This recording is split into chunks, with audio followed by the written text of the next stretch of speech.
You are listening to Radio Eastern FM 98.1. With live and exclusive coverage of the EFNL football season, bringing you the match of the day with score updates from all divisions. And now we cross to our commentary team for the Radio Eastern 98.1 Match of the Day coverage.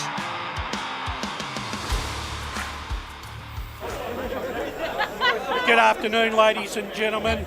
The big boys come out to play this afternoon as the Eastern Football Netball League 2025 final series starts in earnest. And today we've got a big clash on a new venue down at Beaconsfield at Holm Park. And what a magnificent setup it is down here. The crowd's buzzing, the ground's in fantastic nick, and we're set for a magnificent qualifying final this afternoon between East Ringwood and Balwyn. Good afternoon, my name is Wayne Brash. I'm taking you through pre-match this afternoon before the big clash takes stride at 2:20 this afternoon. Big pre-match brewing for us this afternoon. The coaches Ben Osborne and Brenton Sanderson will be joining us, and we'll obviously preview some of all the other finals action that will happen in the Eastern Football Netball League this afternoon as finals really starts to kick in. Joining me on pre-match this afternoon, eminent personality of the Eastern Football Netball League, one of the preeminent analysts in the game. It's a very warm welcome to you, Ray Baird. Good afternoon, Brash. Great to be down here. I think this will be the fourth game I've seen down at here in Beaconsfield this season, and I love coming down here. Absolutely magnificent facilities, and we are in for a great clash. Also joining us this afternoon, no stranger to the Eastern Football Netball League. He's really starting to make his mark in our team this year, and he's made a very solid contribution again this year. Jared Beanland, good afternoon to you. Yours is not working. Press that one, Jared. Yeah. You've got the wrong headphones on, but good afternoon to you, Jared Beanland. Getting all the issues sorted out early. We can start that one again. Thank you very much, Brash. Thanks for that introduction. G'day to all the listeners, of course. And this is my first time here at Holm Park Reserve, and I got to say it's a wonderful setup. The rooms behind us are great nick. The ground's in great nick. The calling spot, I will be commentating today. So I'm very much looking forward to calling from this location because it is a perfect view of the ground, and it's going to be the perfect view of a fantastic clash between, it's a premiership grand final rematch between the two sides here today.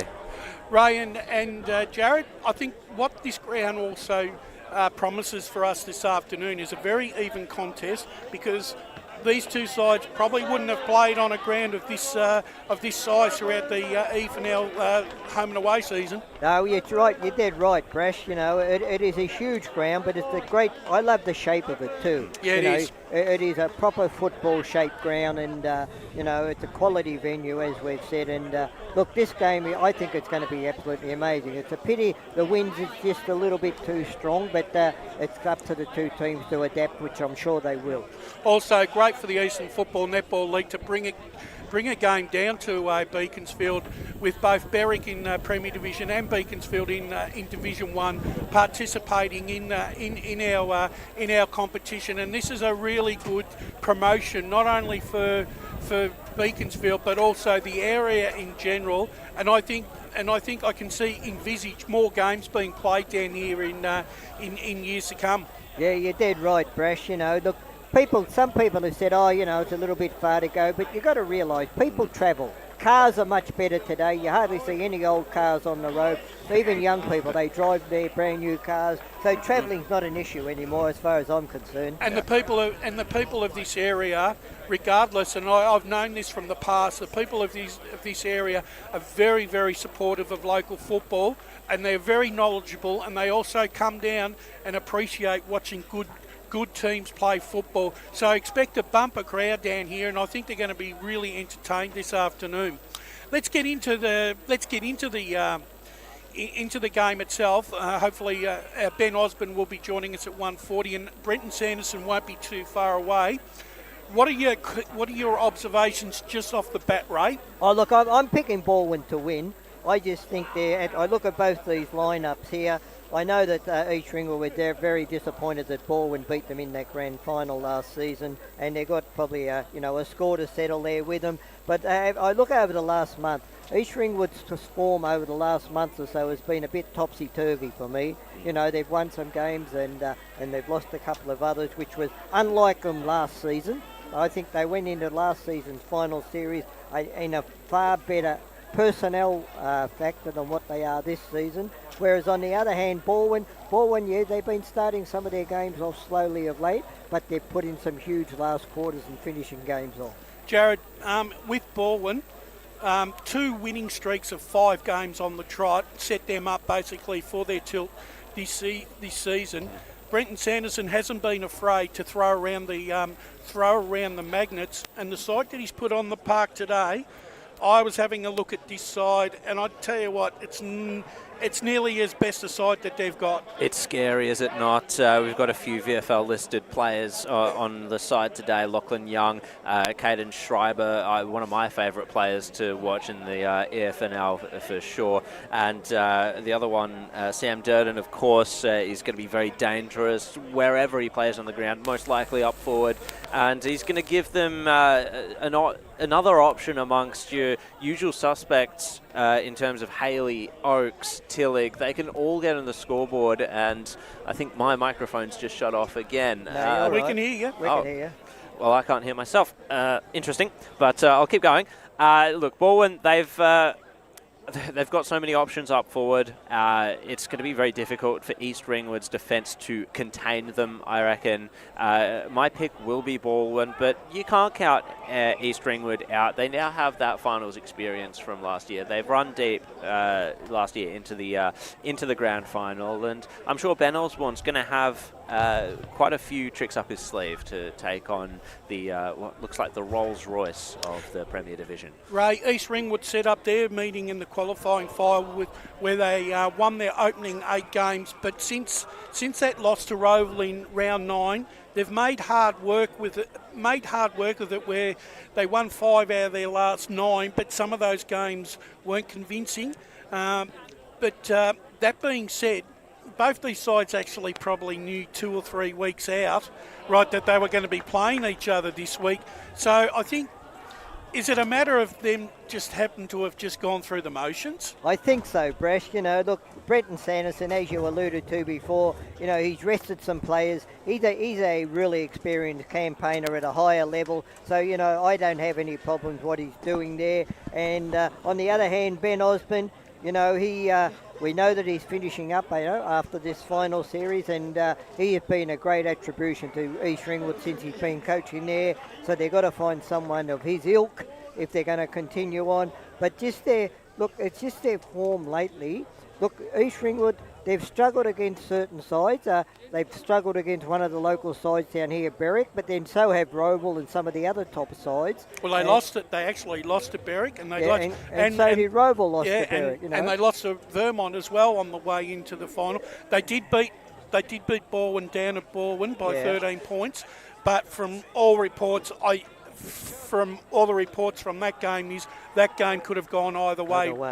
So, I mean, I'm not saying that they're flirting with their form, but I agree with you that their form leading into the final series probably isn't as well as what it was last year. I think, Jared, they went in last year with a 15-3 record at the end of the home and away season, and were clearly the best side. They're 2 wins off that this year.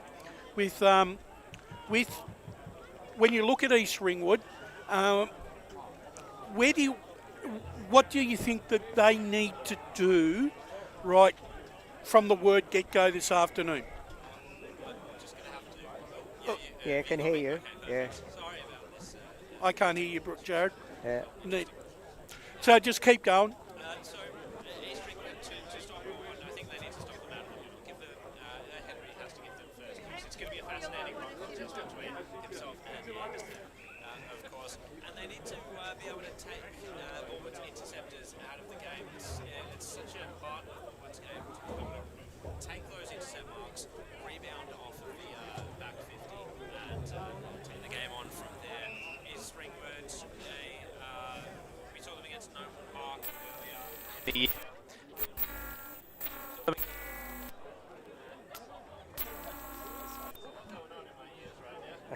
Yeah, that's all right.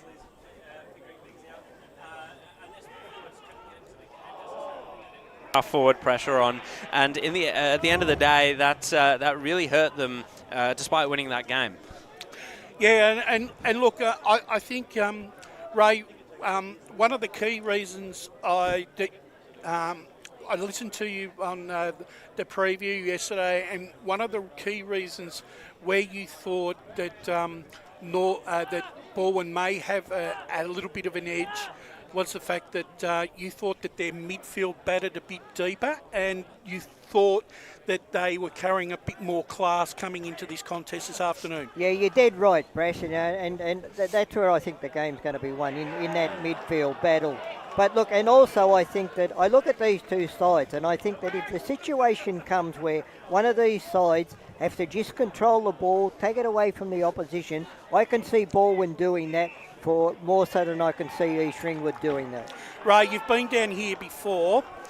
How do you think the two sides will actually play this ground this afternoon? Will they try and take the wind out of the play and probably play more down the middle, or will they have to use the flanks a bit more? I think they'll go flank-wise myself. You know, maybe later in the game they might go down the corridor when maybe things get to a bit dire situation. But to start off, I think they'll just play their normal games. They will go wide when it's going to go wide. But the thing on this ground, which I've noticed when I've been down here this year, is if you're going to switch out of defence on this ground, you've got to do it immediately, and you've got to make sure you've got 2 or 3 other switches on that switch. That was going to be my question, Ray. Is it a ground where you need basically 2 to 3 kicks to perform the ultimate switch? Exactly, Brash. And look, it's a ground where the back 6 on this ground, and where I saw it with Beaconsfield the 2 times I were down here, you've got to be very careful that your back 6 don't all come up out of that defensive 50,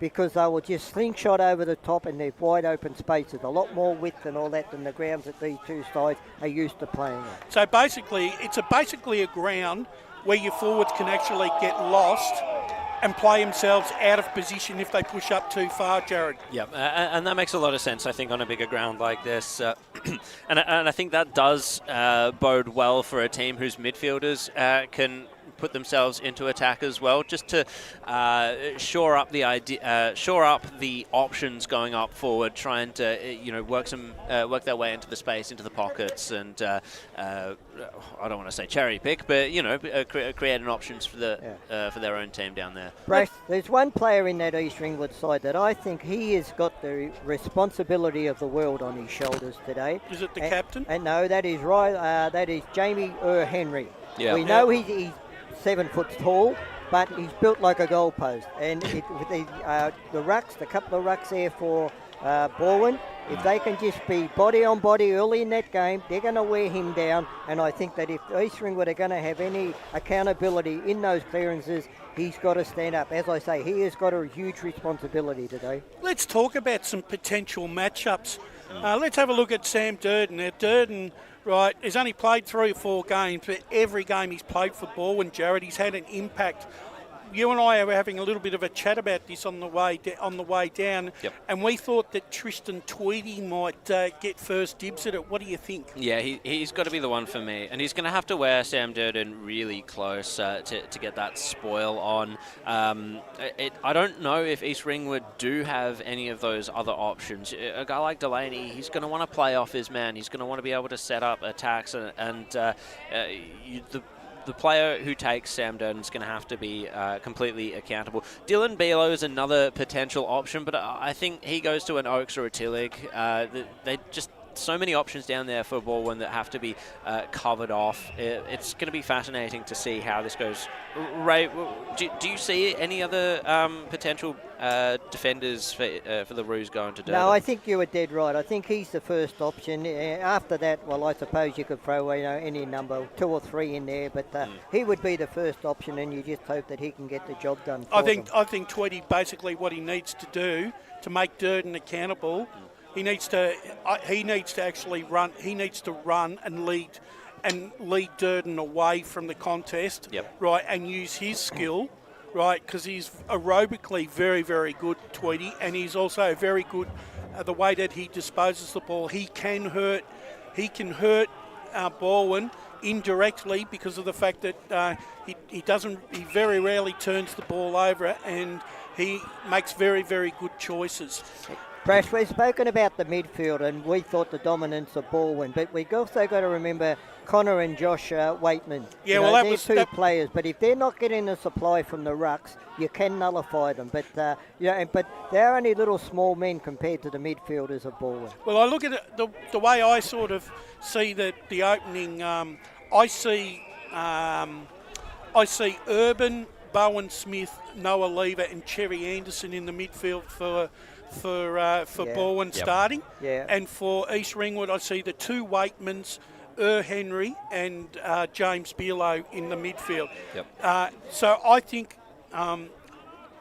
that's where this game is going to be determined. It's this midfield, because I think both sides have equal ability in terms of goal kicking prowess. My only question is that where does Charlie fit in this afternoon? Because Brenton has prone to giving him 5-10 minute spells on the ball. On a ground like this, I wouldn't be having Charlie Haley play out of a forward pocket. I'd be having him on the half-forward flank. Yeah, I agree, Brash, and I think at some stage of the game, what Brenton Sanderson will do, he'll clear that forward 50 out and just leave Haley one-on-one, yes, because that's when he's at his best. I think also, too, we're talking about Henry, Jared. Yep. I think one of the things that Balwyn can do is Anderson's got a great engine around the right, and he plays he plays probably the typical old followers role, where he not only can he ruck, but his capacity around the ground. I think that would be an area that I think that he could exploit this afternoon. It's an interesting one, because do you have Anderson push forward and perhaps take Henry out of his comfort zone, or does that clutter the forward line a little bit too much? I think on a bigger ground you do have that option of throwing Anderson forward in certain play situations, and maybe Henry will struggle a little bit to defend. You also have the option of putting Ben Silvani in there as well. He's got a pretty he's pretty stocky, I think. He's got a bit of a tough body. It'll be interesting to see how he goes against Henry, whether or not it's sort of like going to be a battle for position between the two of them. Would you think, Ray, between if Henry isn't the number one choice in terms of probably a matchup for Anderson, would Hannon Mundy be a better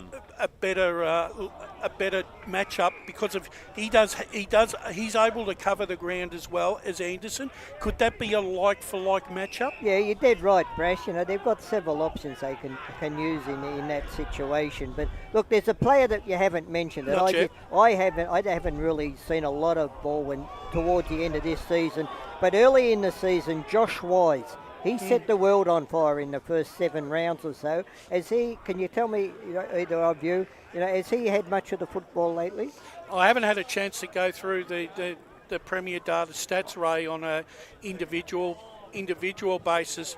But to be honest with you, for him to actually be in this side obviously means that his contribution wherever he plays this afternoon is going to be invaluable in the overall Balwyn setup.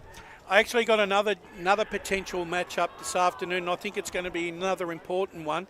It's the centre-half forward matchup between Will Lamont and I think Damon Delaney may get that job this afternoon. What's Delaney? They're both mobile players, and they're both very aggressive at the contest, and they like to go far and wide to search for the ball to create advantage for their side. How do you think this matchup plays out, Jared? I'll put it this way: Delaney's been in better form than Lamont lately, and perhaps that's because Balwyn are overflowing with options up forward. But he's had such a good year. He's so calm under pressure. He's been an anchor back there a leader back there for East Ringwood, and he, I think, has permission to play off Lamont, which could mean that Lamont has a good game and could get off the leash a little bit. We did see him play a pretty good game against Noble Park back at King's Birthday. But it's going to be a fascinating game, a fascinating matchup to keep our eyes on, especially when you have Delaney just setting up so many attacks from half-back for the Roos. I think probably there's one player that's not playing football in this afternoon that would be an automatic selection. Is Pollux. Yeah. He's obviously out. He probably is. He may be injured, but I'm just surmising there. He kicked 6 last week, so if he's not in, I'd mention that's a reason. So he must be playing at a higher level. Maybe. So then Riley Weather will play centre forward for East Ringwood. Had a really good start to the season. So a lot's going to come on him and Josh Fox this afternoon. Fox is a very much a lead-up forward, Ray, but more than capable of kicking goals from 40, 50 metres out. But it's not going to be easy because the Balwyn defence are pretty tight. Yeah, look, if East Ringwood are going to win this game, I'm going to put it out there that I think Josh Fox has got to kick at least 5 goals. Yeah. You say, yes, he's an enormous kick from 50 metres, but Brash, he does miss a lot from 50 metres as well. Well, the thing is, Jamie Burnell has tricks, can be an ex-player factor, Jared, and we can. He's going to be really important this afternoon. He's going to be one of those players as we welcome Ben Osborne, and we can ask a little bit more about how the forward line's going to function today. Welcome, Ben. It's always good to have you on the broadcast. Have you found the preparations for this afternoon? It's been good. It's exciting, It's finals time, and that's why we play. And we're just obviously coming off a loss, but you sort of move on from that really quickly when it comes to games like this. So the boys are excited and ready to go. Yeah, excellent. So you played this ground a couple of years ago, back in 2022, in Division 1 with Beaconsfield. Is there some familiarity there? Do you take that into account too much? And the dimensions of the ground are, rather large. How have you found the preparations for just lining up on this? I think you can't train on grounds this size, but finals are always on big grounds, so you've got to be able to execute some things that are a little bit different than Premier Division have a lot of tight ground. So, and then all of a sudden you get to finals, and here we are on a massive ground and also super windy. So I think that's probably going to be the tricky thing, I suppose, with the conditions. Probably haven't had a day like this. Well, one, we don't play on many big grounds, but two, a real blustery day where it's pretty much going to one end. So it's almost a game of two halves. So it's probably, and you don't really know that until you turn up on the day. So prepping for that is sort of in the last couple of hours, really, and then sort of just getting your message. Really, contest work doesn't really change. You've got to get that under control and make sure that we can get territory. But, the ball movement side of things will be a test in these conditions. What's been the difference between the two sides this year? Of course, there was a bit of a blowout earlier on, and then a bit more of a closer game. We've seen this contest a few times over the past couple of years. It's always rather low scoring. Is that sort of what you're expecting today? And what was the difference between those two games earlier in the year? I think we were going really well early on in the year and probably hitting the scoreboard a lot more. I think our goal kicking was a lot better early in the year as well, which sort of helps. Scoreboard pressure is massive. And I think the second game, it was a tight contest. Both teams really good around the contest. They've got some quality midfielders, a great ruckman, and we felt like we matched them quite well there, and we got them on the outside a bit, and that was how we were able to win that game. And that was a great win at Balwyn. It's hard to win there. So I think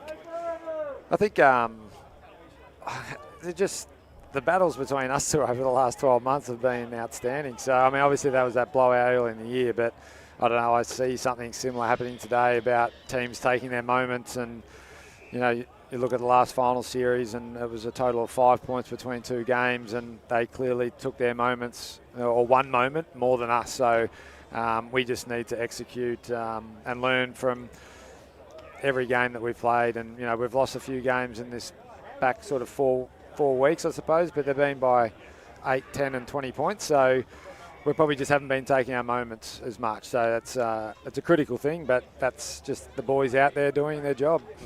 Ben, just having a look at this, having a look at the ground and the setup this afternoon, is this a ground where your six forwards really have to hold their structure so that they don't get sucked out up the ground a little bit?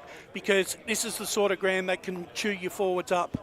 Yeah, I think so. I think the forwards won't realise themselves with so much space. So, as I said, with all the grounds that we play on, like, it's almost 6 on top of 6 and a couple going up to the stoppage or however that sees fit. But I think it's them working together today and making sure that we've got enough pressure around the contest from our forwards, but also creating some deep options. As I said, like, it'll be a bit of a different game with the wind and against it. So I think against it, you'll probably see teams getting up and around the footy, and then with it, probably trying to stretch the ground a bit more, and as you said, hold your space as much as you can. Both yourself and Balwyn had really good first half of the season, where you were able to bank wins early, which really came back to help you throughout the second half of the season. Did the competition come back a little bit in terms of the tightness of the division as the season progressed? Because let's be honest, there were some surprise results in the last 9 rounds. Was it the fact that the grade itself basically has improved week on week leading up to the finals? Yeah, I think so. I mean, there's some young clubs like Berry, quite young, so they were probably going to take a little bit of time to get going under a new coach. I think South Croydon had some injuries early, and then they got a bit fitter and they got going. Roval have obviously had great depth through their club and are able to get through some tough times injury-wise and unavailabilities. I think it's a great competition. I think it's EFNL should be pumped about how close and what quality there is throughout the whole 10 sides. And even Mitcham ran a lot of teams close, and they're getting relegated, which is unfortunate. But I think it's a very, very close competition, and there's some teams that missed out that would have caused some trouble if they got in.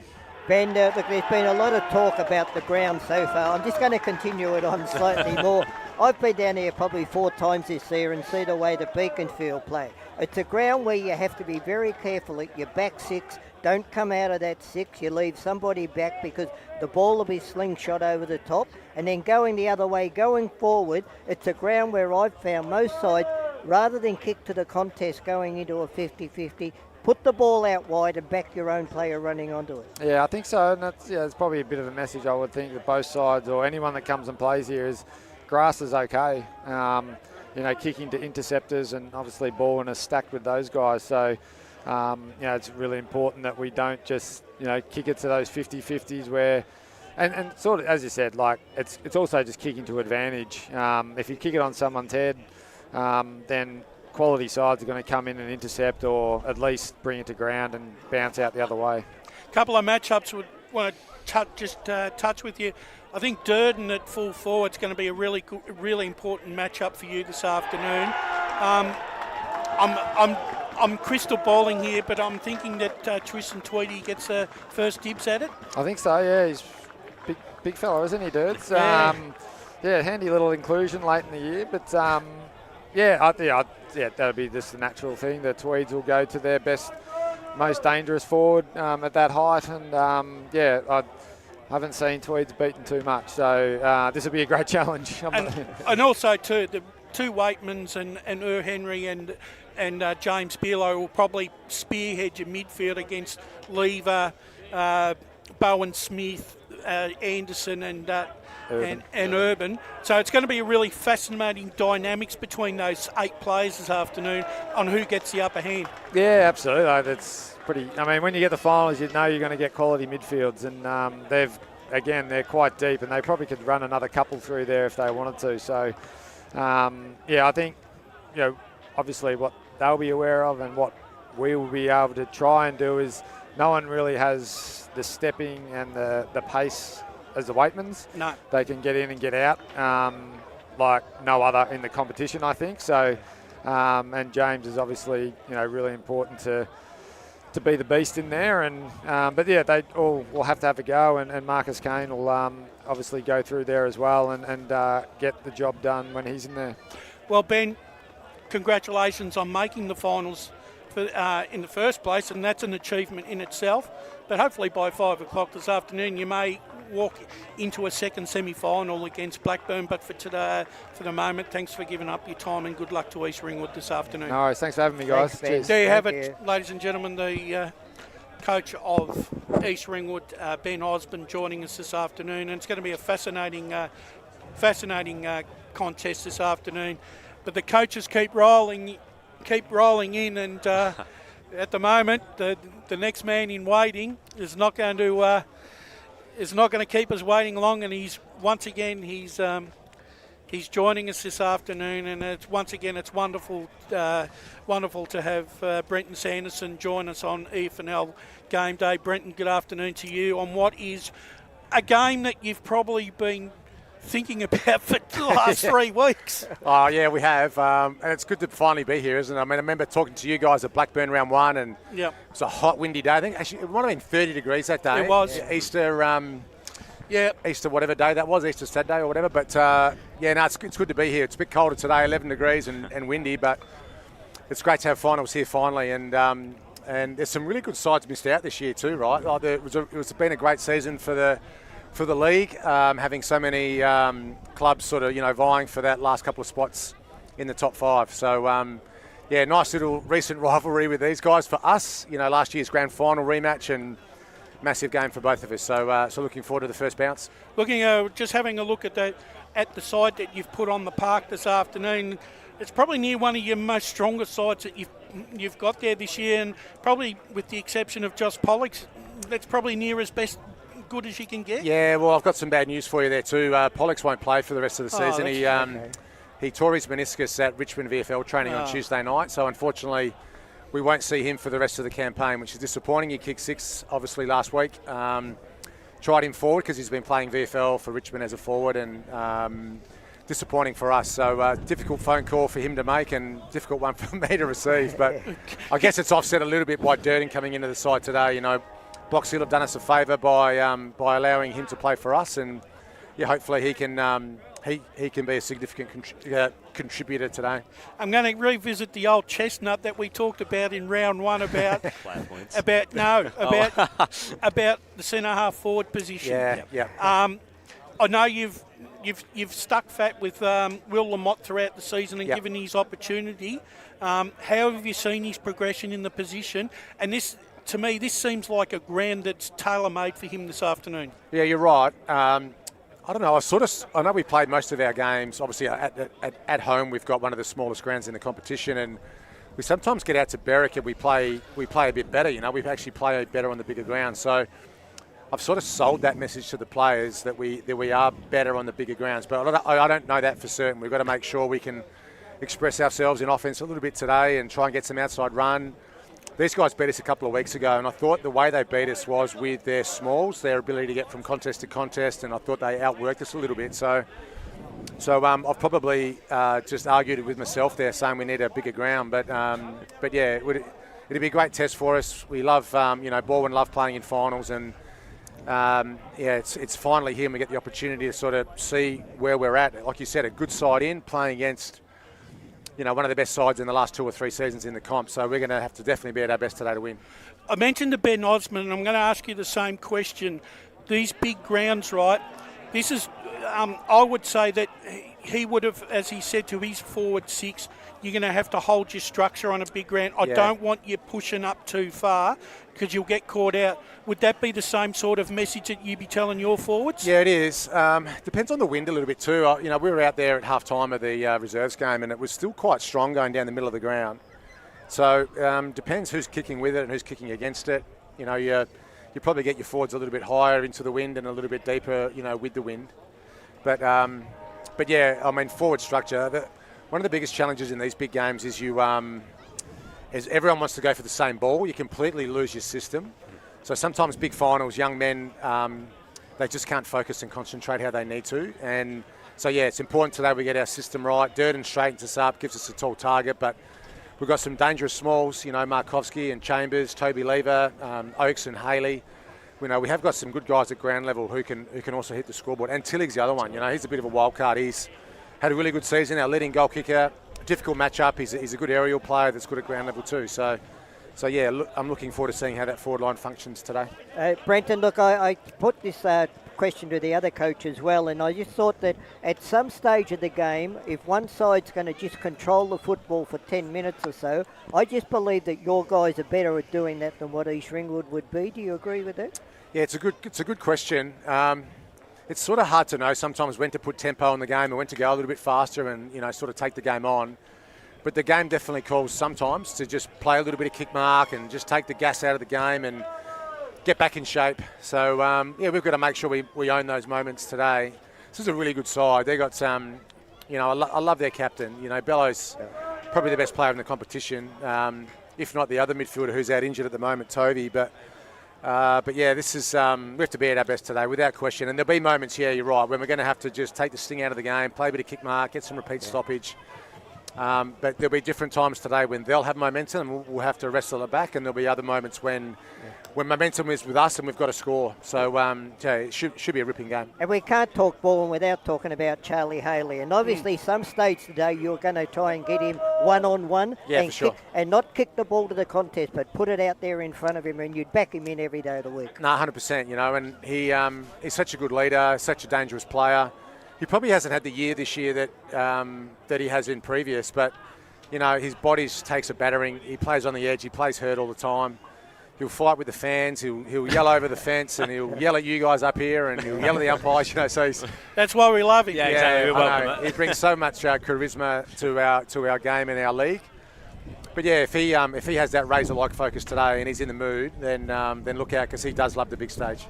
You mentioned a couple of concepts in terms of when to play tempo and the big game sort of not being able to hold your shape and hold your system. How important is the on-field leadership, and also how much of a blessing is it to have those VFL players come down? Yeah, great. I mean, it's a really good question. I talked about this on radio on Thursday. In finals, you really need your on-field leaders and your veterans to step up. They're an extension of the coaching group. They run the game when they're out there. You don't have to send the runner out because those guys just fix anything that's broken.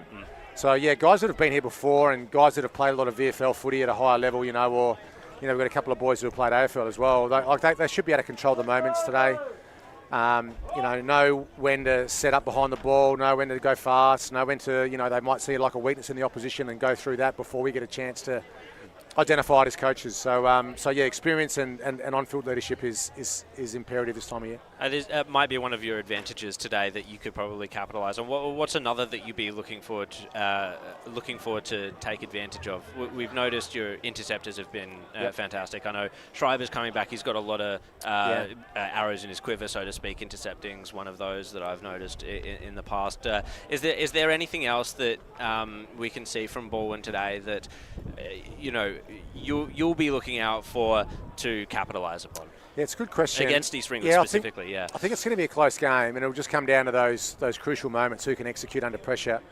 They've got so many scary players. I sort of like our small forwards if they can get some space today. And I'm not saying there's an advantage there, but I think Markovski, Chambers, Toby Lever, Oakes, Haley, Lamont and Tillig, those guys, if it's a ground level game in our front half, I think we might have an advantage there. But having said that, I really rate this team. I love their midfield. They've got a big strong ruck, or a big developing ruck. He's not that strong yet, but he's a big fella. But yeah, we'll just have to see how the game plays out. Brendan, I want to just talk quickly about the whole Premier Division this season. We mentioned it basically, the tightening up, particularly in the second part of the season, where you've got sides like Berwick, they've knocked off East Ringwood, they've knocked off Roval, they've run other sides to it. Then you've got Mitcham, very unlucky, to be relegated. Yeah. So over and all, the competition, there's no easy games anymore. No, we found that this year. We had some really strong performances, and then we had some games where we got really exposed, and that middle tier, that group of like Noble Park, South Croydon, Berwick, East Doncaster, there's no easy games. If you don't put a good side out on the park, and if you're just 5% off your best, you get beaten. And it's the difference between finishing first, second, third, or 7th or 8th. Yep. I feel a bit for Mitcham because they just didn't quite have the depth of talent. But it would have been a great experience for them this year. They'll go back and we'll get a team come up who's going to be hungry, and we'll see how they go. But yeah, the league's in a really great position at the moment to have so many strong teams who are all playing well. And I think the strength of that competition is too, Brenton, that it basically shows that you've got to win at least 5 or 6 games in Premier Division to stay up now, which wasn't what it was like in the past. It was only like 2 or 3. Now it's a third of the season, so that's how well the competition is going at the moment. Yeah, good call. It's a really good observation, and I've got a lot of mates who just come and watch these games because they it's really good quality footy. There's some good players out there. It's a good style. It's a really good afternoon. Watching Eastern Footy League footy. So yeah, it's all going to plan, I think. Well, Brenton, thanks very much for coming up on this afternoon. It's always great to come out and watch 2 quality sides, and your guys have always provided us with great entertainment for the times that we come out and cover Balwyn games. Good luck to you this afternoon, and at 5 o'clock, if you've won, you'll be in a second semi-final against Blackburn next weekend. Beautiful. No worries, guys. Thank you, and have a good call. Thank you very much. There you have it. Coach of Balwyn, Brenton Sanderson,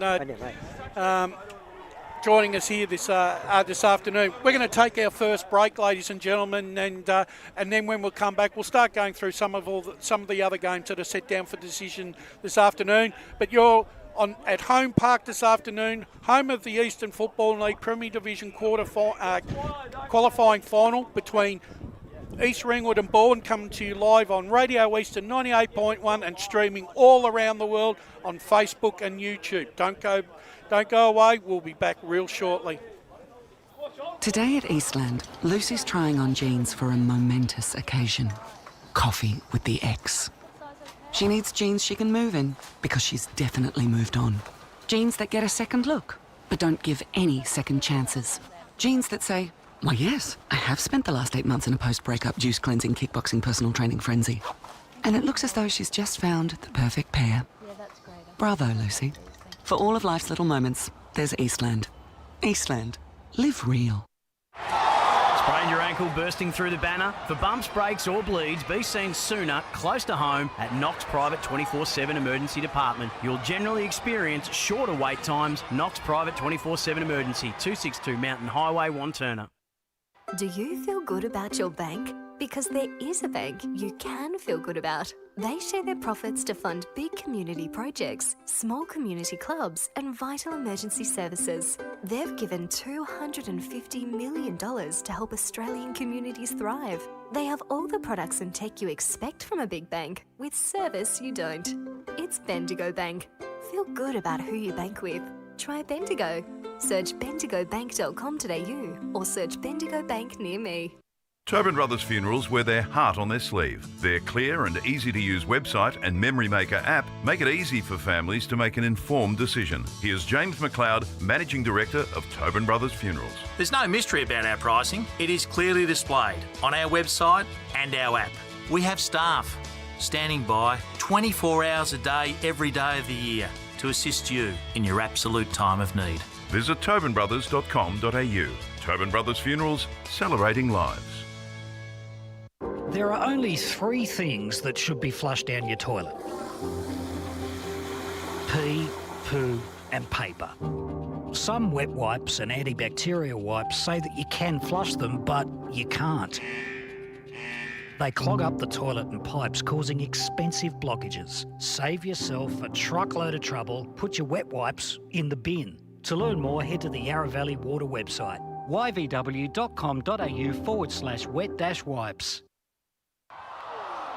Hi, Dylan Dow from the Baroni Football Netball Club here. When I need to grab a quick coffee or a bite to eat, I'm popping into Eastland. Eastland's more than a shopping centre. They support a range of community organisations and have been a major partner of the EFNL since 2018. Cheers, Eastland.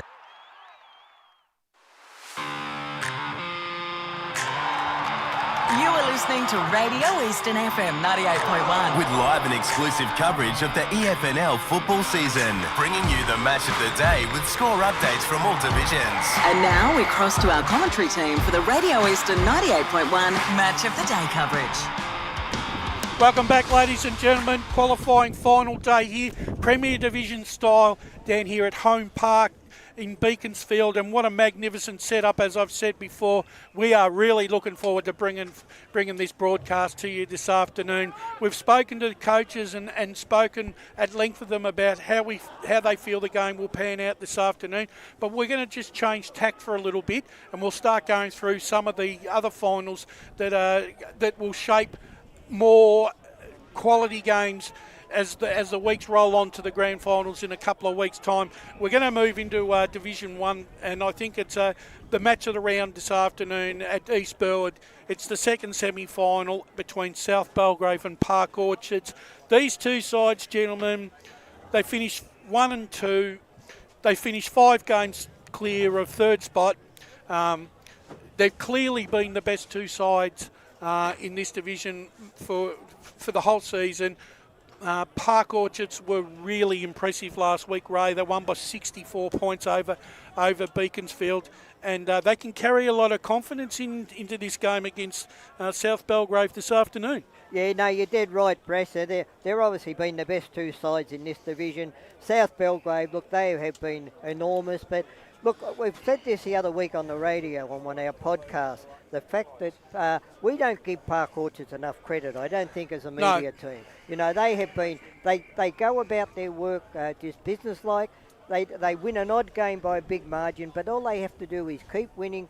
And if you keep winning, Jared, percentage doesn't mean a thing. And that's what they do. And they play dominant reserve, you know, like a fortress. And they deserve to be up there where they are. And I think that they're, you know, we spoke about all year about South Belgrave, but I think this is a 50-50 premiership chase for me on this division. Most definitely. And Jared, the one thing that you know about Park Orchards, you have a look at the side that they put out week on week.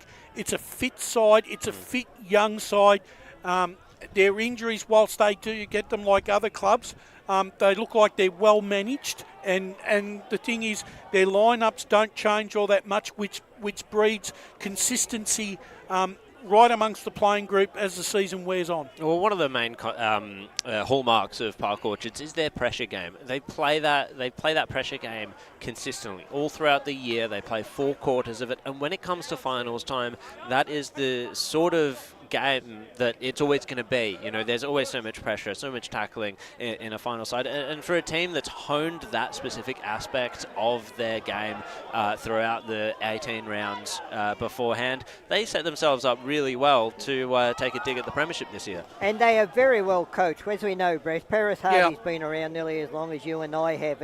And he is a coach that, even when things don't seem to be going the way that he would like, he doesn't change a lot. He just sticks with it and backs his players in and to turn it around without him interfering a lot. And I love the way he coaches. He's not one of these high-profile coaches, but he's coached at a few clubs now, but he gets results. Well, Christian Haidt took over at South Belgrave this year, and I guess, like any new coach, you don't know what to expect, Jared. But I tell you what, the way South Belgrave have acquitted themselves this year, they really have set themselves up for a big game today.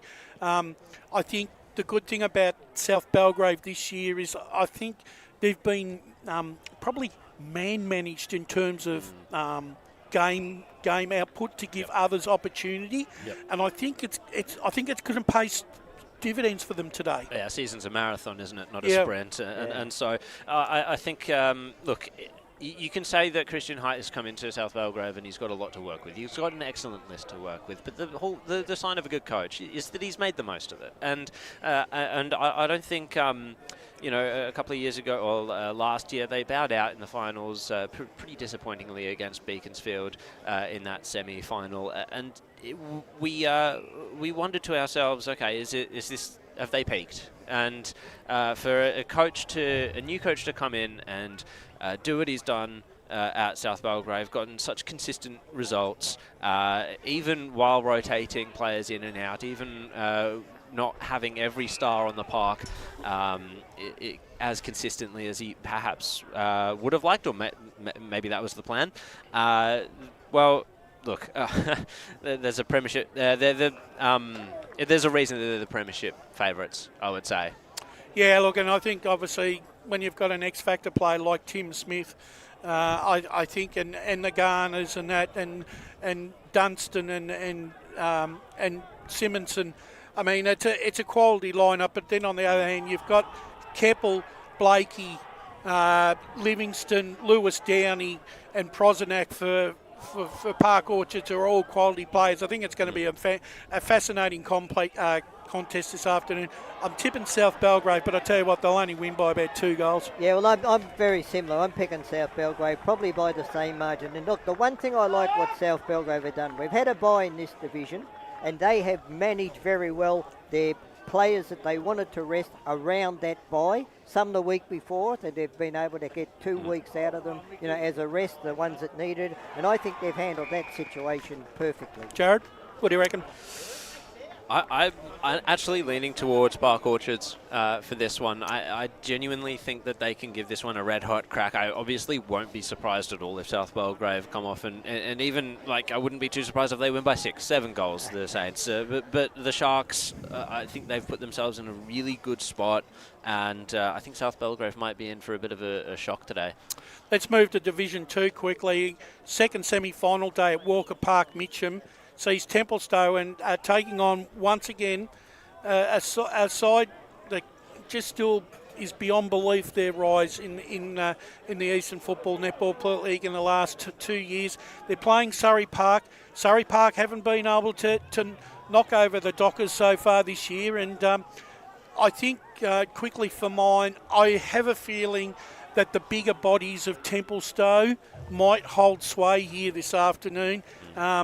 I think if the ground is, and I don't think Templestowe mind either if the ground's heavy as well, because they've proven themselves in many conditions. I think Mitchener has been the standout ruckman. You've got Mariani in the midfield, and you've got Daniel Cooper down forward, and Fogarty in the midfield. Fogarty too. Yeah, so look, I think it's been Templestowe's to lose for quite a long while this season, and I think they get the job done. But I think it'll be close. I'll give it a couple of goals. Yeah, no, I agree with you, Bash. Look, Templestowe, they've been the standout side in the competition, and that midfield, they are just so hard at it in and under, and I think that's what wins you premierships in this division. What do you reckon, Jared? Woodfall's in great form, of course, but coming up against the behemoth Mitchener today. It's obviously going to be the fight of his life. We do have quite a few players here on the Surrey Park list that have Premier Division experience, so they know how to handle themselves in tough, high-pressure situations, and even the players who have stayed with Surrey or have come from Surrey Park and been with them through Division 4, Division 3. They've played multiple finals, they've played on the big stage, and I don't think they're going to they're not going to disgrace themselves today, Surrey Park, but it just feels like the matchups are going to be too much heavily weighted in Templestowe's favour. You've got to give the Dockers every chance in this one, and look, if they lose, it would be a bit of a shock, and Surrey Park, they'll have another shot at it. They'll have another shot at it. And the thing that I've always said is that they, over the past few years, they've learned how to take on each team. Every time they play them, they learn a little bit more. They learn a little bit more every time they play them, and this is yet another learning experience. Season's not over if they lose this. No. Preliminary final day at Jubilee Park this afternoon in 3rd Division sees Knox take on Scoresby. And Ray, you said on the preview yesterday that you thought even though Scoresby, in terms of their ability to play very close football and the bigger bodies, you didn't necessarily subscribe to that theory because you thought that the wider expanses of Ringwood might actually help Knox to overcome that factor. Yeah, and I based that on last week's game that we saw out there at Jubilee Park. And I know that Knox got a couple of injuries out of that, and they haven't been able to stand up today, but they've still got some other very good outside runs. I like the way that Knox run the ball when they get it. And on the big wide open spaces, I honestly feel that Knox, even though they lost last week, I think they can bounce back, and I think they can split Scoresby open. I think you're right, and I think where they could, Jared, where I think Knox could exploit Scoresby is if they can really take control of the switch. If they can move the ball side to side, I think Scoresby are going to be in trouble. Oh, it's going to come down to that sort of fitness, the willingness to run across the ground to set up that zone when Scoresby do look for the switch, and the awareness as well, the on-field awareness that Knox do like to do that, and that comes down to on-field leadership. I think that's there for Scoresby. I think my concern perhaps is, I wouldn't say an over-reliance on men, but perhaps just the lack of other options there that will, beat a Mitch Greaves, beat a Tom Weir in one-on-one contests down the ground. But, Jared, could you say the same thing about Knox, their reliance on Harry Greaves? That's a good point. They don't have that centre-half forward that Scoresby, Declan McBean plays a pretty good centre half forward role. I think, Ray, I think you spoke to Steve Buckle and he was bemoaning the fact that he was hoping that his small forwards would be able to make a greater contribution on the scoreboard. They're going to have to do that today if Knox are going to win. Yeah, Sam Goyne is. He might have to have a pretty big day. He's elusive. He's a very elusive player, as we noted when he came up against Don Vale, and Braden Barlow as well. Braden Barlow is going to have a pretty big game too. I thought he was a little disappointing last week, Braden Barlow. Yep. Just to interrupt you, Brash, in the reserves here, it's 19 3/4 minutes gone. Roval have just kicked the goal to be a point in front, and they have kicked 6 of the last 7 goals of the game. Well, that's excellent performance there by Roval. It's a 7-4-46. Roval now 7-5-47, as you said. It's 20 minutes gone in the last quarter. I also think too that I think Steve Buckle needs to take a punt with Greaves. I think play him at centre half forward and play him as a running centre half forward. Right, direct the ball from him and give him space. Yep, and then so the proposition there is to have midfielders stream forward, your wingers stream down, find the pockets, find some space, and then they'll take the mark, kick the goal. Final game set down for decision this afternoon. It's the big preliminary final clash between Whitehorse Pioneers and Warrandyte, and Warrandyte have done themselves a great favour. Their month leading into the finals, they had the bye, they lost the momentum, but they've regained it. But I reckon they've been getting better and better as the season progressed, Ray. I agree with you, Brash, that we saw them the other week and they were absolutely magnificent. And there we have it. Oh, my word. We have it. Grove will move into the second semi-final by 1 point. By 1 point, 7-5-47. Blackburn 7-4-46. Yeah. So I think Warrandyte undeniable chance. I think Warrandyte will win this game, and I'll tell you why. Andrew Haining has been very good for the Pioneers, but he is not a mobile ruckman anymore. Warrandyte have got the two big mobile ruckmen, and I think that's where they're going to win it. Intercept marking and clearances around the ground, because I can't see Haining keeping up with it. Jared, last word? Taylor Hayton is going to have a big day today, I think, against Haining around the ground. Well, that's it, ladies and gentlemen. That's pre-match done this afternoon here down at Holm Park this afternoon. After the break, we're going to assemble the call team for the big clash this afternoon between East Ringwood and Balwyn. But stay tuned, because great times are ahead. You're listening to Radio Eastern 98.1 and coming live via Facebook and YouTube. As Sarah opened her best friend Jackie's wedding invitation, she was overcome with a wave of emotion. While her two young boys wrestled on the floor, tears of happiness rolled down Sarah's cheeks as she saw the words she'd been longing to see. Please note, this wedding will be a child-free event. Well, Sarah, looks like we're off to Eastland for a new frock and some heels. And let's book in that babysitter. For all of life's little moments, there's Eastland. Eastland. Live real. At Yarra Valley Water, we know reducing your shower time, or show time, to 4 minutes can save you an average of $200 a year on water and energy bills. Shower shorter. Save water. Authorised by the Victorian Government, 1 Treasury Place, Melbourne.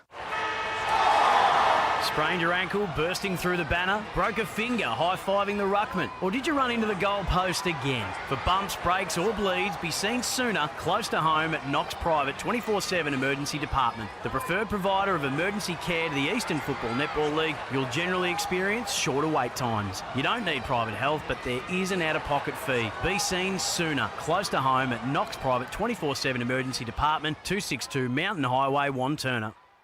Do you feel good about your bank? Because there is a bank you can feel good about. They share their profits to fund big community projects, small community clubs and vital emergency services. They've given $250 million to help Australian communities thrive. They have all the products and tech you expect from a big bank, with service you don't.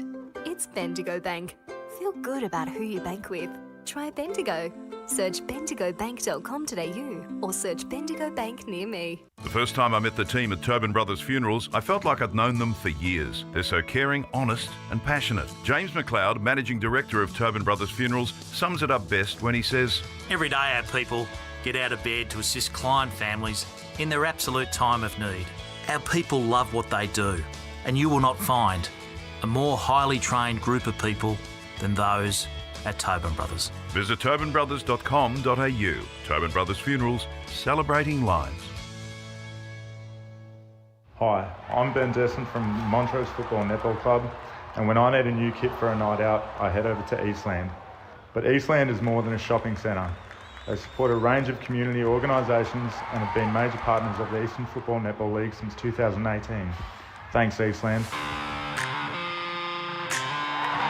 You are listening to Radio Eastern FM 98.1. With live and exclusive coverage of the EFNL football season, bringing you the match of the day with score updates from all divisions. And now we cross to our commentary team for the Radio Eastern 98.1 Match of the Day coverage.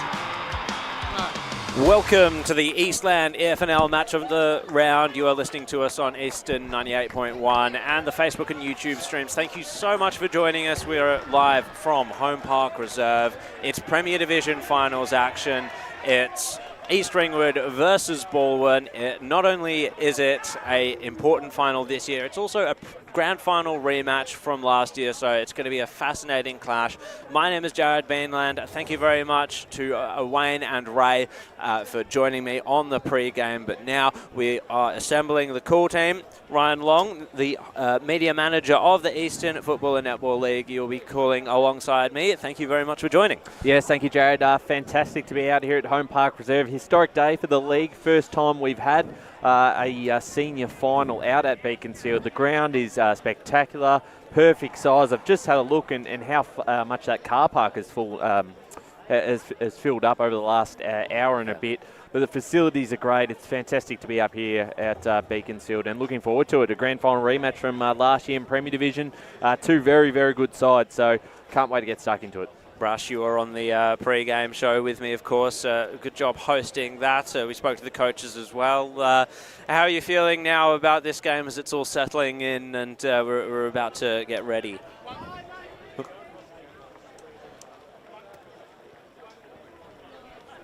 That's not on there. There we go.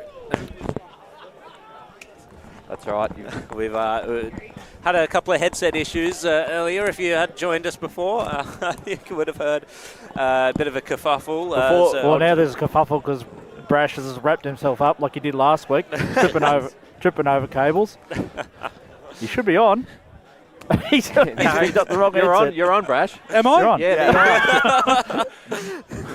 We didn't have any audio. Intended. You're good to go. Well, I can hear myself, but I can't hear anything through the headphones. But no, Jared, congratulations for joining me on pre-match. It was an excellent pre-match, and look, I'm looking forward to the contest this afternoon. I think East Ringwood still get the job done, and I think they'll win by about 7 points.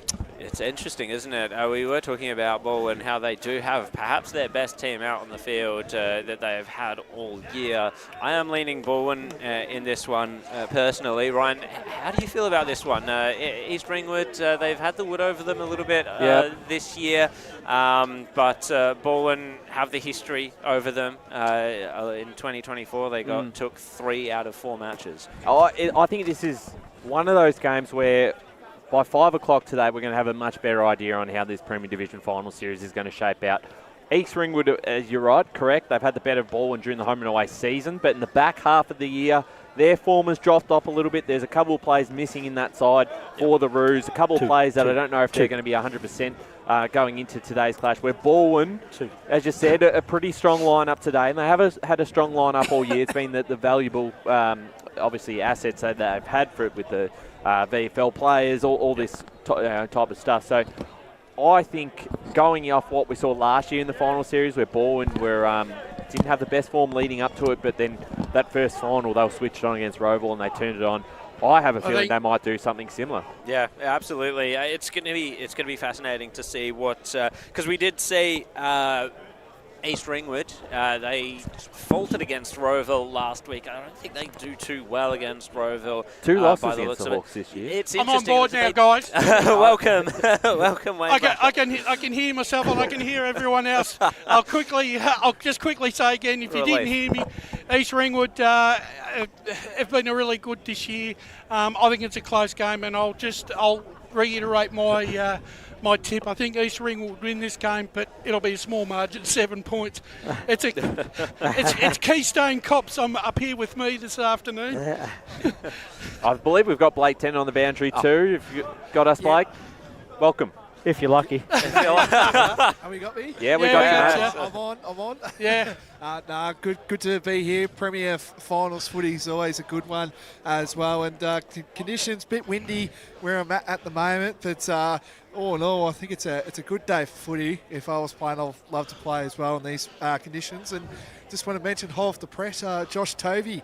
You might know him, or everyone knows who he is, but he's the runner today for East Ringwood. So look at that. There you go. That's the one I found out. That's a scoop of the day, I reckon. Keep an eye on him across the final series. Ray Baird also joining us. Yeah, Welcome, Ray. Yeah. Well, I'm selecting Balwyn, boys. I just think that the game's going to be won in the midfield, and I just think that their midfield, the bigger bodies, are going to wear East Ringwood down, and they've got the forward line for me to kick a winning score. I tell you what, that wind stopped now, right now. It has dropped a bit. And the sun's come out, so Blake Tennant has got us way down here down the coast, so it's the sun's shining. That sea breeze isn't blowing anymore. It looks like Balwyn will be kicking to the left of screen, East Ringwood to the right. It's going to be fascinating to see how this pans out. The ball is held aloft by the umpire. Finals action in Premier Division is underway, and Ryan Long will kick us off. Henry taking on Anderson in the initial tap out. Urban's first to maintain possession of the football, wrapped up in the tackle, and we'll do it all again right in the middle of Holm Park Reserve. Great to be out here for the first time in EFNL Senior Final. There's a quick clearance here for the Tigers through Schreiber. An intercept mark taken for East Ringwood. And in defence there, Zach McGowan has a short option in Delaney on the far side, who chips it down the line to Mitch Keedle. The long sleeves. He'll use the ball, sending down the line, crashing that pack. Out the back was Wetherill. He's wrapped up, got hands away as that ball comes across the line. And we'll get a boundary throw in. I think with the prevailing weather conditions today, I've almost got a feeling that both sides will be trying to rack up a lot of uncontested disposal. Yeah, I certainly think so. As they do it again, Henry and Anderson. Anderson slips over. Bennell involved for the first time. Wrapped up once again, so a few stoppages start this game. 1.5 minutes into this first quarter. Thanks for joining us, Radio Eastern 98.1 FM, as well as our Facebook and YouTube streams. Schreiber's got the handball off. The kick then was smothered, and the ball is held up on that far side. In the two finals, these two sides played last year. It's almost an identical scoreline. 2 points. With Balwyn winning, yes, by just a couple of points in both the qualifying final, or the semi-final and the grand final. As this ball unable to get out on that far side. And I wouldn't be surprised if it's another low-scoring game as it was in those two finals. Very defensive first, as finally the Roos get a bit of space and they go towards the middle of the ground. Intercepted there by Bowen Smith. Socket off the ground towards centre-half forward here for the Roos. We'll get a ball up. Noticing the half forwards pushing up quite a bit to join the contest. Yeah, Fox is really, he pushed up very far there. Henry got the tap down this time. And it was Pico wrapped up by Schreiber. We'll get another stoppage. We've gone 2.25 minutes in this first quarter. Free kick's been picked out. It's going to go the way of Balwyn from that ruck contest. Or, no, umpire's pointed the other way now. It's Henry. So Fox is leading into the pocket. Henry just a little slow on the uptake for that one. He's going to kick it to the pocket anyway. Oh, it just came off the wrong part of the boot by the looks of it. Crashing in was Wetherill, but not going to affect anything. Jared, I've said all the years I've been watching footy, ruckman can't kick, and that was a perfect example of it. Yeah, that kick was perplexing, terrible. Wasn't it? That was a shank. Yeah. So let's see if there's a better effort this time. Anderson works his way to the side. Balwyn get an aggressive handball forward. We're just going to come right back. East Ringwood into the pocket. Mark taken by Bennell. Yeah, the way the wind did, I reckon that wind blowing, this is going to be a very difficult shot for goal. He's kicking basically straight into that wind. Yeah. You said the wind had died a few minutes ago. It's picked right back up. It had. No, it was just taking a breather. Yeah. Interesting matchup, Ben Silvani on Josh Fox. That's going to be an interesting matchup this afternoon. Jamie Bennell has kicked 18 goals for the year. Not quite the 25 that he kicked last year, the former Norwood man, of course the former West Coast and Melbourne man at AFL level, and the wind did what it would with that kick. And I'm trying to see if that was out in the full. It was, gee. Missed everything, so Jared. Would have been lucky to score into that wind and did not. So no score there for the Roos. We're still tied 0 apiece in this contest. 4 minutes into the first quarter as they look to get out of defence here through Markovski. Being important when he's been available for the Tigers this year. The mark taken by Durden, got the handball off to the skipper in Haley. He goes inside 50 in the direction of Oakes, who's out the back. Running onto this first. The Roos have some numbers, but they're happy to see that across the line in their back pocket. Wasn't much that Haley could do apart from just bomb the ball down there. What he did was good because he actually kicked it over the contest and the ball's gone out of bounds. Now they can set up for a throw-in. Well, that's right. They locked inside their forward 50 for the first time this afternoon. As we'll get a boundary throw-in. Durden to go up against Henry. In the ruck, Durden was in front position. Dylan Below was looking for his brother in James. Bowen Smith off the Haley, spins around and wrapped up by his opposite kick, captain. No, dropped the ball. That's what I mean, free kick. Yeah, incorrect disposal, mate. It was Charlie Haley. I thought you were one of his favourites. You give him everything, Bresh. Yes. One skipper on another. James Below for East Ringwood. Long kick out of defence. You can see how that ball holds up in the wind a little bit, but that's a great kick and a great mark there from Riley Wetherill. In tough conditions with that wind really starting to pick up. As soon as Ray said there's Right, the wind has dropped off. So expect it to be back and forth across today. There was Waitman involved for the Tigers. Now Silvani down the line, almost intercepted by McGowan. And ball crosses that boundary line on the far side. I almost think the two centre-half forwards for their respective sides are going to probably have to play a non-typical centre-half forward game this afternoon. I think they're going to have to push up a lot further than what they like. 5.5 minutes, or nearly 6 minutes gone now in the first quarter. Schreiber gets the quick clearance forward. Good punch away by Tweedy. Playing very close on Durden there. Probably had the record for most spoils in a game this year, I think, just about. That's it's such an impressive stat. He Over reads 20 the in a game. He reads the play so well, and it's going to be hard for Durden or any forward to shake him. He's always on their back. Back into play. Throw in fell a little bit short, so scrap ensues, and Smith's at the bottom of that.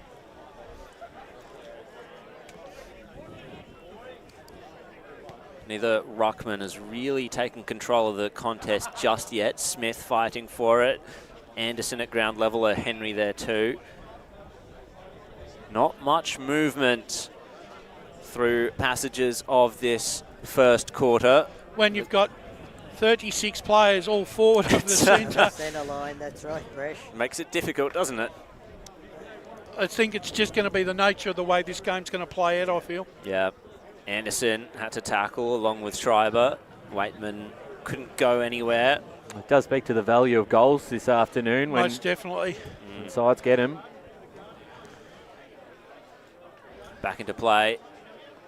And wrapped up there was Nolan, not going anywhere as Belo tackled.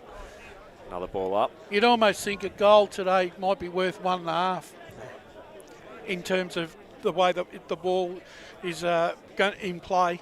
Belo didn't quite get his boot to it, got the handball away to Bennell, and now East Ringwood will move forward, kick onto the wing, intercepted immediately though, so Balwyn will have a chance now. It's in the hands of Charlie Haley, the skipper. Just searching for options, sends it to half forward, and Bowen Smith takes the mark. No checking there on him by East Ringwood. But there's a whole web of players ahead of him, and how does he untangle it? With a kick to the hot spot, it will be over the top. No mark to Durden. And getting it out of there was Donnelly. It's going to come right back. Nearly an intercept mark taken there by Wise, but scrap at ground level ensues. Taken out of there by East Ringwood, tackled immediately. There's Josh Waitman now, gets the handball away. It's come straight back to Smith. He bombs it long. Tweedy v. Durden once more. Offhand, scooped up now by Tillig. Just tackled out of it, couldn't quite take it away. Delaney now has a bit of space to work into. Chipping, little option to Keedle, takes a diving mark. Is this an opportunity for East Ringwood to come forward now? They're on the near side. Gets it to Nolan, confronted immediately by Turner, but he took the mark. It was paid by the umpire, and East Ringwood now have that same dilemma ahead of them. Oh, Turner hot onto it, smothered it off the mark. But East Ringwood had the cavalry there to send it back, and now Schreiber takes the intercept mark. You can tell how much pressure East Ringwood are because they're just bombing the ball back to the centre, and it's just the intercept marking of ball and sends it straight back again. So here we go again, inside 50. At front position here, Keedle in the long sleeves. Didn't make good connection to the ball. Waitman's got it. Just gets the handball off in time as they move this down the line on the broadcast side. Centre wing, and a great mark in defence here for Balwyn, who look to now use the corridor. And they switch this play. Lamotte hits up the target at centre half forward here for the Tigers, who goes long towards the goal line. Haley in front position. Do you hold it? Not quite. McGowan does enough to get that across for a minor score. And that is one behind Balwyn. East Ringwood no score. Almost 10 minutes played in this first quarter. Just a bit of rain as well at the moment, boys. So conditions might be a bit down and still a bit of wind around. But yeah, rain's definitely coming about now. So settling in for what could be a dour game here at Holm Park Reserve. East Ringwood got the exit from their defence, but will go no further. Boundary line will swallow it up. Interestingly, this year, East Ringwood have averaged 275 disposals in their games versus Balwyn 301. I know 26 disposals doesn't seem much, but it is. Well, it'll be interesting to see how often they get their hands on it this time. Rid sends it forward with a high kick in hope. Delaney couldn't take the mark. Had a bit of backup, but the boundary line beat them all. It just shows you the pressure so far, Brasher. You know, we're in a finals game, and there's been no real clearances from the centre break for a clear move forward. Yep, neither side can.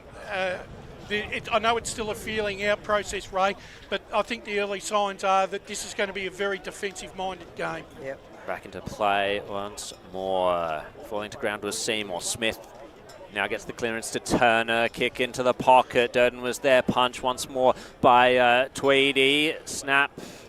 Just too skinny out in the fall.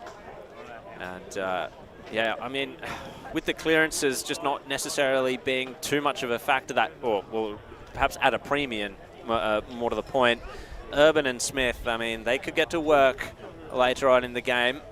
We'll see how that will pan out.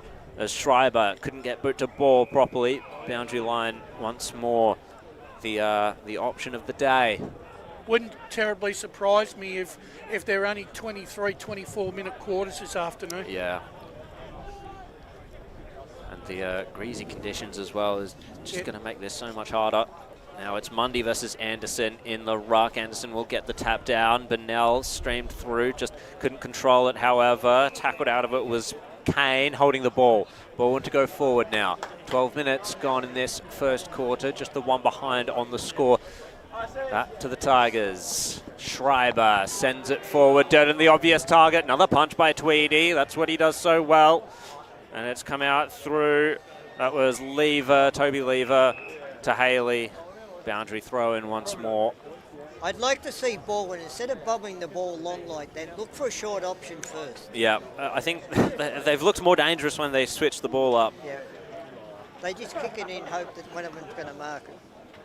And with Tweedy down there, that's been very difficult. Smith hands it out, slimming, swung round, got boot to ball anyway. That was never going to be 15. And the pack falls on top of the ball. I was waiting for Wayne Brescher to call that one short, that kick. Yeah, it was short. Tap down. Oh, Haley, here we go. Smells an option, and that's Durden. So Haley got the snap around the body. Not entirely sure what his intention with it was, but Durden was in the right spot at the right time. All he wanted to do was put it on the top of the square then. And look, he's so dangerous around the stoppies like that. So Sam Durden, 14 goals in 4 games for Balwyn this year. So we're expecting big things from him today if it is going to come his way. This for first blood in the qualifying final. 13 and a half minutes gone in this first quarter at Holm Park Reserve, and we've been waiting on this moment. Sam Durden could provide us with that spark to start the game. Nope. And he's missed it to the skinny side and kicked the one behind. Balwyn, 2 points. East Ringwood yet to score. So the Tigers doing all the attacking in the early stages of this first term. No to prevail just yet as Weatherall long out of the back half. Turner is first to the football, wrapped up on that far side of the ground, which has been where most of the play has been in this first 14 minutes of this game. And Mundy with the tap down, James Below back to Mundy. Mundy got off on the left boot. And they get this moving forward through Waitman. And now they're looking to use the corridor. Poor kick, it's turned over, and Connor Gent was able to take the mark uncontested. The mark there on the far side was dropped, but the Tigers still in possession of the football here. Young finds his target, and they look to now switch the play through Wilson. They mucked up the kick, and now it's the chance of Fox to get involved. And we'll get a ball up, about 65 out from East Ringwood's goals. 2 plays 0, Balwyn leading 15 minutes into this first term. James Below trying to break through 2 Tiger tackles. And wrapped up once again. Gee, if you're going to switch to the corridor, you've got to hit your target. Yeah, you're right. They got out of jail then. They were lucky, as this ball now gets a chance to go forward through Donnelly. Jamie Bennell running onto this one, picked up cleanly, got the handball off. High kick, not going to be 15 metres, spoiled away there, but it's almost a chance to East Ringwood. There was a push in the back, not called. Waitman got it off to Norris. Bouncing ball inside 50, rolls out of bounds. That ball, it didn't go 15 metres, it went 80 metres, 40 up and 40 down. Yes, that's right. As we'll get a boundary throw in. Thanks for joining us on Radio Eastern 98.1 FM and our Facebook and YouTube streams on pretty cold spring day. Tap down from Durden. Chased by Bennell. Keeps this one alive. His teammate there got nowhere to go though, ran into traffic. Brash, East Ringwood just can't get free, can they? The pressure that Balwyn's applying. I think it might be both ways too, Yeah, Ray. it is, but... So Wetherill, Waitman, wrapped up by Urban again, and same result. Another ball up inside 50 for East Ringwood. Great crowd out here today. A lot of people in their cars, of course. But fantastic to be out here at Beaconsfield. Here's Bennell tucked away in the pocket for the first goal of the final series. Not quite, just a minor score, but East Ringwood on the board, one behind. It was into the post. Brash, you were right before. Every player in the inside 50, and now they're all at the other end now. Every player's Just the way the game's going. It is. Everyone's following the ball up on the big ground. Yeah, exactly. Tillich, the target down the line, went over his head, bounced into the hands of Josh Waitman. I think what happens is in the finals, sometimes both sides are trying too hard, right, and they're not. And can't play their natural game because they're too scared to make a mistake. Well, this is what Brenton Sanderson said. They forget where it is, you know.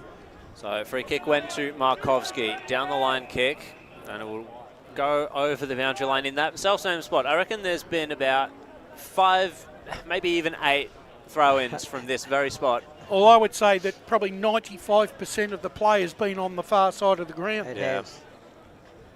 And this sort of game, you think the goal's going to come perhaps not from a set play or good system. It's going to be an opportunistic sort of shot at goal as Bennell had before. And the way the quarter's setting up, we could even have a goalless first quarter here. We probably will. There are 18 minutes gone at the moment. And neither side has scored a goal. And the rain's not going to help. Back into play. We've got Mundy against Anderson. Mundy got the tap down. Well roved by Kane, showing it through hands East Ringwood. Geimer gets boot to ball. Forward we go, bouncing into the hands of East Ringwood now. On the outside, Delaney. Clever little tap on, but well read by Silvani. Gets it off to Urban, and now they march forward through Markovsky. Tillich's the option. He's always a good mark overhead, but Tristan Tweedy read that really well. Knew exactly where that was going, and the player he had to disrupt. Over the boundary line it went. The long bomb's not going to cut it today. No. It's going to be run and carry. It has to be. It really has to be. It's, and that's what I want to see as well. Mundy took it out of the ruck off his opponent's tap. Bouncing ball, looking for territory mostly.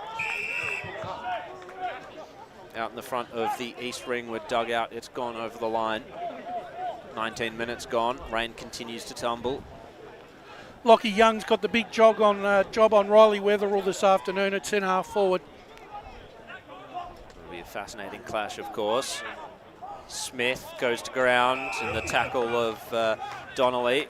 And I reckon there's probably some players out there maybe crossing their minds, how on earth did Beaconsfield do it here at Holm Park? So Smith overran it. Urban went again, got it to Wilson. He had to tackle Waitman. Ball up. Of course, Richmond VFL side out here at Holm Park Reserve this year. Oh, yeah. So it's certainly been a well-known ground for not just the EFNL. Tapping it down. Smith. I thought Belo was in his back, but umpire leaning. Maybe Richmond could move into the EFNL and do a bit better, mate. Right, Ray just lost his spot in Premier Grand Final. And another tackle was laid. Arm wrestle goes absolutely nowhere at the moment. We're on this near side though at least. Urban drops the knees, holding the ball. So there was the opportunity. The umpire says we're going to break this up. The moment I see any player with any sort of prior, I'm going to give the ball to the opponent. And it was Connor Waitman. He gets it to Donnelly. Once more, Balwyn. They've got their interceptors in place. Who's it going to be to fly this time at the back? No mark taken. Scrap at ground level once more. There was Noah Lever tackled by 2. And East Ringwood, they were able to advance it 40 or so metres down the line, but no further. Henry will take on Anderson again. Below wrapped up by Smith the moment he had the ball. 2 plays 1 in a dour struggle here at Holm Park Reserve. Qualifying final action. Urban tackled.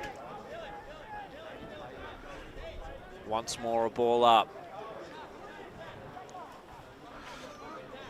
Anderson gets the tap. Now kicked forward through Donnelly. It's a high up and under. Daunting prospect for anyone underneath that one. Lever didn't take the mark, took it on the bounce. Bouncing ball it was to Geimer. He's just going to send it to the sky again. Bit of a rainmaker into the pocket. No mark taken. Bennell had to tackle. And he wrapped up Josh Wise. Got a progress score in First Division qualifying second semi-final. South Belgrave are out of the blocks. 4-3-27 Park Orchards 2 behind. Here's James Below hammering it forward into space. Almost ran on it to himself as they crowd across the line. No free kick either way. Division 2, we've got Surrey Park out of the blocks. 3-3-21 leading Templestowe 4 behind. How about that? That's a big one there as umpire Dan Beard just explaining his decision or non-decision on the far side out there in the pocket. Weatherall got the tap down, socket off the ground. Picked up that time by Wise. Did he cop one high? I said no. Preliminary final, Knox 4 straight 24 leading Scoresby 3-2-20. So everyone's scoring except Balwyn and East Ringwood at the moment. 2-1 at this game. Tigers leading 22, coming up to 23 minutes gone first term. Won't be a long quarter, so won't be too long here, but we're deep inside East Ringwood's forward half. So is there a chance for the Roos before quarter time? Delaney getting through traffic, puts the ball towards goal. Fox is there. It's spoiled across the line, so all tied up, boys, 2 behinds apiece. How valuable it would be for either side to score a goal now in this quarter. You would go into the next quarter full of confidence. It would be a moral victory as much as anything. Over the back it went. It was Lever the option. He didn't take it. And off the ball? No. Off the ball. Yeah, okay, holding it. Maybe incorrect disposal. He dropped it and it come off his knee. If it had come off his foot, he probably would have got away with it. And McGowan. But you can see how Balwyn's flooded back, because when that ball did come back to the centre, there was 5 East Ringwood players there to pick it up. Now it's come to Jason Coughlin. Searching. Who's down there? They have the tall timber to East Ringwood in Fox and Weatherall. Is anyone going to get to it? No, offhand it comes to Wise. Wheeling and dealing to Urban. Great hit, bodylining the ball there was Tilly. Keedle felt that one. And he's happy to take it over the line. Brash, the question is, can either side keep this pressure up for the next quarter? No, it's pressure. It is pressure, and look, you expect the game has to open up, Ray. At some stage, it has to open up. So kick in inside the forward 50. What on Marcus Kane? He gets it to Geimer. Geimer takes the shot towards the pocket. No mark taken. Tackle laid in the pocket. Another ball up.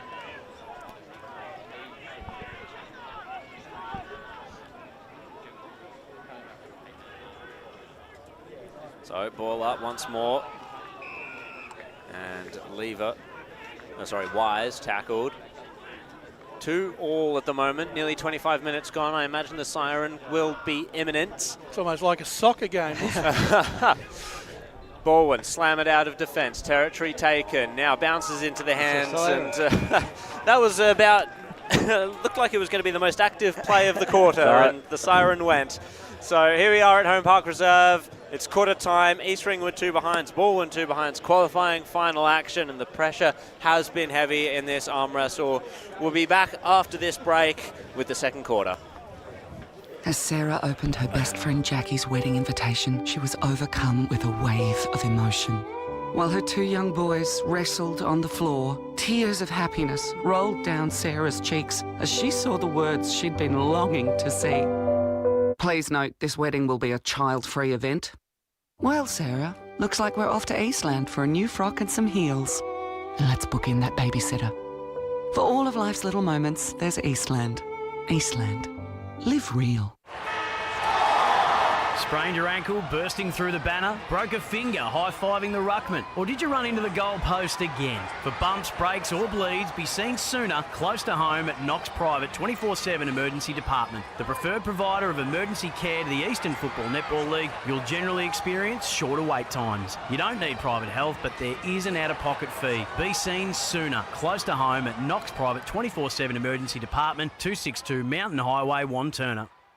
Do you feel good about your bank? Because there is a bank you can feel good about. They share their profits to fund big community projects, small community clubs, and vital emergency services. They've given $250 million to help Australian communities thrive. They have all the products and tech you expect from a big bank, with service you don't. It's Bendigo Bank. Feel good about who you bank with. Try Bendigo. Search bendigobank.com.au or search Bendigo Bank near me. Tobin Brothers Funerals wear their heart on their sleeve. Their clear and easy-to-use website and Memory Maker app make it easy for families to make an informed decision. Here's James McLeod, Managing Director of Tobin Brothers Funerals. We pride ourselves on being the most transparent funeral company. All pricing on goods and services are available on our website.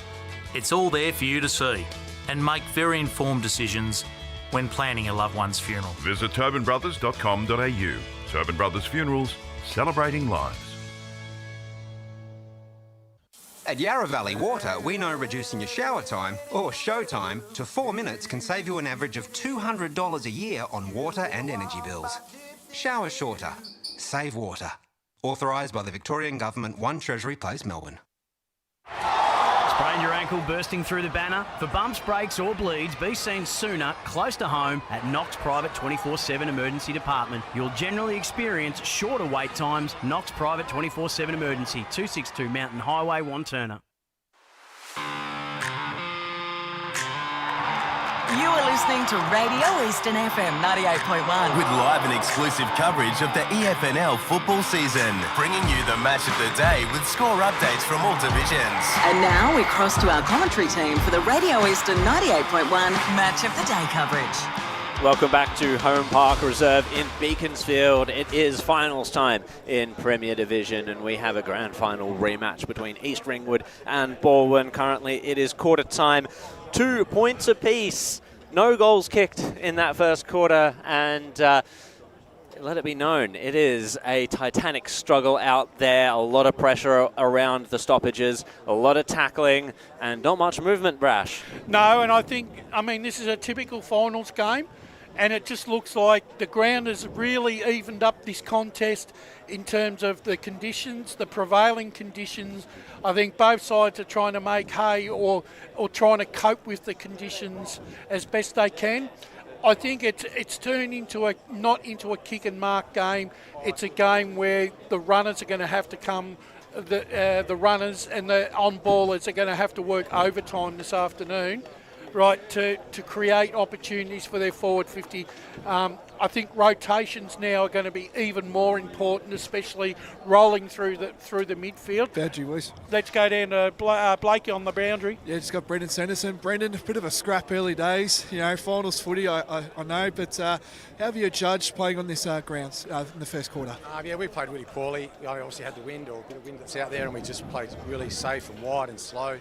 Disappointing. We should be 4 or 5 goals down, really, but disappointing start. We've got to wake up. Yeah, and what are you going to bring for this second half? More of the corridors? Too many guys slow and safe. So yeah, we'll try and take the game on a little bit more, I think. All right, thanks, Brendan. That's interesting because I think the way Brenton was talking about that, I sort of, whilst I agree, but on the other hand, I don't think East Ringwood allowed them. No, that's true. Maybe he's just bored.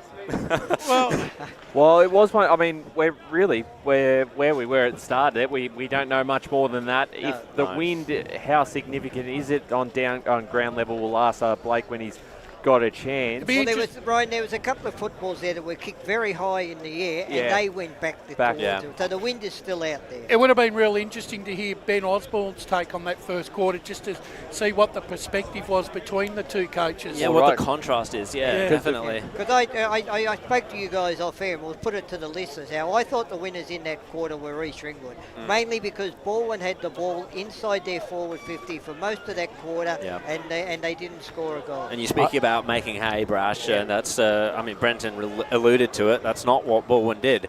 I've got a score in First Division, second semi. South Belgrave hold sway by 26 points early, 4-4-28. I reckon they've kicked with the wind in the first quarter. Park Orchard's 2 behinds.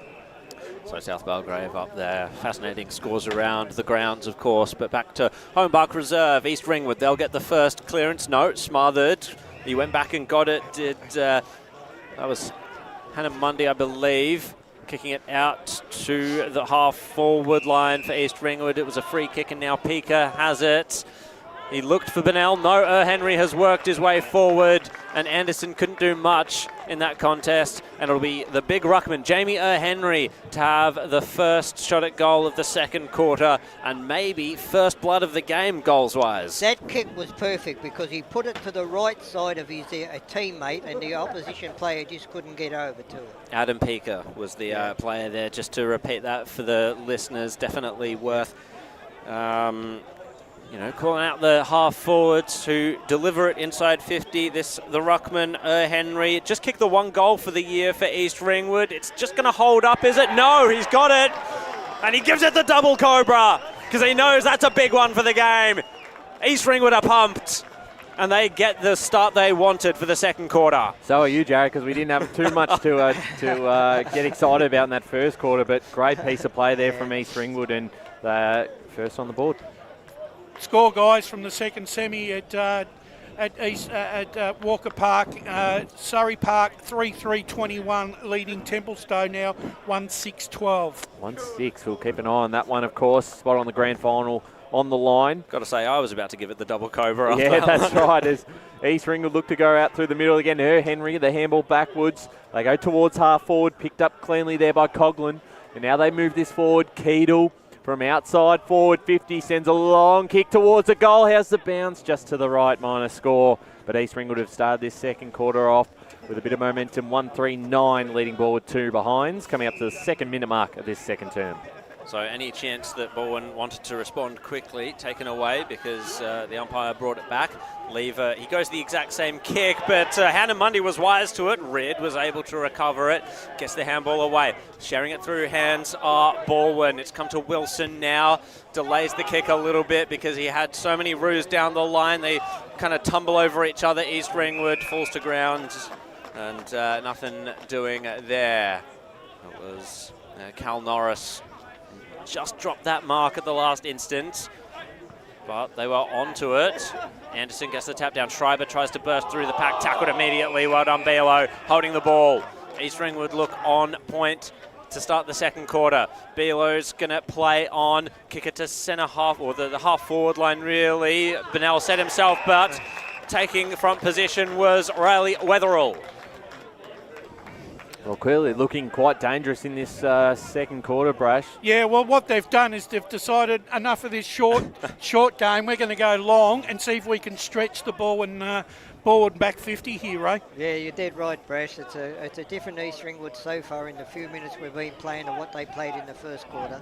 Last year was his first senior year, Riley Wetherall, and he's made such an impact. 37 goals for the year thus far, 38 on offer, second for the game. East Ringwood get an amazing start to the second quarter. Balwyn look a little bit shell-shocked.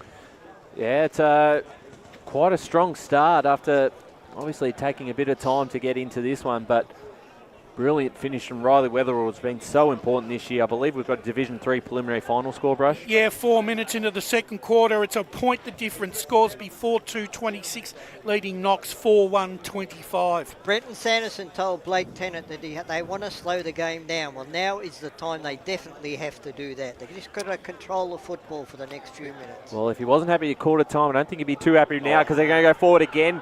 East Ringwood, Connor Waitman from outside 50 puts it up to Weatherall. Again, as easy as you like. You expect better from Lachlan Young in that situation. And I'd say for Connor Waitman just to steamroll his way through the middle and set up this a potential goal for Weatherall. He just kicked the last one. And he's a little bit closer this time. Similar angle. In fact, a better angle from here. He'd be kicking from 20, 25 metres out. He doesn't usually make these mistakes. Weatherall has 2, and the Roos have their third. 3-3-21. Balwyn 2 behinds.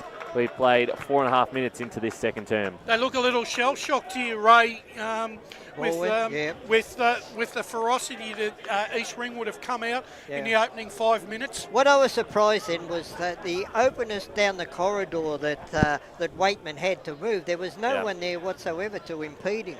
Bearlow's really started to take control in the midfield. Yeah. Some of his clearances and tackling around that midfield have been exceptional he's early on. moved down into the forward 50 now. He also said as well they're out of their cars. He reckons they're still sleeping in the cars. So aggressive handball forward from Balwyn. They get this clearance, but Keedle was first to it in that occasion. Got the kick around the body. Kane Turner nearly took it. No, it's now in the hands of Waitman. Tackled to ground by Freeman. Actually, that was a really good piece of play there by Keedle because he was out of position, but he still managed to take control of the contest and kick the ball into their forward 50. Anderson got the tap down. East Ringwood tried to sweep it, but tackled immediately. Just looking after his opposition there was Noah Lever. Good to see. Anderson got the tap. Secondary tap from, that's Kane. Finds the boundary line. So just to recap, 3-3-21. East Ringwood have gotten 3 goals won this term to Balwyn, no score, and we've gone just 6 minutes here in the qualifying final at Holm Park Reserve. Thank you so much for joining us. Eastern 98.1.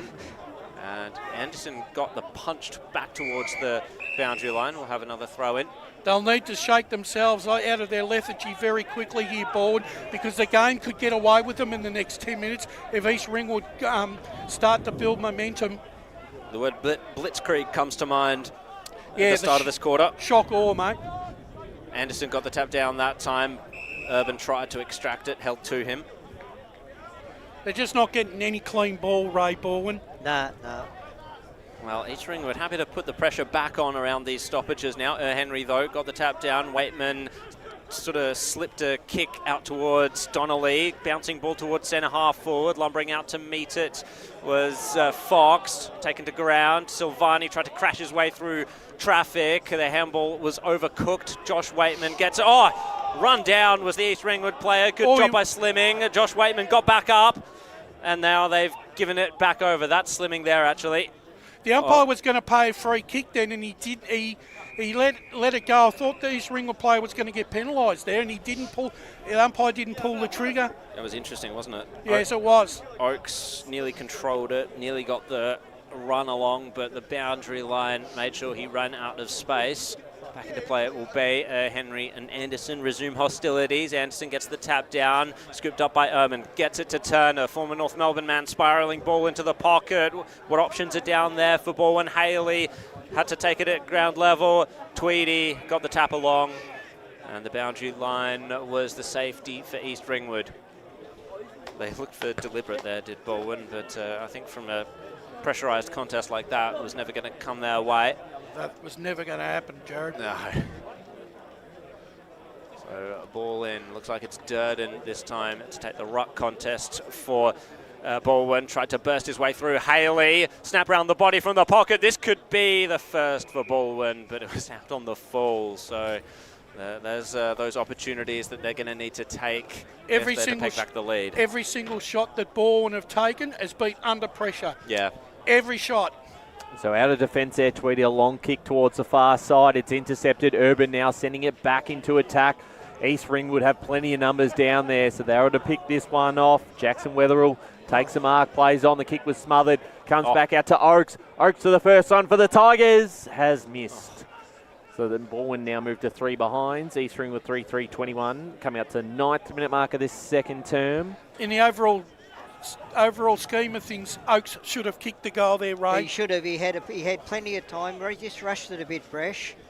Maybe inferred pressure in that instance, as Jackson Wetherill takes the mark.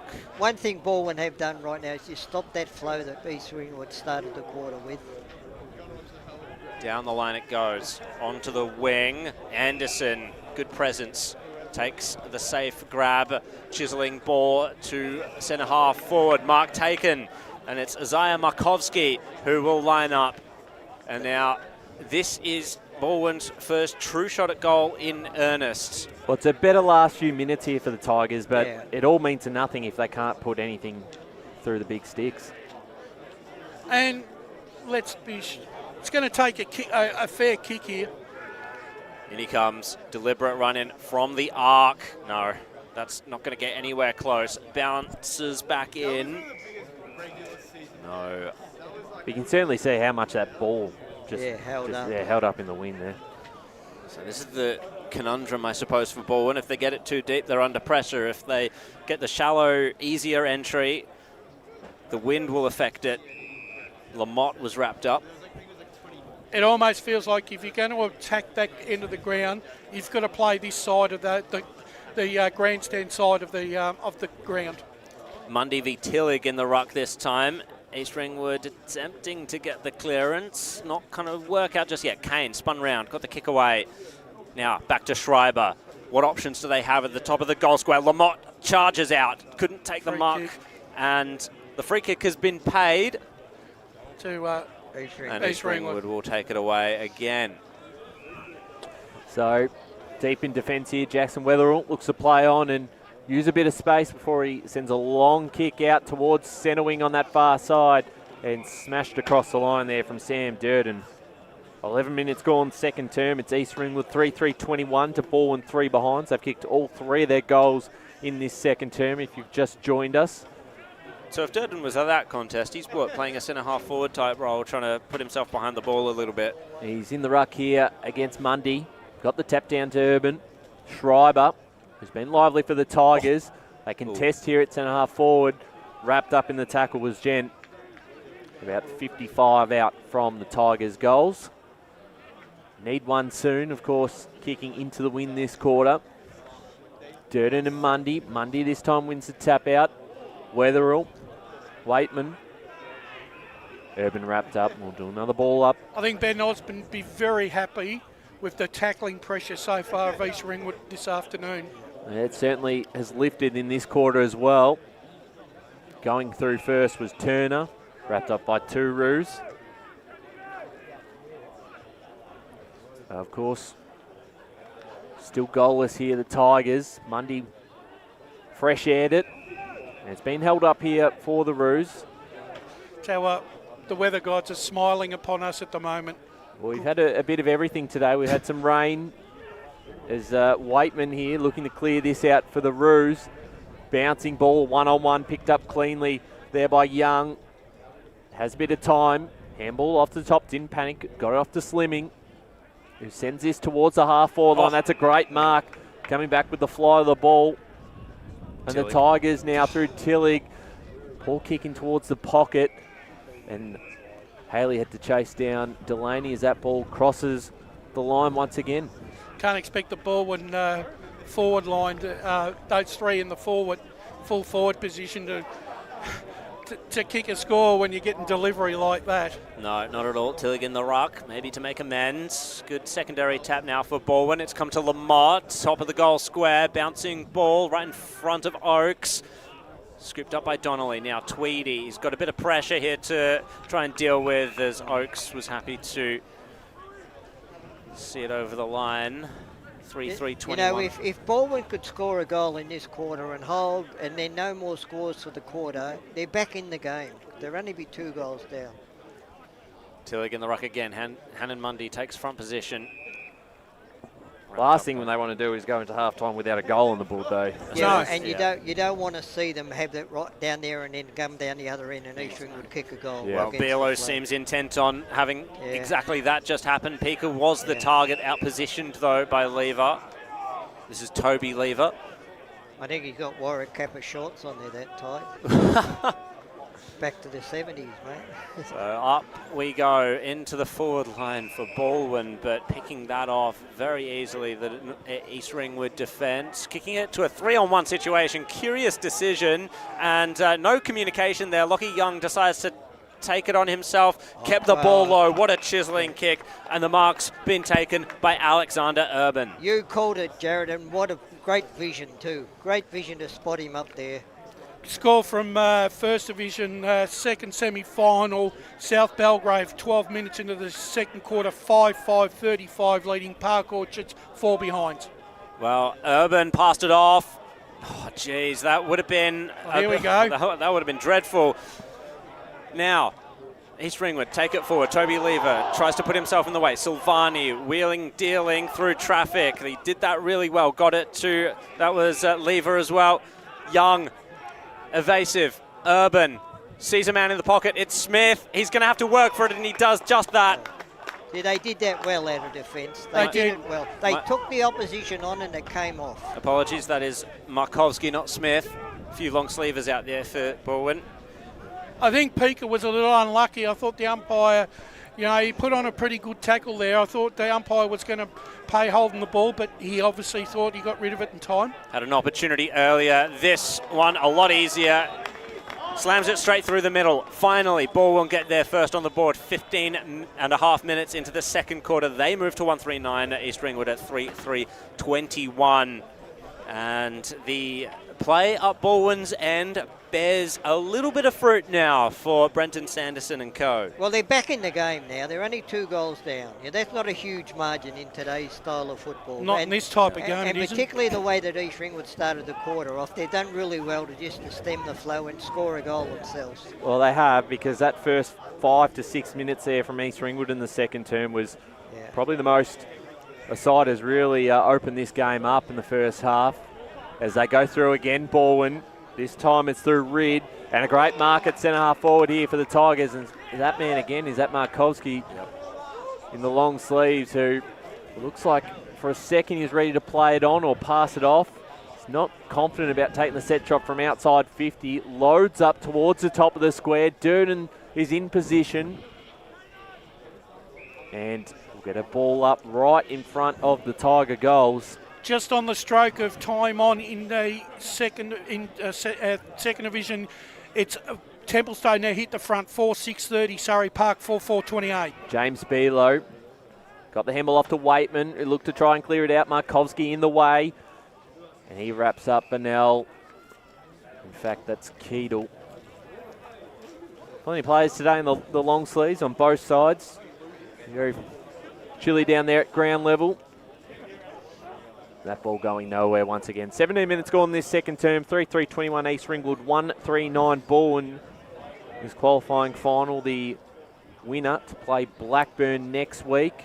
The loser to play the winner of the elimination final in South Croydon and Roval, which is tomorrow at Jubilee Park. 18 minutes into the second quarter, and the third division preliminary final sees Knox 7-1-43. Leading Scoresby 6-2-38. Ooh, high scoring stuff there. Good looking game, no doubt. Down the line, it went for East Ringwood. Reeled it in, did Young with that one hand. Spearing ball to centre half forward. Opportunity now for Balwyn. Bounces out of the hands of Tillich, chopping of the arms. Balwyn will take the advantage. Markovski again, open goal. Looping handball over the top, and Oakes with the coup de grace. Well, they got him off the transition. That was fantastic in that they had players out everywhere. Bowen Smith was smart to obviously find Markovski, and then had Oakes all by himself. Actually, it's a game of 2 halves in 1 quarter. Yeah. East Ringwood controlled the opening 10 minutes. Balwyn have hit back in the last 8 minutes but so to far. me, the player for Balwyn who's lifted in this quarter is Caden Schreiber. Yeah. He has been in everything this quarter. He's the motor there. Look, he's in the middle again there now. He has just been outstanding this quarter. Well, they got the last centre clearance. Can they do it again and level things up before the half-time siren? There's been a free kick awarded, and it is going the way of Balwyn. Here they go again, slimming inside 50. Almost perfect delivery out the back. The whistle has been sounded, and this will come back. Off and the ball. It is going the way of East Ringwood. As Damon Delaney for the Roos has a short option in Wetherill. Jackson Wetherill here for the Roos, just settling things down. Got James Below in the middle of the ground. The skipper takes the mark, and now he's off. Off the right boot towards centre half forward. Getting in front position. Couldn't quite bring it down. Stolen away here by the Tigers. Not clean with the footy. Here's Rid. Stolen by Below. Takes on his opponent. And now, did they try and sell the candy too much? And that time, McGowan wrapped up, and Balwyn will go forward once more towards the half-forward line. Ball hits the deck, picked up by Keedle. Goes back to Delaney. Delaney looking for Waitman, but it bounces out in front of the final series Premier Division banner. Looking great. Did you put that one up, Ryan? I didn't, actually. I think, Ray, when you said it's going to come down to which side, gets a 10-minute break and makes and sets up the win, I think that's how this game is going to play out. I reckon both sides have got a lot of 10 minutes left, but it's the one that's going to sustain it, I think. East Ringwood looked good there, looking for the clearance, had a chain of handballs through the two Waitmans and Below, but it's been cut off now by Josh Wise. Gets it down the line. It just wasn't a great kick, though.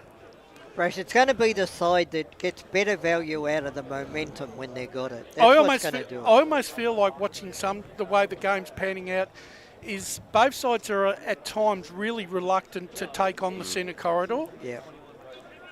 Back we go. Anderson punches it down. Keedle scoops it up. Kick was stifled. To ground goes Urban. Fighting for it was that was Rid. Now whistle's gone. Advantage not paid. It was kicking in danger. That kicking it was just a late call. It took him a long time to call it. Yeah. I know. Rid hands it off. Young, all the experience of playing at the top grade, and he finds Obi Chambers. Haven't called his name all that much, the small forward. He's going to open up the angle just to kick it to the hot spot, but very easily picked off by East Ringwood, and the mark's been taken. That's a wasted entry then. Yeah, indeed. So that's Stuart Donnelly into the pocket. Jackson Wetherill kicks it down the line, but just that was a horrific kick. That was there, Jared. Awful kick. Chambers will get another chance here as we've ticked into time on. 21 and a half minutes in this second quarter. East Ringwood lead by 7 points, but Balwyn have just pushed their way back into the game and given a bit of challenge, and this could be another one. Oh, just kicked it across the face of goal, and Markovsky again. That was a pass. That was a perfect pass. That was brilliant. Yep. And poor marking by East Ringwood there. Too many players. They pushed too far forward into. Markovsky kicks the goal. He gets his second, and there were two players for Balwyn that he could have kicked it to on their own. On their own. Yep. And Balwyn have fought their way right back into this game, and it's 3-3, 21 apiece. Scores level once again, and half-time would be about 5 or 6 minutes away by this point, I think. Rash, can you ever remember a final in any division going in with equal scores at quarter and half-time? No. No. You go. I don't think I'll ever remember that. You and I have been watching the game for 30 years, Ray. I don't think I've seen it. No, I haven't. Just a quick one as well. I've got the luxury of being behind the timekeepers here, boys, but there's about 3:45 to go in this third quarter. So you're close, Jared. A little bit off, though, yeah. There you go.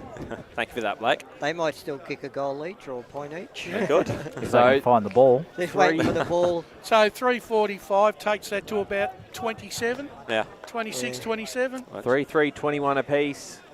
We're still all square here, but great fight back here from Balwyn after East Ringwood kicked 3 goals in the first 6 minutes of this second term. Very mature showing. Yeah, they've just been able to settle into this game. Now getting a lot of run through the middle. Here's Waitman off to Keedle. Both have been impressive for the Roos as they go inside 50 in the Fox direction.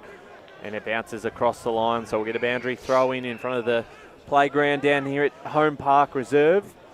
Yeah, well, both the full forwards, it hasn't been their day so far. No, Fox and Durden, they can't get into the contest at the moment. Probably not going to be their day, but we thought it might be a little worse condition-wise, but rain been able to hold up for most of the day. Here's Beelo, who got the handball off for the fourth here for East Ringwood, finishing it nicely there, Jason Coughlin. And they did need that one because the Tigers had been on a bit of a roll, and it was the skipper who got it off to Coughlin, who was able to get a pretty impressive goal there for the Roos. They moved to 4-3-27, Jared, to 3-3-21 Balwyn, 24 minutes gone second term. Yeah, well, Coughlin, Jared, he's spent the majority of the year in the reserves development squad, but he's been in their best for much of the year, and I think he's probably earned his spot in this lineup this afternoon. And a goal in a low-scoring final is definitely reward for the patience put into him by the coaching staff.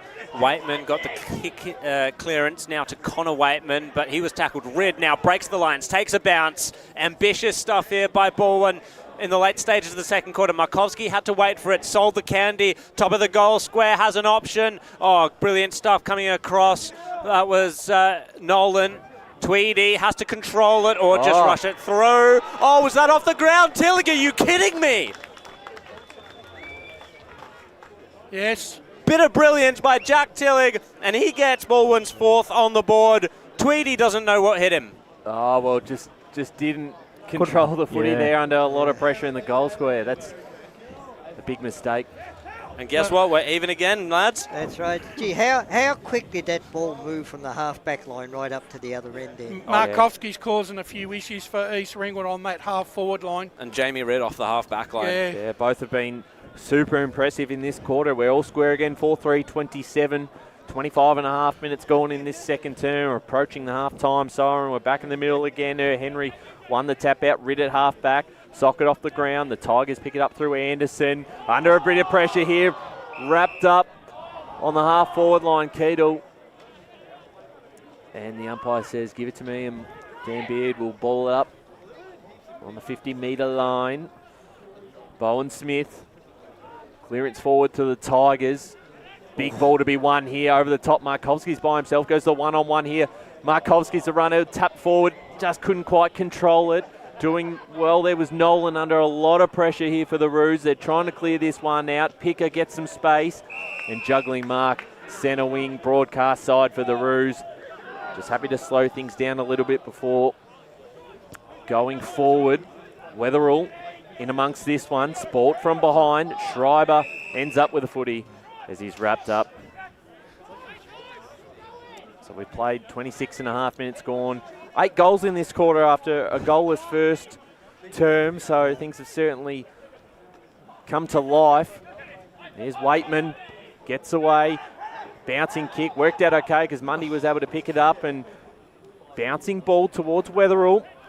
As the Waitman of Connor varieties, he is taken to the ground by Lever. So Noah Lever is going to find the outside kick. Schreiber.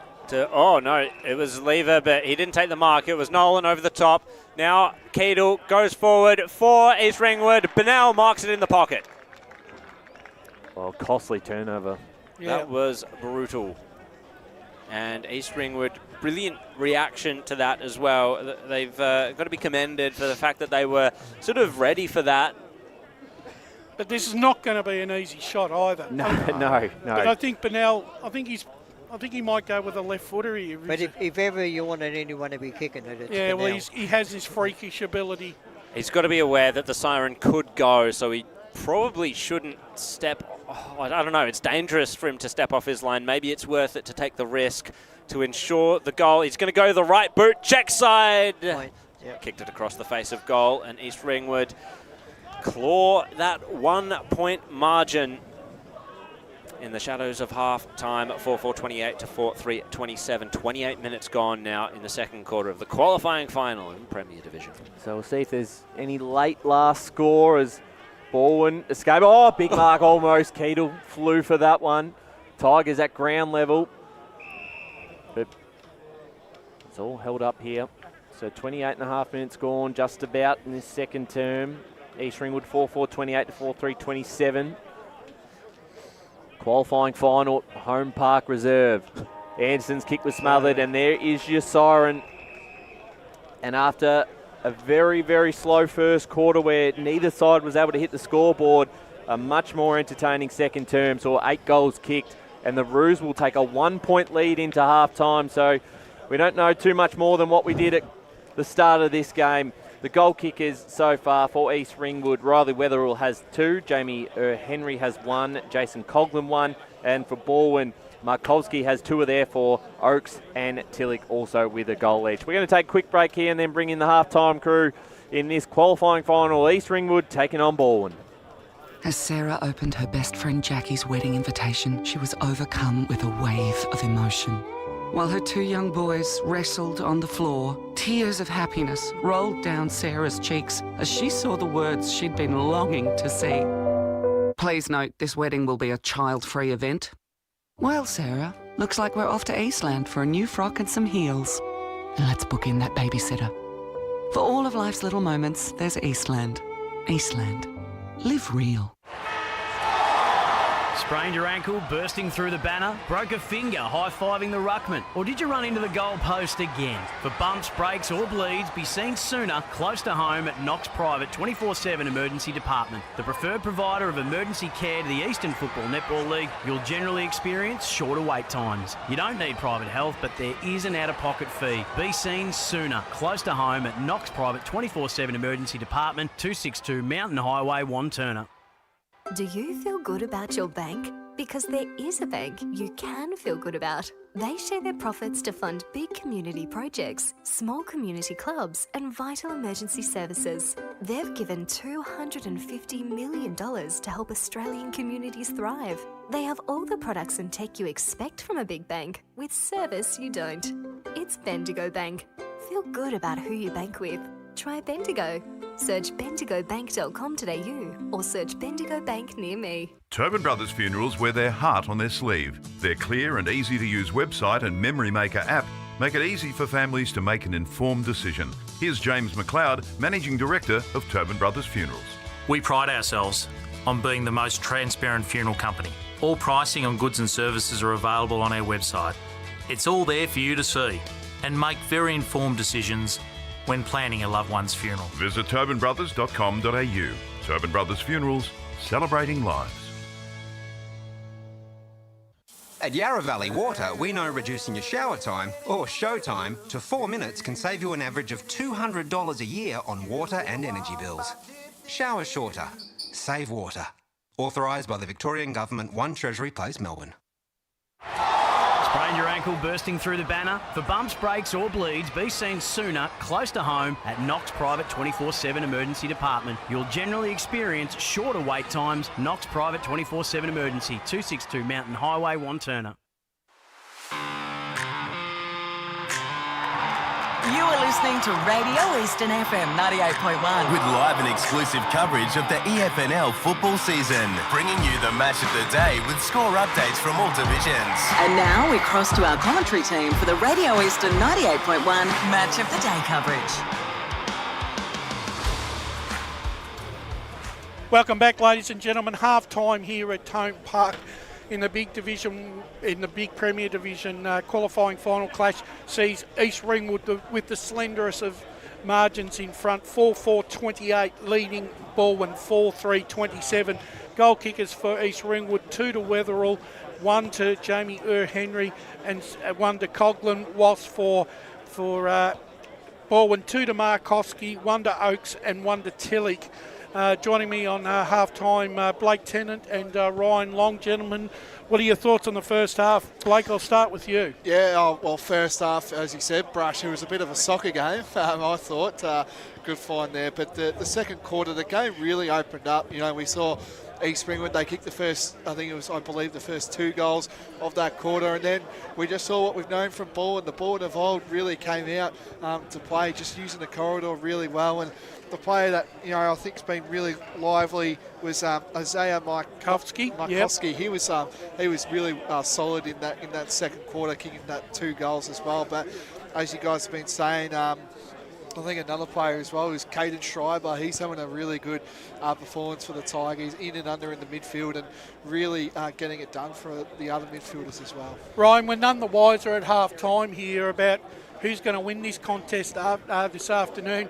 The first quarter was a bit of a 0-0 draw. The second opening probably 10 minutes belonged to East Ringwood. The back 10 belonged to Balwyn. Is it going to come down to which side can gain the advantage in this third quarter, as we term it, the premiership quarter? Yeah, I think so, and I think I was actually really impressed. I walked away at half-time probably thinking that Balwyn were, are probably going in with a bit of confidence after that last patch of that second quarter, because they certainly didn't play well in the first quarter, as Sando was pretty well aware. You were down at ground level, Blake, and heard that bit of a spray, or I've never heard anything like that. He's usually pretty calm. So yeah, but just the words he said was they're still in their cars, he reckons. But I think that message got them out of the cars and actually hopped up like they were driving to Beaconsfield. Well, it took them probably 35 minutes to really get going in that game. Probably how long it took them to get here. Yeah, it actually would be. But Markovsky, I think you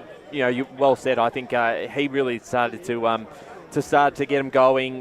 Rid's been good off the half back line, and for East Ringwood, Keedle going through the midfield, Below, Waitman, the usual guys that stand up for them.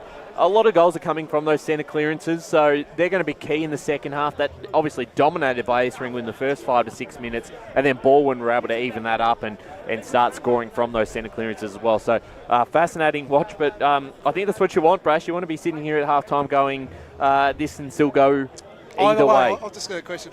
Which side would you want to be in at half-time, Brash? Well, that's a very interesting question, Blake, because I think both sides I reckon they've shown their cards pretty early, and I think it's going to come down to who delivers the ball into their forward 50 a lot cleaner. Yep. I think East Ringwood look a bit more dangerous when they kick the ball into their forward 50. Fox and Weatherall look like that they could take the game away, whereas the two key forwards of Balwyn, Lamott and Durden, haven't really got into the contest. If you had to ask me that question, I'm going Balwyn. I really liked what I saw that quarter. They used the corridor, used the space in the centre of the midfield really well there, and all the contributors are really playing some good footy at the moment.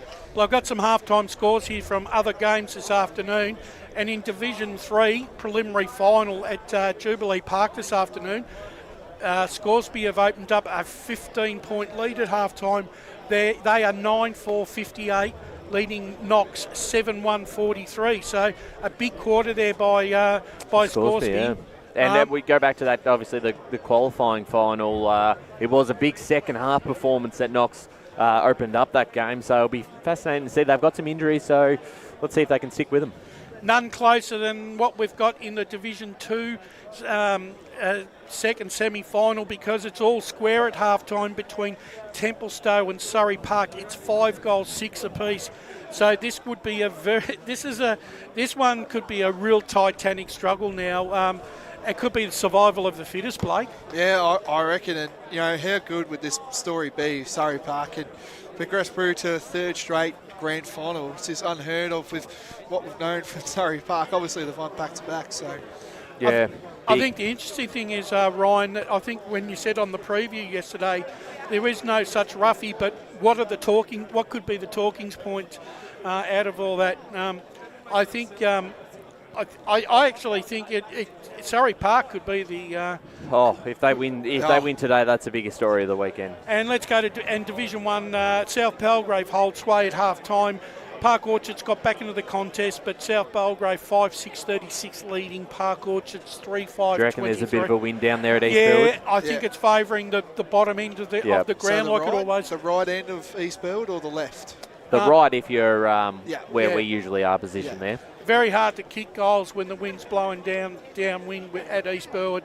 You've basically got to carry the ball or kick the ball to position and, within 20, 30 metres to give yourself a genuine shot at goal. But look, all the finals are close, and this is exactly what we want in the Eastern Football Netball League, right? So I'm going to ask both of you a question here. Yep. Who wins and why? here. Yeah. I went with East Ringwood, and I'm So still sticking with them. I just think that if their two forwards look a bit more dangerous and could take the game away from Balwyn in the second half. But that being said, Balwyn's small forwards are causing a few headaches for the East Ringwood back six, Ryan. Yeah, well, I tipped same reasoning, just vice versa. I tipped Balwyn at the start of the day, and I really don't think there's much in it at the moment. So I won't go away from a tip. I'll stick with the Tigers, but I think at the moment it's a flip of the coin. But big third quarter, by three-quarter time, if one side can get a bit of an edge going into that final turn, particularly if it's the Roos, that will make a massive difference. I think as well, and he's held goalless at the moment, but we need big Charlie. You know, we haven't seen, I feel like we haven't seen enough of him today, and he needs to fire, because when he fires going Balwyn, they win a majority of their games when he's up and running. Maybe Brenton might give him 15 minutes in this third quarter in the midfield. He was in the midfield a bit. Yeah, but, he had a little bit of argy-bargy with someone earlier, Yeah. so it's probably it's probably one of those things where he's just being held. You know, he can't get to that contest that you expect to get him to get to. All right, gentlemen, it's the half-time show done and dusted here, and when we come back, the call team will reassemble to call the big second half here between East Ringwood and Balwyn, coming to you on Radio Eastern 98.1 and live all around the world, streaming on Facebook and YouTube. As Sarah opened her best friend Jackie's wedding invitation, she was overcome with a wave of emotion.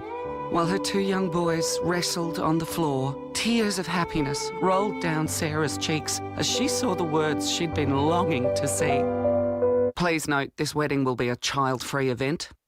Well, Sarah, looks like we're off to Eastland for a new frock and some heels. And let's book in that babysitter. For all of life's little moments, there's Eastland. Eastland. Live real.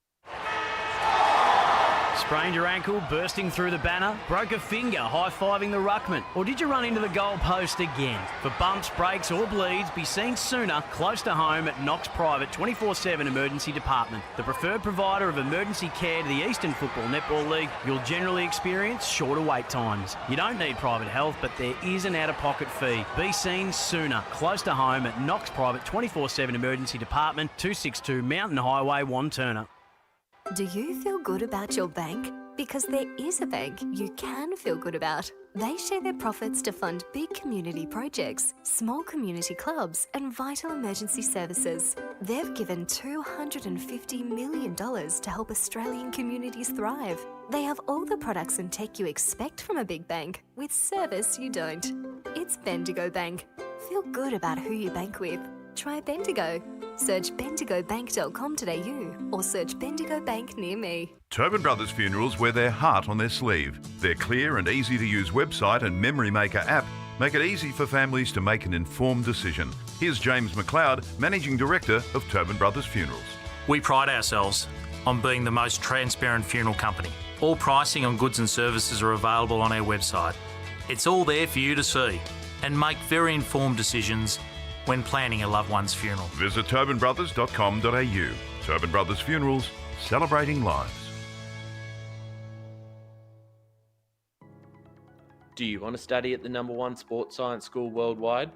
Study sport at Deakin and benefit from the most advanced sports facilities available, from running tracks to biomechanics labs, and decked out gyms to a climate chamber. Deakin have what you need to graduate ahead of the pack. Discover endless opportunities in sports science by visiting deakin.edu.au/sport. Deakin, proud sponsors of the EFNL.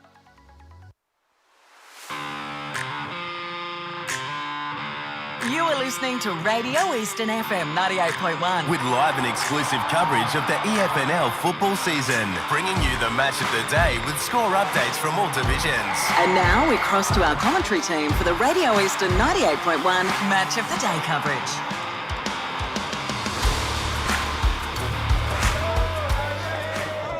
Welcome back to Holm Park Reserve in Beaconsfield. It's finals time in Premier Division, of course. Thank you very much for the gentlemen on the half-time show. Very good job there as Balwyn are running back out onto the ground. East Ringwood already there. Currently, it's East Ringwood 4-4-28, Balwyn 4-3-27. Intriguing clash.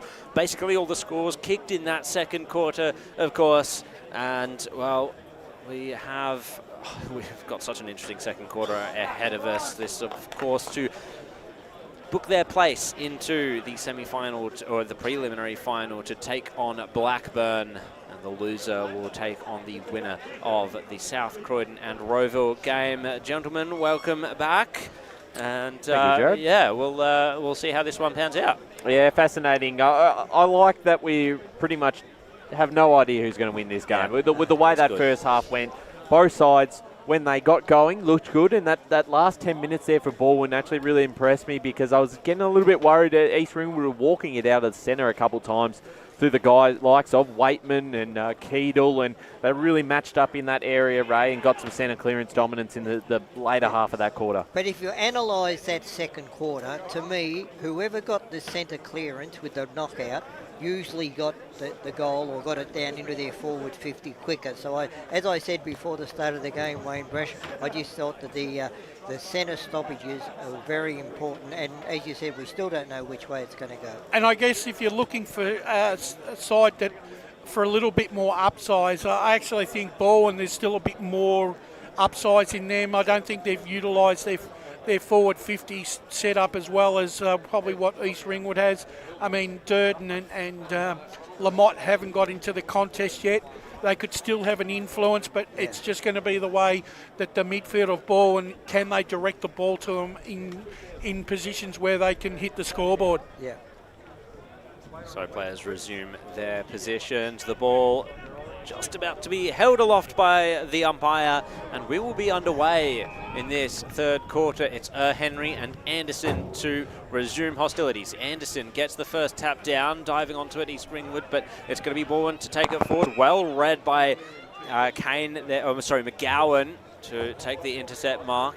And East Ringwood will load up off the half-back line, gets it out to Nolan, and even wider still in the hands of Norris. Low chiselling ball. East Ringwood playing a bit of checkers now to try and bring this forward. This is Connor Waitman. Now, where to from here? Adam Peaker with ball in hand. Just going to send it to the contest. The tall timber will rule this one, and it's actually Noah Lever with a good leap. So Balwyn chips it across the half-back line to Oakes. Yeah, he's got to switch it quickly. Silvani. Wilson is the option out there. Just delayed a little bit, did Silvani. So Wilson had to work a little bit further up the ground. East Ringwood now setting up that defensive wall. Rid, the next option. I thought Rid was very good in the second quarter for Balwyn. I have to agree, Ray. And he's going to pull the trigger this time. Down the line, Smith could be the target here. Henry to challenge, but actually it was Harry Nolan to take the intercept mark once more. Done some important things, Nolan, in the first half. Delaney on the wing, but the kick wasn't great. It came to Tillich. He read it very well, overcooked it to Chambers. Nolan once again, the safe option. Brilliant shepherd applied by Dylan Bealo. Mark taken by the former Warrandyte man, Geimer. Wayman had to take it on the bounce, and he was buried in the tackle by Lockie Young. Gee, that was ferocious, wasn't it? That was ferocious. Nothing. It was legal, but it was ferocious. Connor Waitman will be feeling that one for certain. So Henry tried to wrestle it out of the ruck contest. He was going nowhere, locked up by Anderson. It was like trying to lasso a giraffe then, wasn't it? It was. Tapping it down was Anderson. Smith roved it. Wilson couldn't handle it, had the time to feed it back out now to Rid. He was tackled, wrapped up by James Bealo. Just a little bit too much overplay between themselves then, Balwyn. Yeah, I have to agree. Can't afford to get too cute now. No. Henry got it to Waitman. Smith wrapped him up. Great tackler is Bowen Smith. The underrated part of his game, I would have to say. Anderson, Henry, Schreiber takes it over the boundary line. So first few minutes into this one, no score just yet in this third term. Still East Ringwood leading 4-4, 28 to 4-3, 27. Thanks for joining us, Radio Eastern 98.1 FM. We're on our Facebook and YouTube streams as ball back into play here in front position. Anderson got the tap down. James Below run down, got away in time. So we're getting another ball up, centre wing. Similar to what we saw at the start of that first term. We'll see who will strike first in this second half. Below goes backwards to Waitman. Waitman's handball's just in hope, cut off by Schreiber. Got time to go off to Wilson. And they've been able to get this through again, Schreiber. This time wrapped up by Below. Brought to the ground, and you certainly can see the pressure from both sides. James Below's had quite a few big Schreiber tackles. wasn't expecting that to come back to him then. He had his back to him. Tapped down by Anderson. Connor Waitman this time was able to juggle it. Got it off to Keedle. Both been important today. Down the line they go. And Josh Waitman involved. Seymour chasing this one. As that ball trapped just inside the boundary line out here at Holm Park Reserve. 4 minutes into this third quarter. So we said no goals kicked in the first quarter, and then we had a total of 8 in the second. Henry. Drilled kick forward. Picked off by Urban. Reed as well. A high kick. Who's going to be able to get onto this one? Tillich at the back. Made a contest out of it. Lever got off to Bowen Smith. It's a advantage play on here for the Tigers. It's a one-on-one. Durden out the back against Tweedy. Who's going to run into this first? Durden can soccer off the ground or pick it up. Can't quite. He's got 2 Roos to compete with. And across the line it goes. And he should have tried the soccer kick there, Durden. It was the best option. Look, it's easy for us. I almost thought he might have pulled up a little bit and then Haley go for the football. Well, Haley was coming in with a bit of pace, but still a chance here for the Tigers. We got eyes in the back of our head. They haven't. Yeah, exactly. So forward pocket. Tapped down by Durden. Haley's lurking around this, and we'll do it all again because it's gone over the line, so we'll get another boundary throw in. Balwyn with an opportunity to put the first on the board. But the clearance is where it's going to be won. It's Durden versus Mundy in the ruck contest. Good battle there. Durden really got the tap. Smith feeds it out. Urban with the opportunity. Run down by Nolan. The kick was wayward in that instance, and Delaney took the mark. Goal-saving tackle there by Nolan. Yeah, it was important, wasn't it? Now Tweedy, who I thought it was a really good effort against Durden before, forced him to make the decision between picking it up and kicking it off the ground. Now it's going to ricochet back inside 50 for Balwyn. Tillich roves it at ground level. Oh, well, Makovsky is not going to go anywhere with that because the umpire picked up on what Brash was putting down, and Donnelly will take the free kick. We've gone 6 minutes in the third quarter, no score thus far. To the outer side go East Ringwood, juggling, taking, I thought took a good mark. Silvani, no, over the line it went. I think a lot of the players are trying to preempt the free kick that the umpire are playing at the moment. You've got to play the ball on its merits and let the umpires make the decisions when they have to. Agreed. Anderson and Mundy. Mundy took front position, got it down to Waitman, shares it out to Josh Waitman now. Just a tumbling ball forward. East Ringwood could make the most of it. Weatherall couldn't go anywhere. Smith tried to rip it away from him. Waitman says, no, I'll have that back, thank you. And the umpire will take it. You want to talk about a player who's played their role so far, you'd have to say Tristan Tweedy's done a fantastic job on Durden this afternoon. Bouncing ball out of the clearance. Wise tried to fight his way through. Going nowhere. Isn't it amazing though? You've got two of the highly skilled sides, and it's amazing what pressure does to your disposal. Mundy bouncing ball forward. Lever taps it down, weaving his way around was Rid. Did very well to get it back to Mundy. Lever again, kicked it to the centre of the ground. Turner out of his hands. Ball hits the deck. Tackle by Turner.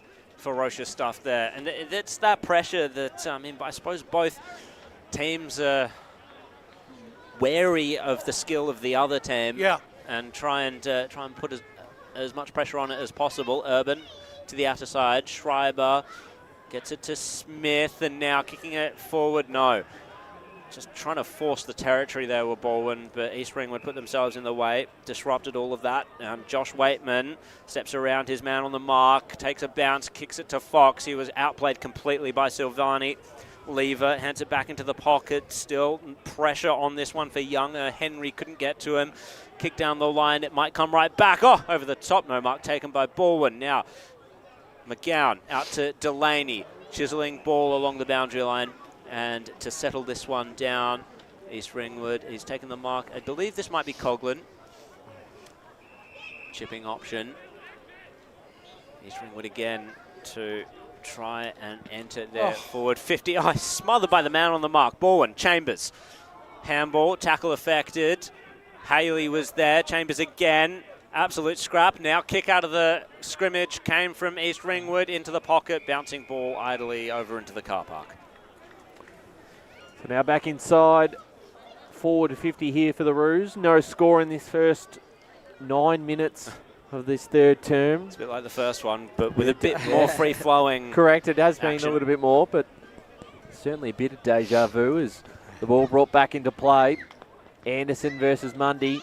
Anderson just fisted across the line again, and we'll get another boundary throw in. On that too, Ryan, if this is a draw at the end, we go over another 5 and 5. Yes, correct. There will be a winner today. There's extra time up for grabs. I've already let Murray know. Yes, yeah, we could of course be going past the 5:15. Well, but the thing is, the quarter's been so short, I don't think we will. So that's right. Yeah, I don't think it'll be an issue. Boys, sorry to interrupt. Just watch out on Sam Durden. He's just come off on the ground. He is getting a little bit of attention from the trainers. So watch out from here. Thanks, Blake. We'll keep an eye on that one. I'll certainly need him out there as this game continues, and it's a bit of an arm wrestle as Urban getting through traffic. So is Schreiber, Free who's kick, been pinged for something here. So it's coming back. I think it's Bennell, is it? Whilst we've got a quiet moment, 14 minutes into the third quarter at the second division, second semi, Templestowe hit the lead 6-7-43. Surrey Park 5-6-36. And that is right, Ray. It's Jamie Bennell with the footy at the moment. Wind died down a little bit, so he's a fair way out, but potentially a chance from here. He'll be kicking from just inside the forward 50 at Holm Park Reserve. Jamie Bennell looking for his first of the afternoon. That's a beautiful kick of the football just to the left. So it's East Ringwood's first score of the quarter. That moves them to 4-5-29. Balwyn 4-3-27. We've played 10.5 minutes on the Bendigo Bank scoreboard in this third quarter. Wind's picking back up again a little bit, and the clouds are rolling in as well, so I do wonder if we'll get another shower and if that will affect the game. It's going to come right back into East Ringwood's forward line. Below, just a ill-directed kick at the end. Bennell having to fight for it, and the tackles come from Lamont and Haley. 13 minutes into the third quarter in the preliminary final third division sees scores be 11-5-71, leading Knox 8-1-49. Bennell out of the stoppage, got the kick away, wasn't clear though. And another ball up will come. Donvale waiting for the winner of that game. Yeah. Here we go again. Tap behind Anderson. Bennell read it well. Wrapped up immediately. Brought to ground after the whistle was blown by Turner. And free kick. He ran him down. He ran him down. It was holding the ball. Yeah, definitely holding the ball. But not too kind in the tackle there was Turner to Bennell. Bennell looked a little bit hurt. Turner turned it over immediately, straight to Nolan, who has done very well. He had longer hair in the footage that I was watching of the Rowville game, so he's completely confused me with the short hair. Turned over again, and there's the intercepting by Lockie Young. He's done that very well. So a bit of kick to kick at the moment. We'll see if Tweedy can turn it over again. No, it's Nolan once more. I think if Brenton Sanderson would not be happy the way the ball when bringing that ball out of the defensive. Not in the slightest. Mundy was met heavily by Lockie Young, but still took a very strong grab. And this is an opportunity now for Mundy. It's going to test him, I would say. He's probably going to set it up to the top of the goal square. That's what he does. And Bennell to come from the back. Silvani's there. Fox gets the handball. Freeman's going to run it over the boundary line, and the safety for Balwyn. 12 and a half minutes gone in this third quarter, Brush, I 29 to reckon 27. Silvani's done the job on Fox today. He has. 13 minutes into the third quarter in the First Division second semi-final. It's tightened right up here. South Belgrave 6-6-42. Park Orchards 5-7-37. So still alive here for the Roos. On the boundary side, that's too much to the left, so just a minor score there for the Roos. That moves them to 4-6-30 to Balwyn 4-3-27. Just 2 points kicked for the quarter. Yep, in the first 13 minutes of this third term. Very similar to that first quarter, long kick out of defence. And that's better from Balwyn, the mark taken by Nathan Oakes. You'd hope the as an option. You'd hope the goal umpires were getting paid by the hour, not by the Yes, wave. as Wilson looking to get to Bowen Smith. Didn't quite take the mark, but still controlled the footy and now is off straight away using the corridor. Great kick. He finds Connor Gent, who plays on immediately and puts it towards the top of the square. Tilling in front position. Tapped it down. All the Roos have got the numbers here. Big tackle from behind. That is And a Jack match, Tillig. That is a match-winning tackle. Yeah. That can change the whole context of the game. Well, he did well just to compete in that contest and then never gave up. That's right. And it looked like that Norris might be out, but And he it was a came in run-down for, tackle, fantastic. And he came in for special mention by Brenton Sanderson Tillig at in our pre-match this afternoon. Yes, he did. Described as a wild card. I mean, that tackle deserves a goal. How about the piece of play by Bowen Smith there? Rode the bump and Yeah. then hit the pass. Beautiful play. Yeah, a couple of big moments there for the Balwyn Footy Club as Jack Tillig now in range. They trail by 3 points. They haven't scored in this third quarter just yet. Can they retake the lead? Tillig comes in and has put it through. Tigers in front. 5-3-33. East Ringwood 4-6-30. Coming up to the 15th minute mark of this third term on the Bendigo Bank scoreboard. That's the second goal for Tilling for the game. He has been a very, very good player.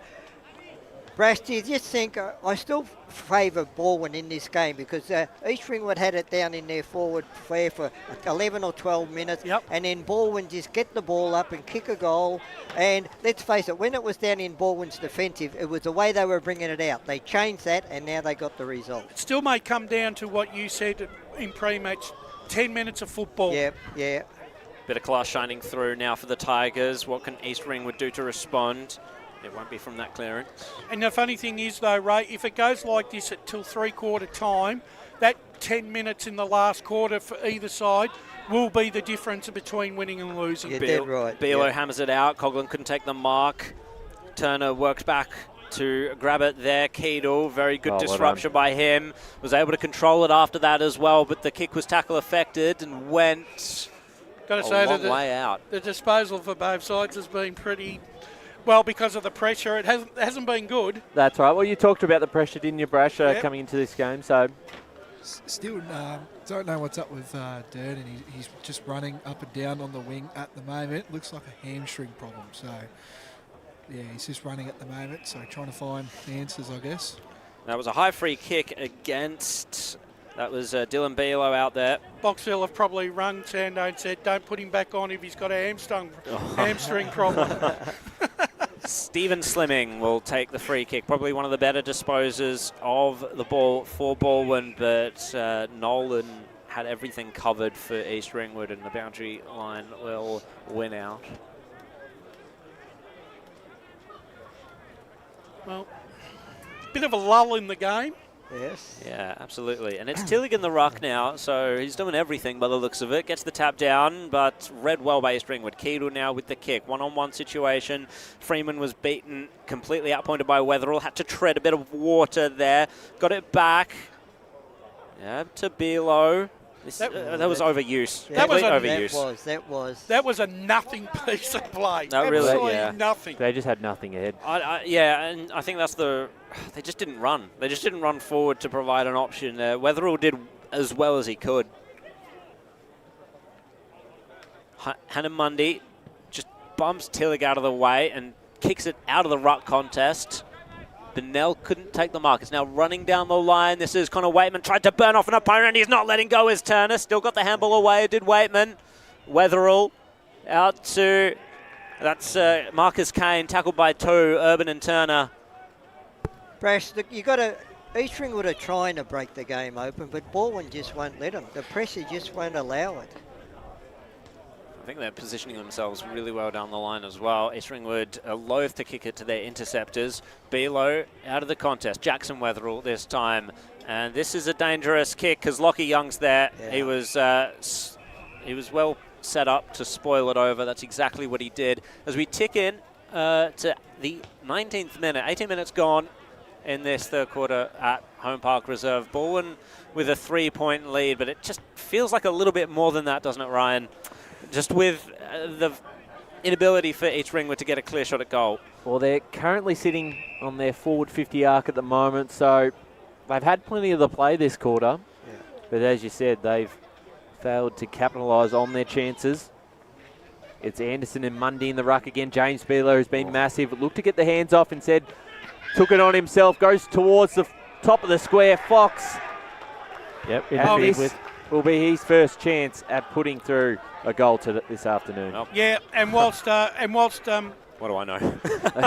and whilst Fox lines up for goal, we're in time on in the second division, second semi-final. Templestowe holds sway, but only by 4 points. 6-10-46 to Surrey Park, 6-6-42. And Park Orchards have taken the lead here by a point. We'll get an update score in just a second. Because Josh Fox is going back to put the Roos back in front by 3 points. Has been quiet today, been limited opportunities, but this is his biggest of the afternoon. Fox comes in and brings it back with the wind right through the middle.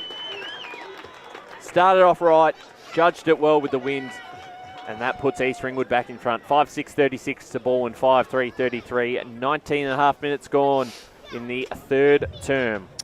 Durden's just come on, boys, so he's just got the all clear, so he's back on the ground as we speak now. And Ray and Brash, on key players who have been held quiet, we've talked about Haley and Durden and Fox. All it takes is a couple of key moments in a low-scoring game to turn things around. Exactly. And they've just hit time on in the third quarter of the First Division second semi-final. And as I said, Park Orchards are a point in front, 6-7-43. South Belgrave, 6-6-42. Interesting. Alex Silvani a bit nervous in that situation, I thought.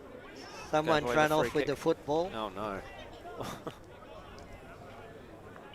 It's currently gone in the bushes, I think, out the back here at Holm Park Reserve. There we go. It's coming back. Oh, it's hit your car, Ryan. Oh, sorry. My car's it's not going to be around too much longer, Liam. I'm about to get rid of it. Oh, nice. Oh, do they know it? Do they know about the yeah. Someone, yeah. In case they're listening today. Traded it in on a Ferrari. Time on in the third division preliminary final sees scores be 12-5-77, leading Knox 8-2-50. So we finally made our way back to the middle. Anderson got the tap down. East Ringwood not going to let them get away with it. Josh Waitman kicks it out. Mundy was the option, but now it's come to, this is Geimer, kicks it to the pocket. Fox, he's got one. Can he get another? Silvani waited out the back, took the bounce of the ball. Oh, goodness me, Seymour, he's managed to just squeeze a kick towards the top of the goal square. It was touched off the goal line, stayed in play. Another shot at goal, East Ringwood. Just to the outer side. Keedle, well done. We'll want to bring this one back in. Yeah, so 5-7-37 plays, 5-3-33, 21 and a half minutes gone third term. Roos with the slender lead, hasn't been much in it this afternoon. The highest margin, 19 points earlier on in that second term in favour of East Ringwood. As the ball comes back out, copping one high there was Alex Urban, who win himself a free kick and hasn't got much ahead of him at the moment. Very stagnant both sides here.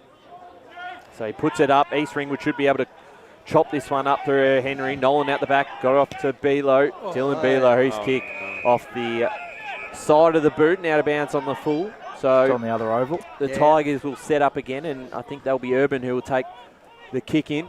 I don't think Lamont's troubled the stats people this afternoon. I can't see him had a kick or we've called him with a handball yet.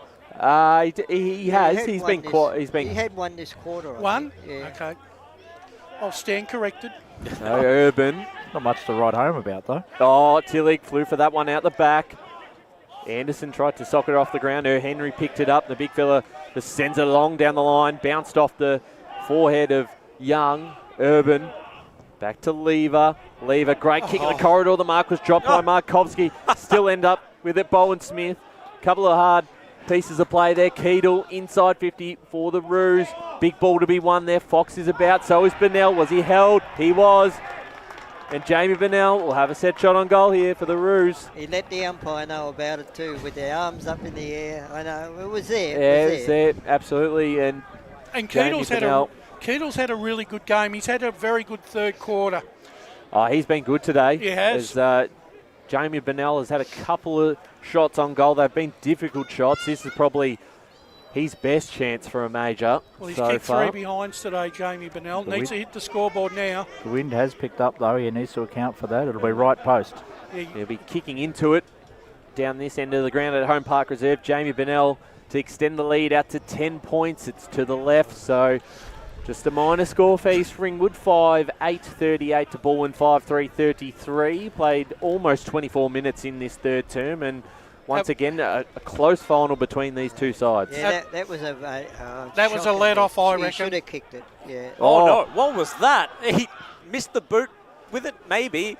Completely flummoxed the man on the mark and was able to recover it. Got it down to Anderson with the exit kick. Smith he was infringed upon by the looks of it. He's given away a free kick. I don't know how he did that. A very strange piece of sure play. about that one. Connor Waitman receives it. Pika is the option at half forward. Now kicks it over the top. That was great by Young. Now comes to Wilson, and Balwyn will be able to settle themselves down briefly as Dylan Below intercepted. Rushed the kick a little bit because he saw a good option that he liked. And chopping of the arms, I think, was paid. Right on the money there, Jared. And the mark was, the free kick will go to Seymour. Felix Seymour will take the shot at goal. No, he won't. He'll hand it off to Jackson Wetherall. Hard angle for the right footer. Top of the goal square.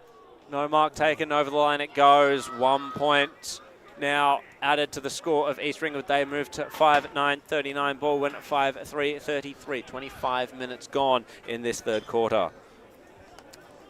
So ever since you've probably said that the margin seems to be a little bit bigger in favour of Balwyn, East Ring would have had all the play, Jared. They turned the tide, didn't they? You fired them up as towards the far side, but again, it's still only 6 points. They've missed a couple opportunities in this term. So 5-9 plays 5-3. We're approaching three-quarter time. Won't be long with just the 2 goals kicked in this quarter. Park Orchard still holds sway by a point, 7-7-49.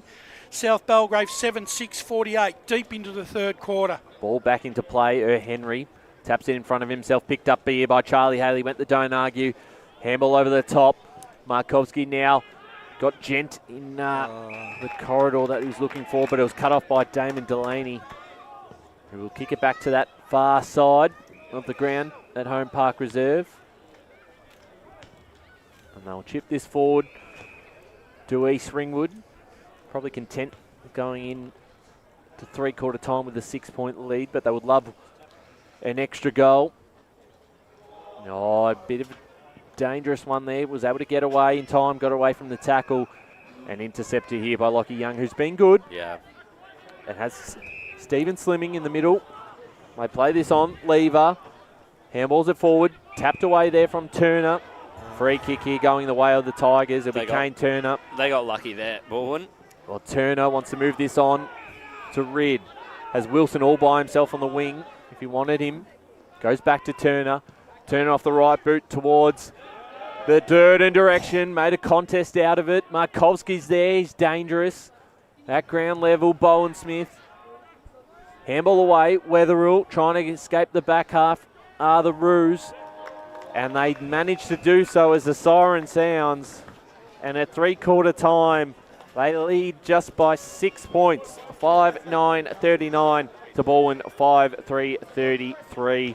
The goal kickers, Jared, before we go to our final break. For East Ringwood, 2 for Riley Wetherall, both in the second quarter, and then 1 each to Jamie Henry. Jason Coughlin, and then the third quarter goal for Josh Fox. Meanwhile, for Balwyn, 2 to Markovski, 2 to Tillig, and 1 to Nathan Oakes. Thank you very much for joining us on Eastern 98.1, the Facebook and YouTube streams for the EFNL Eastland Match of the Round. We'll be back with you for a grandstand finish in the final quarter in this qualifying final from Home Reserve in Beaconsfield. Don't go away. Today at Eastland, Lucy's trying on jeans for a momentous occasion. Coffee with the ex. She needs jeans she can move in because she's definitely moved on. Jeans that get a second look, but don't give any second chances. Jeans that say, why yes, I have spent the last 8 months in a post-breakup juice cleansing, kickboxing, personal training frenzy. And it looks as though she's just found the perfect pair. Bravo, Lucy. For all of life's little moments, there's Eastland. Eastland. Live real. Sprained your ankle bursting through the banner? For bumps, breaks or bleeds, be seen sooner, close to home, at Knox Private 24/7 Emergency Department. You'll generally experience shorter wait times. Knox Private 24/7 Emergency, 262 Mountain Highway, Wanturna. Do you feel good about your bank? Because there is a bank you can feel good about. They share their profits to fund big community projects, small community clubs, and vital emergency services. They've given $250 million to help Australian communities thrive. They have all the products and tech you expect from a big bank, with service you don't. It's Bendigo Bank. Feel good about who you bank with. Try Bendigo. Search bendigobank.com.au or search Bendigo Bank near me. Tobin Brothers Funerals wear their heart on their sleeve. Their clear and easy-to-use website and Memory Maker app make it easy for families to make an informed decision. Here's James McLeod, Managing Director of Tobin Brothers Funerals. There's no mystery about our pricing. It is clearly displayed on our website and our app. We have staff standing by 24 hours a day, every day of the year to assist you in your absolute time of need. Visit tobinbrothers.com.au. Tobin Brothers Funerals, celebrating lives. There are only 3 things that should be flushed down your toilet. Pee, poo and paper. Some wet wipes and antibacterial wipes say that you can flush them, but you can't. They clog up the toilet and pipes, causing expensive blockages. Save yourself a truckload of trouble. Put your wet wipes in the bin. To learn more, head to the Yarra Valley Water website, yvw.com.au/wet-wipes. Hi, Dylan Dow from the Baroni Football Netball Club here. When I need to grab a quick coffee or a bite to eat, I'm popping into Eastland. Eastland's more than a shopping centre. They support a range of community organisations and have been a major partner of the EFNL since 2018. Cheers, Eastland.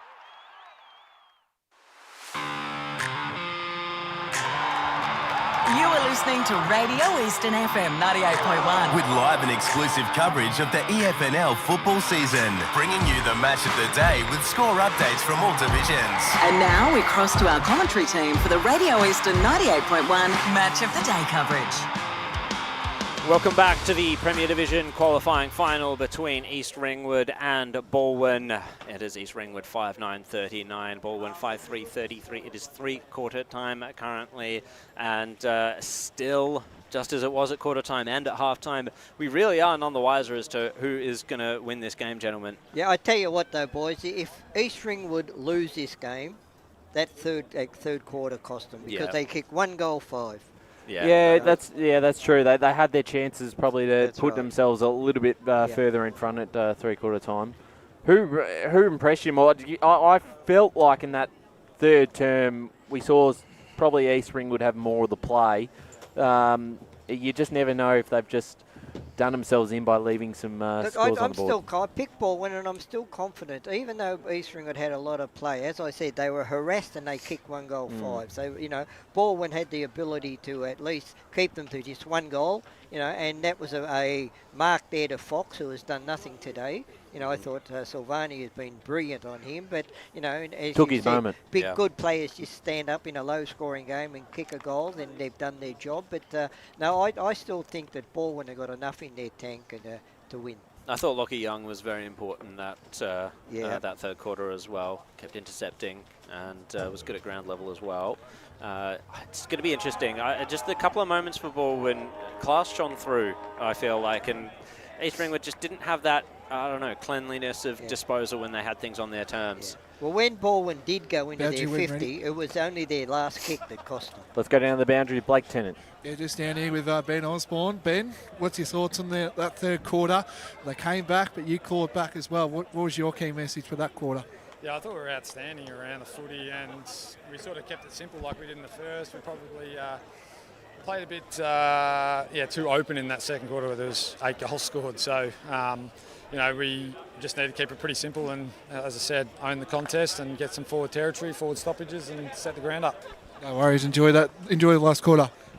Thanks, Blake, as we've got a score out at East Burwood Reserve in the Division 1 second semi. Yes, three-quarter time here. Park Orchards are now up by 8 points. 8-8-56 to South Belgrave 7-6-48 in the Division 2 second semi-final. Templestowe are now in front by 10 points, 7-10-52 to Surrey Park 6-6-42. And in Division 3, Scoresby look like they're heading for victory here at three-quarter time. They lead 12-5-77 to Knox 9-2-56, gentlemen. Of course, a grand final on the line in that one. And Donvale awaits the winner. As back here, the winner of this game will face Blackburn here next Saturday in the second semi-final, where the loser will play the winner of tomorrow's clash of South Croydon and Roeville. So a lot to play for today. If you do want to win the flag, you don't want to do it the hard way, you want to qualify first. Sorry, Ryan as well. Just had a message from Brendan Sanderson. Just make better decisions. 30 minutes to go of hard work. We'll see how that shines through. Smith was able to escape the back of the stoppage, sharing it round with Rid. Now to Anderson, back to Rid. High, spirally kick. And Markovski couldn't beat Delaney to it. Good intercept mark by the sturdy backman for East Ringwood. Below. Now this is Dylan Below, kicks it down the line. A bit of a wrestle there involving Weatherall. Stolen from him by Freeman, but no mark taken, so Weatherall took the opportunity to tackle. Ball up. East Ringwood on their first campaign forward in this final quarter. Below had to work it backwards to go forwards. Balwyn disrupted. Through comes Smith. Markovski again involved. Ball up. Pressure around the contest is at an elite level today. Henry and Anderson again. Anderson gets that tap down. Bit of volleyball played by East Ringwood. Ball bounces into space. Connor Waitman first to react. Tackled immediately by Schreiber. East Ringwood will be really trying to push home their advantage in the opening 5 minutes here. Anderson again taps it back to Urban. He couldn't do much with it. Holding the man, and it's advantage taken. So Haley gets it to Tillig. Opportunity for Balwyn, 2-on-2, and the mark's been taken. Oh, just dropped by Durden. Markovski crashes in. Scooped up once again by Durden. Fed the handball out. How do they work this one out? Balwyn. It's going to come to Haley, and he gets the first on the board for Balwyn in this final quarter, and he looks a bit hurt there. I think he crashed into the post. He did. Oh, dear. So might be a bit of a costly goal. I don't think it was the post. It was just he was crunched by the other player. Let's have a look. Hopefully he hasn't hit hit a bit of both. Oh, dear. I'll tell you what, though, they made hard work of it, didn't they? Well, they did, but it's a goal either way. But there was there should have been another hand pass on mine on that 4-50 line, because you had a player clear, but they opted to kick it forward. Okay, they got the result in the end, but there was a lot of things went right with the bounce of the ball for them to get that goal, Brash. 6 points is 6 points in the end. That's 6-3-39 to 5-9-39, and Haley on the scoreboard for the first time this afternoon, the skipper. We talk about big moments in these type of crunch finals. You don't have to be outstanding for full 4 quarters. Sometimes you just need a couple of key moments. Urban to Anderson. Can they go through again and send them back into attack? Tweez in front position. Haley again. Little tap to Markovski. Markovski, the handball over the top. Durden goes back to Markovski. He goes back again before they enter their forward 50, and Durden takes the mark. And these are some of the key players who are just starting to get their hands on the footy. That was great play under pressure. They just kept their cool and they knew what they were doing. I hark back to that game at Noble Park in that last quarter where Durden came into the game with 3 or 4 quick goals. I tell you what, if he kicks this, it'll probably be nearly close to goal of the day, really, under these conditions. I agree, because there hasn't been too many goals kicked from set shots down this end of the ground. Sam Durden will take his best from here. It's a high kick. Is it going to hold the distance? Tillich almost marked it on the goal line. Haley, his kick was smothered, tried to keep it alive, and point over the line. It is a behind. Tell you what, he gave it a good ride. So 6-4-40 Balwyn, 5-9-39 East Ringwood. 4 minutes into this final term. Tigers have taken the lead early in this final quarter. East Ringwood trying to get out of defence. Lockie Young was paid the mark. Yeah, chopped his hand. Free kick it was instead. So Lockie Young will load Balwyn up again. He's going to search for... Over the top came Oakes. Unrealistic attempt. East Ringwood now with the rebound. Damon Delaney took advantage from that free kick, kicked it out in front of Keedle. He's got Schreiber for company. Was able to get the handball away very quickly. Rid, however, just trying to control it to himself, but he ran out of room. See, that was great play by Schreiber. He just ran him down from a long, long way back. He's been impressive today at Caden Schreiber. No wonder, of course, he's a VFL level player. He's been with the Northern Bull Ants. He's been with Collingwood as well. Henry taps it down. Abilo bounces off Schreiber. Now slimming. Gets the kick towards the centre of the ground. Crashing the pack was Jack Tillich. He's very good as a link-up player. Plays above his height, sends it to the top of the goal square. Tweedy under a lot of pressure down there. Bounces for Delaney. They're going to have to work this one out. Durden with the tackle on Delaney. They lock it up. I believe we've got an update. Second semi-final in Division 1, Brash. Yes, Park Orchards are staking their claim here. 4 minutes into the last quarter. They lead by 15 points, 9-9-63. South Belgrave, 7-6-48. Haley escapes, gets the looping handball over Oakes. No, it was all interrupted. Schreiber, they're going to go again. Haley once again, this way and that. Over the line. Important stuff by Nolan. Boundary line was his friend there, because if it wasn't going to be a boundary throw, it was going to be holding the ball. 100%. Semi-final against Blackburn on the line. Henry takes it out of the ruck, slams it. Oh, it might have been ill-advised to kick it straight that way. It's going to come right back. Mark taken. And it's Jack Tillich again. Well, he's had some big moments today. Yeah. What do they call X Factor? Is that what Sanderson said? Wild card. I think it was the terminology he used, but X Factor I think works just as well. 35 goals for the year, 37 goals for the year now. Better than his return in 2024, which was 25. He's got a third goal today. Is this the 10 offer? Is this the 10 minutes, Ray Baird? Yes, it could be, mate. Well, we're 6.5 minutes into the final quarter, and Balwyn are very much throwing down the gauntlet to East Ringwood. It's up to them to pick it up, especially if Jack Tillich can chisel this one home. He's done just that. Balwyn, they are taking this game by storm at the moment. And East Ringwood, it's up to you to respond, Ruse. Well, that's right. 7-4-46 to 5-9-39. 7-point lead to the Tigers. It's their game high lead too. Look, I know the game's not over yet, but if you look at history in the last 4 or 5 games of the season, Balwyn have finished games off with big last quarters. A titanic to struggle here in the Division 2 second semi-final here. Templestowe in front by 3 points, 7-10-52. Surrey Park, 7-7-49. Back in the middle here. It's been all the Tigers in this fourth term, leading now by 7 points. 7-4-46 to 5-9-39. Ball up in the middle. Tapped down by Mundy.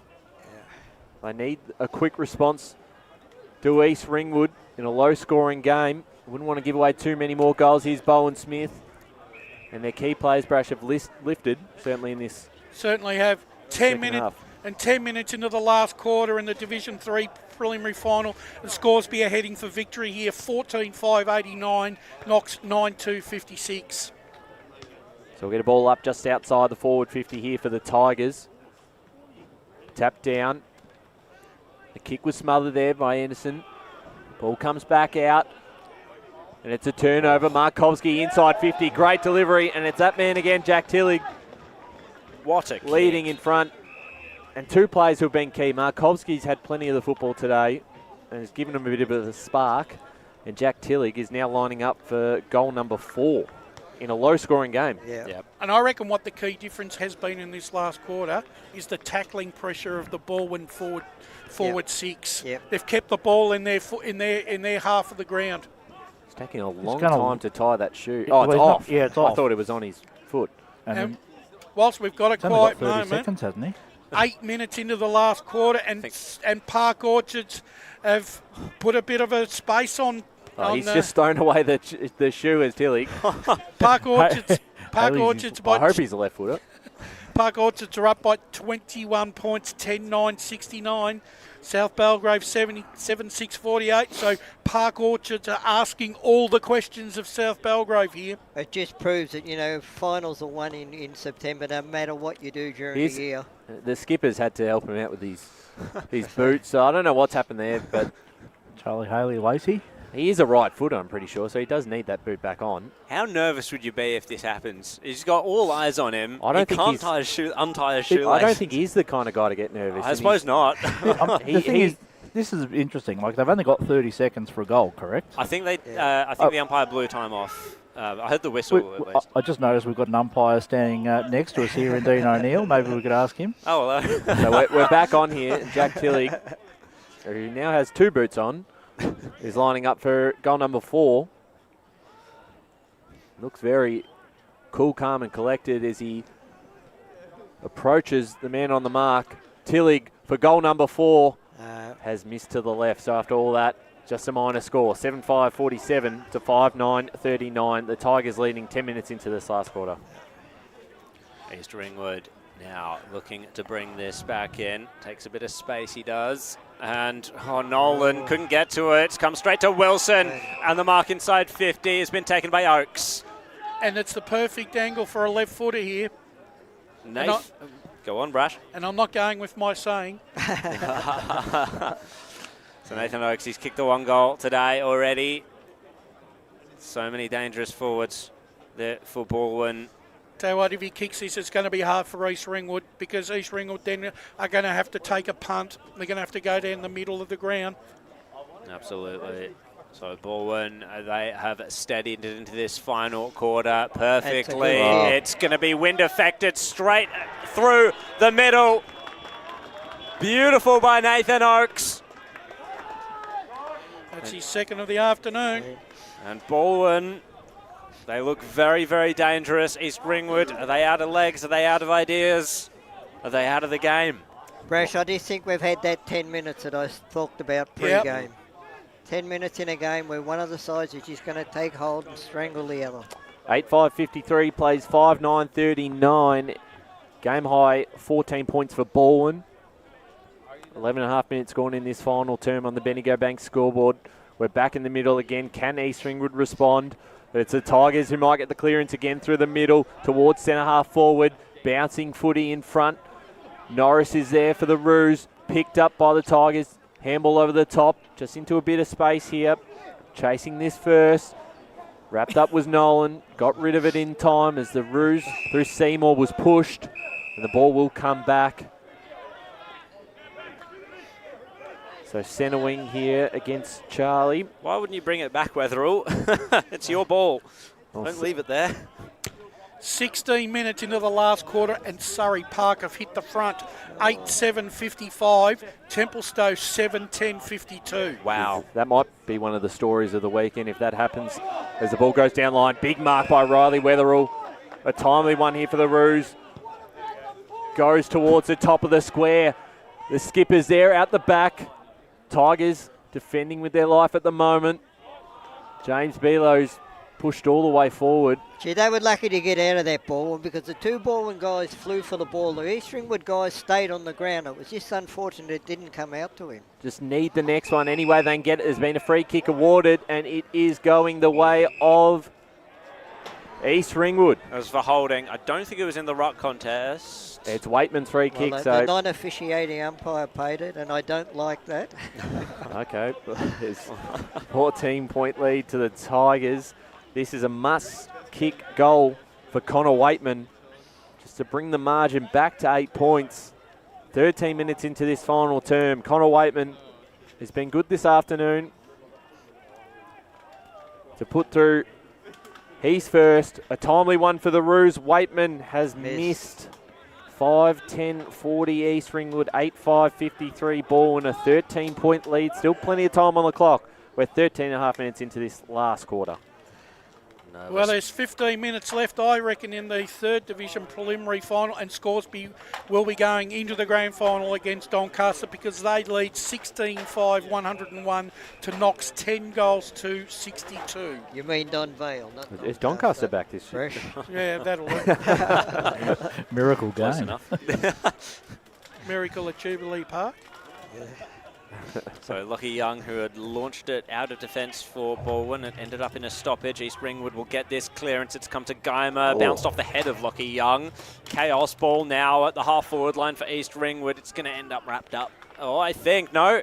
Umpire let it play. It's going to be extracted potentially. Waitman, Schreiber, tackle laid. Going nowhere.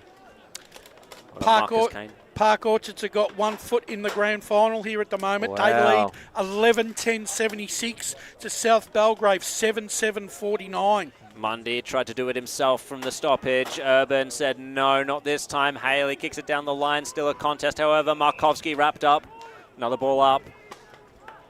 The one thing I'm seeing in this game, I'm seeing Balwyn kicking more score and East Ringwood not kicking anything. Okay.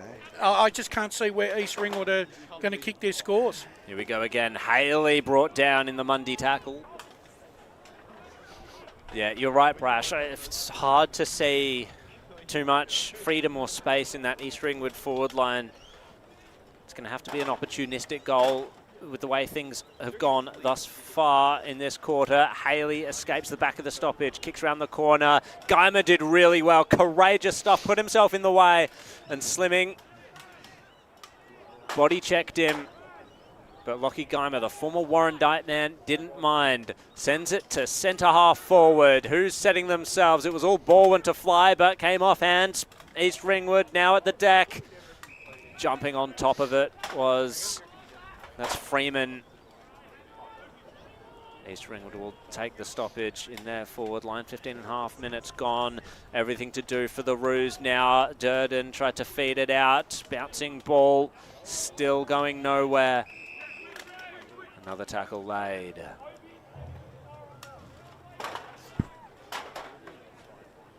Time slipping away. Not the friend of the Roos today. Ball bouncing round. Schreiber fighting for it. East Ringwood just making sure they're not going anywhere. And whistle. Nope, still a ball up. Time on in the third division second semi-final. Still sees Surrey Park 8-7-55 leading Templestowe 7-10-52. Haley playing in the midfield, tried to track it along the boundary line. Belo won it, however. It's now come to Connor Waitman. High ball, top of the goal square. East Ringwood punched by Lockie Young. It's fallen into a dangerous spot, though, for Balwyn. The first 3 players to it, though, were Tigers. Shoved off it. Still in the hands of Balwyn. However, what a beautiful kick, but it's going to come right back. The kick was by Jamie Ridd. It's been taken by Delaney. He's going to centre it up. Dangerous kick it was. Obi Chambers just nearly ruined everything for East Ringwood. Took the ball, holding the ball. Throw it was, in fact, Connor Waitman takes the advantage. This could be a great goal for East Ringwood if he slots it, but no. Still, the game hangs in the balance, and East Ringwood need to find some scores quickly. 5-11-41 to 8-5-53. 17 minutes gone, final term. Lockie Young to take the kick in here for the Tigers. Just an even 2-goal margin. They have certainly responded after a pretty dominant start to this last quarter from the Tigers, but once again, haven't been able to convert. As the ball comes back out of play here for Balwyn. The mark is taken by Durden, who looks just to slow things down and get a bit of composure here for Balwyn on the half-back line. Called to play on. Durden takes his time before he just sends a high, long kick towards the wing position. Spalled across the line. And we'll get a boundary throw in far Balwyn side. hold all the aces here. They've just got to slow the ball down and just try and starve East Ringwood of the football. Well, one goal, that's it. That's it, yeah. One more goal and you can say that Balwyn will be moving on to play Blackburn. Still, though, time for East Ringwood. Schreiber, his handball was cut off by Weatherall. Ball comes back. Waitman off to Kane.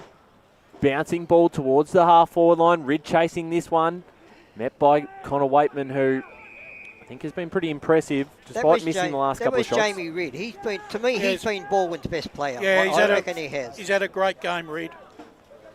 Been one of the four-quarter contributors. He plays on a tall as well. He's done really well today. Ball brought back into play here. Chevy Anderson chasing this one first, and we'll get a repeat boundary throw in. 18 minutes into the last quarter at East Burwood. Park Orchards 12-10-82. All over. Look like they're heading for victory here. 7-7-49 South all Belgrave. Over. Yeah. This is wow. all over. That's a big story to break down. Of course, there's Vanell, high kick inside 50. Bowen Smith underneath this one, spoiled away and across the line. So 19 minutes gone final term. It's exactly 12 points the margin. 8-5-53 Balwyn, 5-11-41 East Ringwood. 23 minutes into the last quarter. Surrey Park still holds sway by 3 points. 8-7-55. Templestowe 7-10-52. Couple of upsets brewing in finals around the eastern suburbs. Very excited to break those ones down and see what the final results are. Back here at Holm Park Reserve in Beaconsfield. Haley was tackled. We'll have a ball up. Here we go. Anderson down to Smith. Scrappy kick from Schreiber. Ball in dispute. Oh, Haley controlled it for a second. Weatherall, though, kept his feet. Inside forward 50. Young will be first to it. Oh, nearly stolen from him. Felix Seymour. How about that? Templestowe hit the front. 8-10-58. Leading Surrey Park 8-7-55. Seymour had no right to take that mark, centres the ball, and Rayleigh Weatherall, strong hands out in front, and the game could rest on his boot. Oh, huge kick. But who else would you rather have it? You're not wrong. You're not wrong. He's kicked 2 today, both to this end, both in the second quarter, as we tick into time on. The weight of the world on his shoulders. Can he keep himself cool, calm, collected to kick East Ringwood back to a 6-point deficit? And he's done just that. Back to the centre we go. Unbelievable finishes coming up here in the Eastern Football Netball League this afternoon. What a fantastic finals kick to the final series we've got here. Oh, yeah, that's right. 8-5-53 to 6-11-47, Blake. Yeah, just 4 minutes to go, boys. That's all right. 4 minutes to go. Could we go into extra time? Well, that'd be history, wouldn't it? First finals game down here and extra time. We'll be riding this one home, no doubt. All right, we're back in the middle once again. 6 points the margin. Of course, this is the final, so there will be time on if it ends up that way. He was tripped, was James Beelow back in the middle. Been big this afternoon too. I've liked his game around the contest as Beelow kick inside. Picker's going to run into this one against Young. Ball hits the deck. Doing very nicely there was Lever, getting it out of trouble and finds Haley in the middle of the ground here for the Tigers. Looks to find a target all by himself there in Nathan Oakes. Centre wing broadcast side for Balwyn. Kick it long, yep.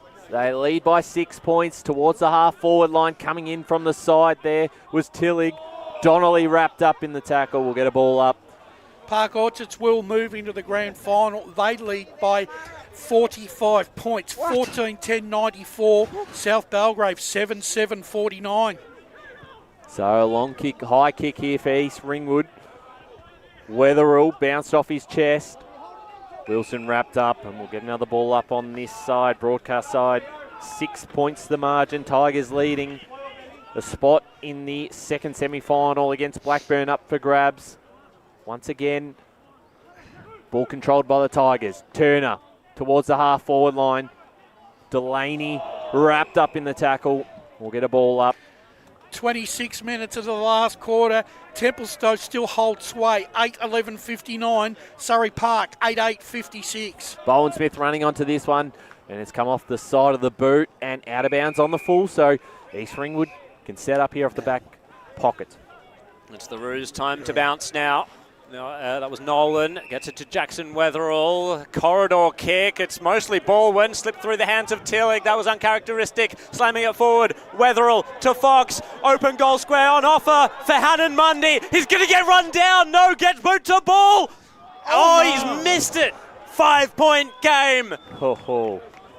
That rundown was that could win them the game. That was enough just to throw Mundy's momentum. Yeah. Can I say handy point?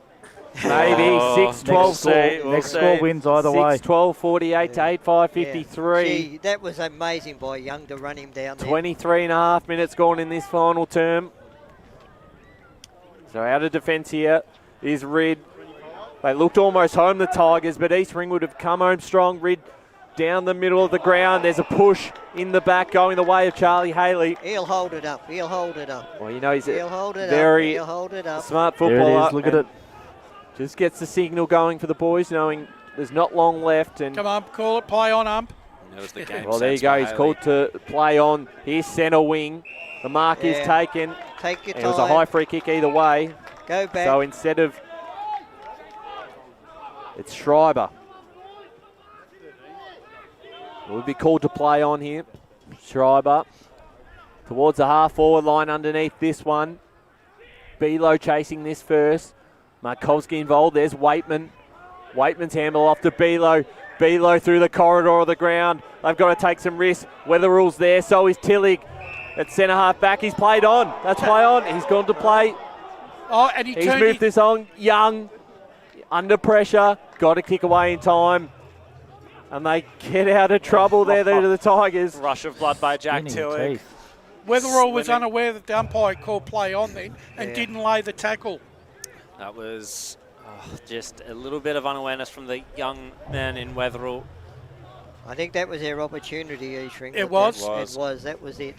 Well, we've gone 25 minutes. It's a 5-point game. East Ringwood now need to win this stoppage. Anderson playing in front. Schreiber gets the clearance again. Tumbling ball inside forward 50 for the Tigers. Durden looping handball out the back. This could be it. The icing on the cake. It's Nathan Oakes to put the nail in the coffin.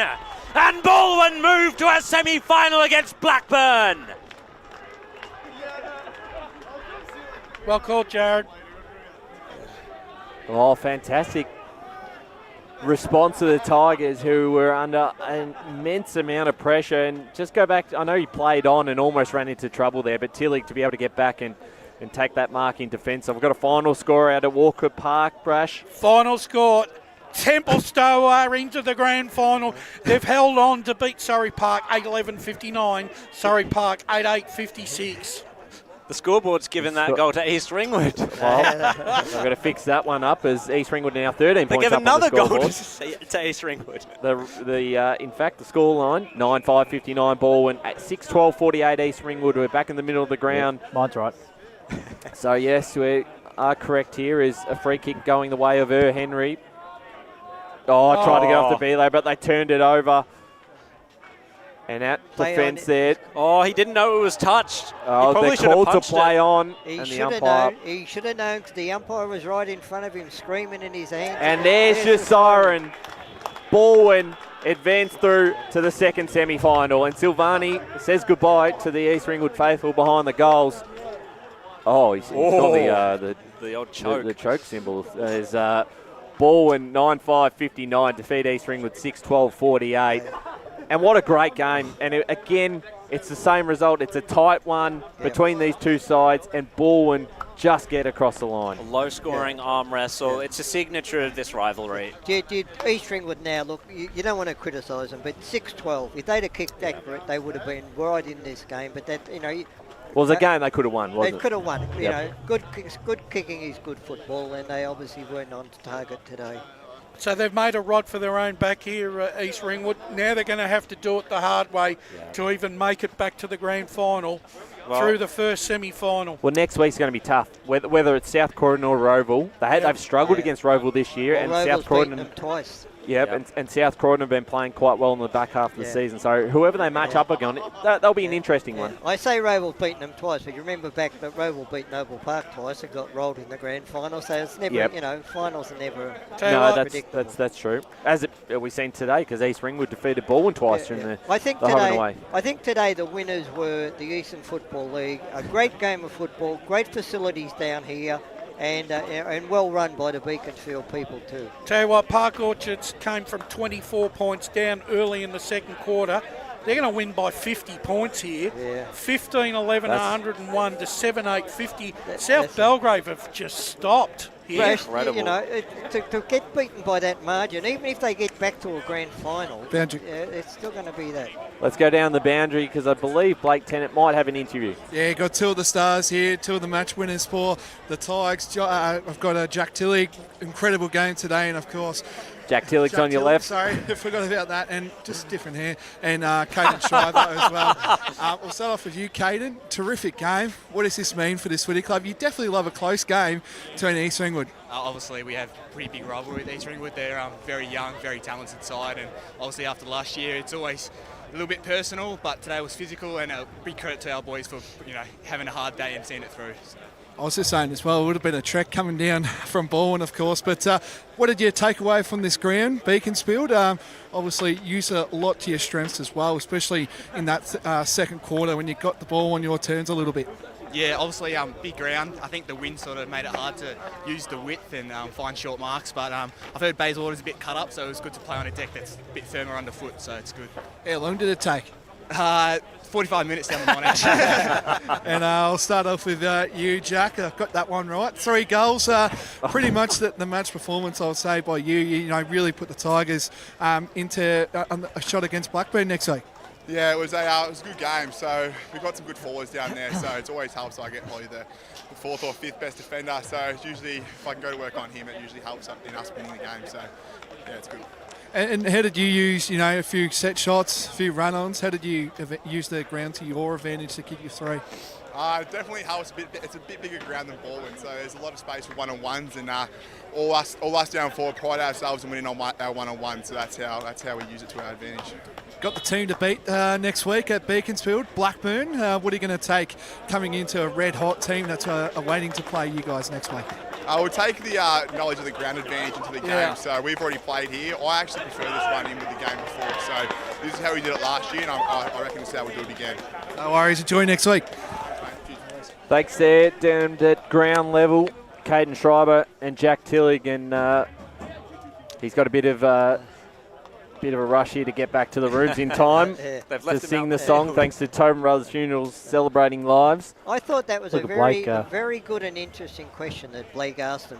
What do you take out of this ground at Beaconsfield? That was a very good question at this time. Yeah, and well done, Blake. Yeah, he does good work. Except he's got to walk the players to the And I got a final from Div 3. Scoresby moving into the grand final, gents. 17-5, 107.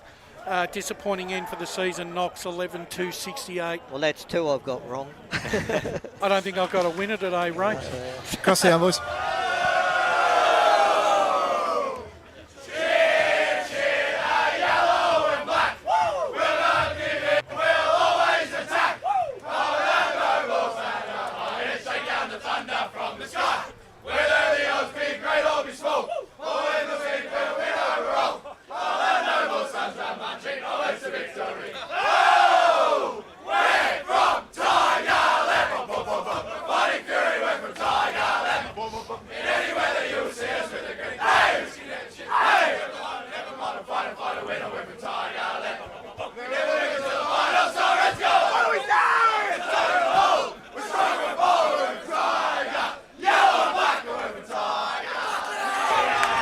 There you go. You can pick out Charlie Haley, can't you? Absolutely.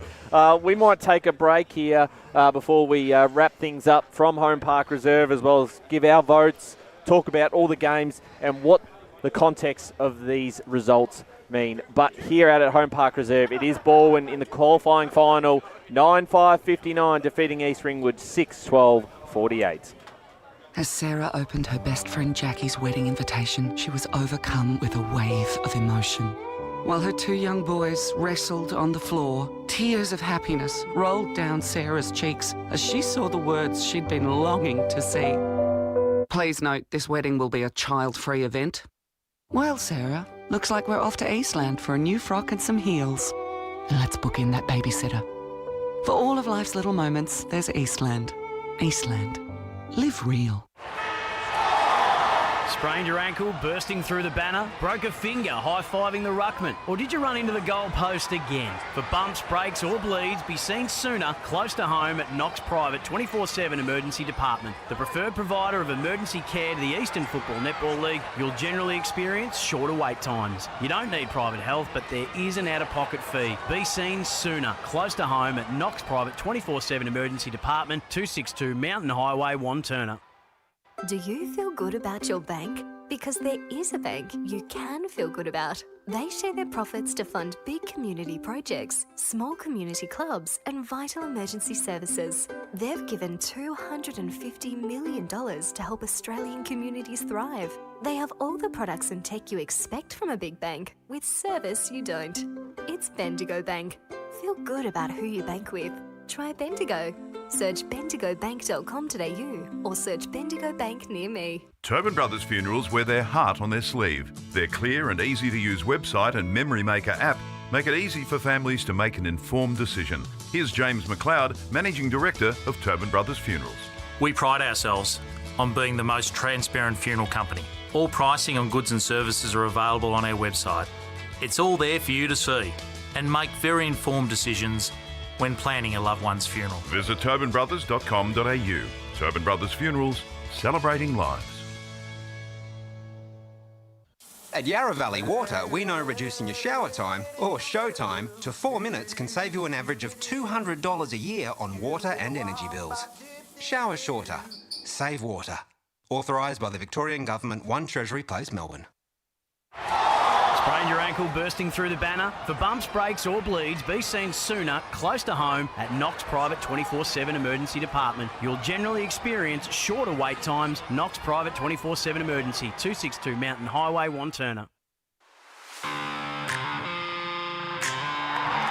You are listening to Radio Eastern FM 98.1. With live and exclusive coverage of the EFNL football season, bringing you the match of the day with score updates from all divisions. And now we cross to our commentary team for the Radio Eastern 98.1 Match of the Day coverage.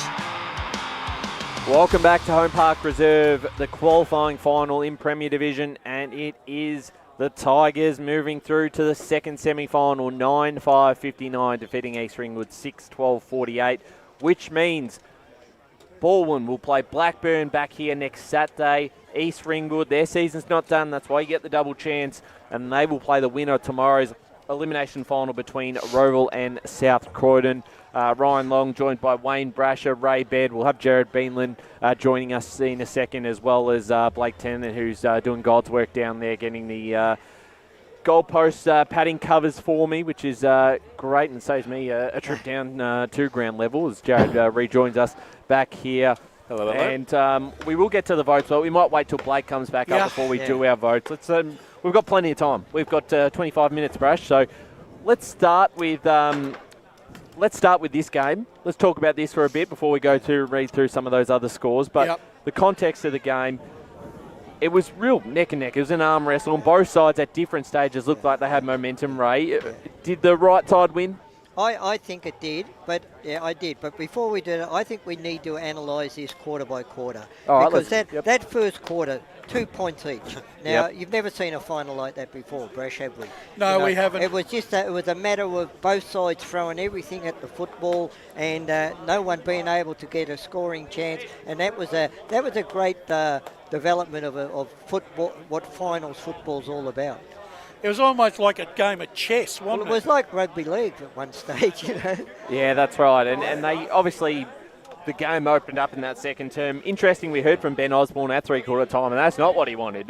Hearing from him, he was not as pleased with that. He was more happy with the third quarter where they had a little bit more control in the contest and they weren't letting Balwyn kick those easy goals. But after that first quarter, then all of a sudden there's 8 goals kicked in the second quarter. You know, the game broke open. That's amazing, you know. It's And let's face it, East Ringwood come out, didn't they, and went bang, bang, bang. Those 3 goals they kicked were in a matter of 5 or 6 minutes. Yeah, that's right. And eight of Balwyn's 9 goals were at the same end that they kicked in the second and fourth quarter. Only kicked one with it down this end. Yeah, that's right. That's a fascinating fact. And, of course, there's some key players in these games. Let's recap some of those other scores before Blake comes up to do our votes. Brash, I think this is the story of the round. This is the story of the round because Park Orchards, like I said, they were 26 points down 5 minutes into the second quarter. They've beaten South Belgrave comprehensively here by 45 points, 15-11, 101. South Belgrave 8-8-56. Big story to come out of this one. Really big story. Yeah, wild. There's absolutely no way that you could have actually pictured that game ending up as it is. And they had the win the last quarter, didn't they, Brash? From what we're aware, and they really kicked away. I think probably the nail biter of the round nearly saw Surrey Park, gentlemen, pinch a spot into the grand final, but Templestowe held sway by 3 points, 8-11-59 to Surrey Park, 8-8-56. And Scoresby have ended Knox's season in the preliminary final. They progressed to the grand final against Donvale next weekend, and they won 17 goals, 107 to Knox 11-68, Ray. It was always going to be hard for Knox following up from last week because they got 2 crucial injuries last week. And Steve Buckle knows. He knows they need a big key forward that they can go through. And obviously today that was their downfall again. Yeah, they just, once again, that's, they kicked only, after half-time, Scoresby kicked 8 goals to 4 and basically set up the win in that third quarter. I know we're going to talk about this more in depth, but obviously making a grand final coming up the division. Surrey Park did it last year and won the flag. Huge achievement for Scoresby considering where they were, 5-6 years ago. Oh yeah, without a doubt. They were folded. They were folded at one stage. But they're a very proud club. They proved that when they had their centenary game the other year. They've won premierships in the top division, and look, it's great where they are. The one thing that Surrey Park can take out of today's game is the fact that they know that they'll be in the contest to the very bitter end. Yep. And they've won that sort of game before in the grand final. But that being said, it's easy to get close, but to get over the line is the mountain you've got to climb. Yep. And next week they'll take on the winner of Wantirna South and Mulgrave, and that's going to be a challenge in itself. Yeah, well, they had a big challenge today, but as you just said, Brass, next week's a bigger challenge. Yeah. Every week they progress is a bigger challenge because they've come up a grade. And the thing is, and like I said, I mean, at the start of the day, we all thought that Templestowe, based on their season form, deserved to move into the grand final. By God, did they get a fright? Yeah, absolutely. Yeah. And Surrey Park can take out of this that they can outplay Templestowe for periods of game. The bigger bodies may not worry them when they actually meet again. I think the fact, even that they've lost this game, they'd obviously preferred to win. At least they can take away now that, hey, we can match it with Templestowe because they hadn't had that previously in their first 2 meetings.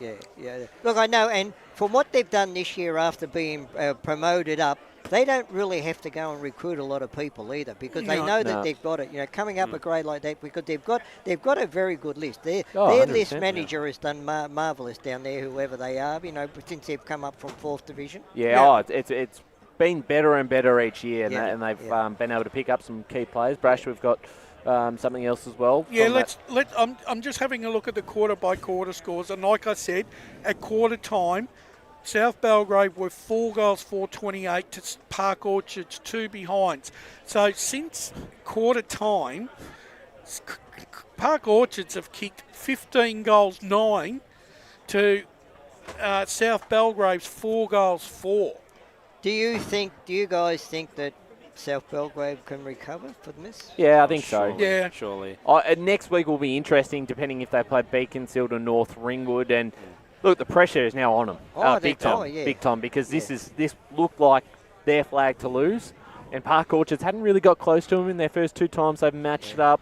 I know finals is very different, but they'll go back to the drawing board. Who will play better as the hunter in that game? Would it be Beaconsfield or would it be North Ringwood? I think North Ringwood. Yeah. I like Beaconsfield the way they play, but I just believe at the moment, the later half of the season, North Ringwood are playing a better football. And they've beaten South Belgrave before. That was their one loss in the home and away season was to North Ringwood. So it'll be very interesting to see the result of that game, and South Belgrave will be waiting with bated breath, no doubt, to find out who they play. I'm sure they'll just take it as, it's a final. We have to win it, but they got to match up against the team. Well, let's ask Blake what he thought on Division. You saw a lot of Division 1 this year. What do you think about this result?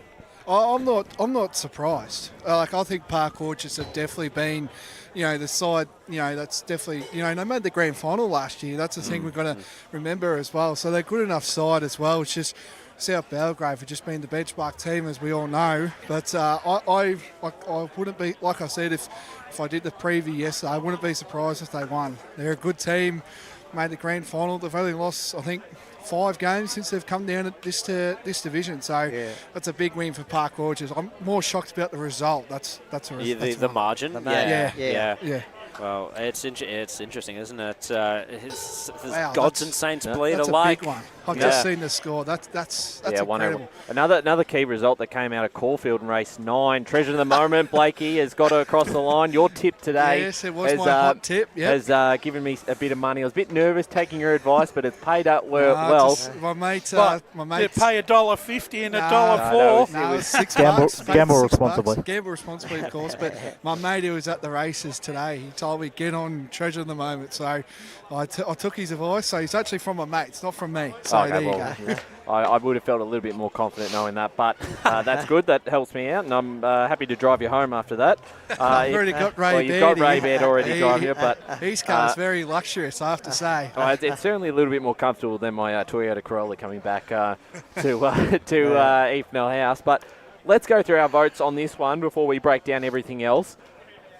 Ray, I believe you've got your 1, 2, 3 ready. I have. Look, first of all, I'll say, even if East Ringwood had got over the line today, I would have found it hard to give players votes. Yeah, I agree with that. I think it was, their team effort was a team effort, but it wasn't a good team effort, and there was no outstanding players to me in their side. I know that Weatherall kicked 3, but he kicked 2 of them, one after the other in that second quarter, and got one. He really wasn't a factor in the game. Okay, my 1 vote I gave to, where did I put it? To Jack Tilley. 3 goals. He gave him a target up there over 4 quarter. 2 votes I gave him to the guy who I thought really got him moving in that third quarter. They moved him into the midfield, and that was Cade Schreiber. I just thought his in and under work was fantastic. And 3 votes, I just liked this guy at centre halfback, Jamie Ridd. He was giving away inches to his opponent, and many a time there, not only did he contest the ball and bring it to ground, but he ran off. He was, my opinion, the best player on the ground. There you go, Blake Tennant. If you've got your 1, 2, 3. Down, are you? No award today in finals, but I'll keep track in my head of who's going to be our voted player. It was a very hard one, I thought, and I'm gonna give, I know he probably didn't have much, but I thought the moments this guy really got to it. I'm gonna give 1 vote to Balwyn Smith. That kick inboard inside 50, linked up a target. I just thought that was it, and then. I thought me 2 goes to Jack Tillig. I thought 3 goals, but they were crucial goals for the Tigers, especially in that second quarter when the score was tight. And then me 3, I'm going to go to Cade Schreiber. I thought he was very good for the Tigers all round. Yeah, very good. Brash, your 1, 2, 3. Well, and I had a bit of a chat with Ray about this, and I think I'm going to give my 1 vote to Ben Silvani. His job on Josh Fox. His job on Fox was good. Yeah, he did well. Was pretty awesome this afternoon, so I'll give him 1. I agree with Ray. Ridd off that half-back flank was sensational this afternoon. He ran the lines, he kicked the ball long to position and gave basically the ball went forwards and at least a 50-50 chance of winning their contest and creating opportunities for them to score goals. But in these type of games, sometimes there's just one player that just stands up at the very key moments. Might have only had a dozen or 15 touches for the afternoon, but it's what he does with those 15 touches, and 3 goals, 1 to Tillich. For mine, I'll have to give him best because I think he kicked the goals at the appropriate time when Balwyn needed them the most, Ryan. Yeah, I like those picks. A couple of honourable mentions. I think Connor Waitman for the Roos was really solid all afternoon. So was Bilo, the skipper. Had some key moments in that game.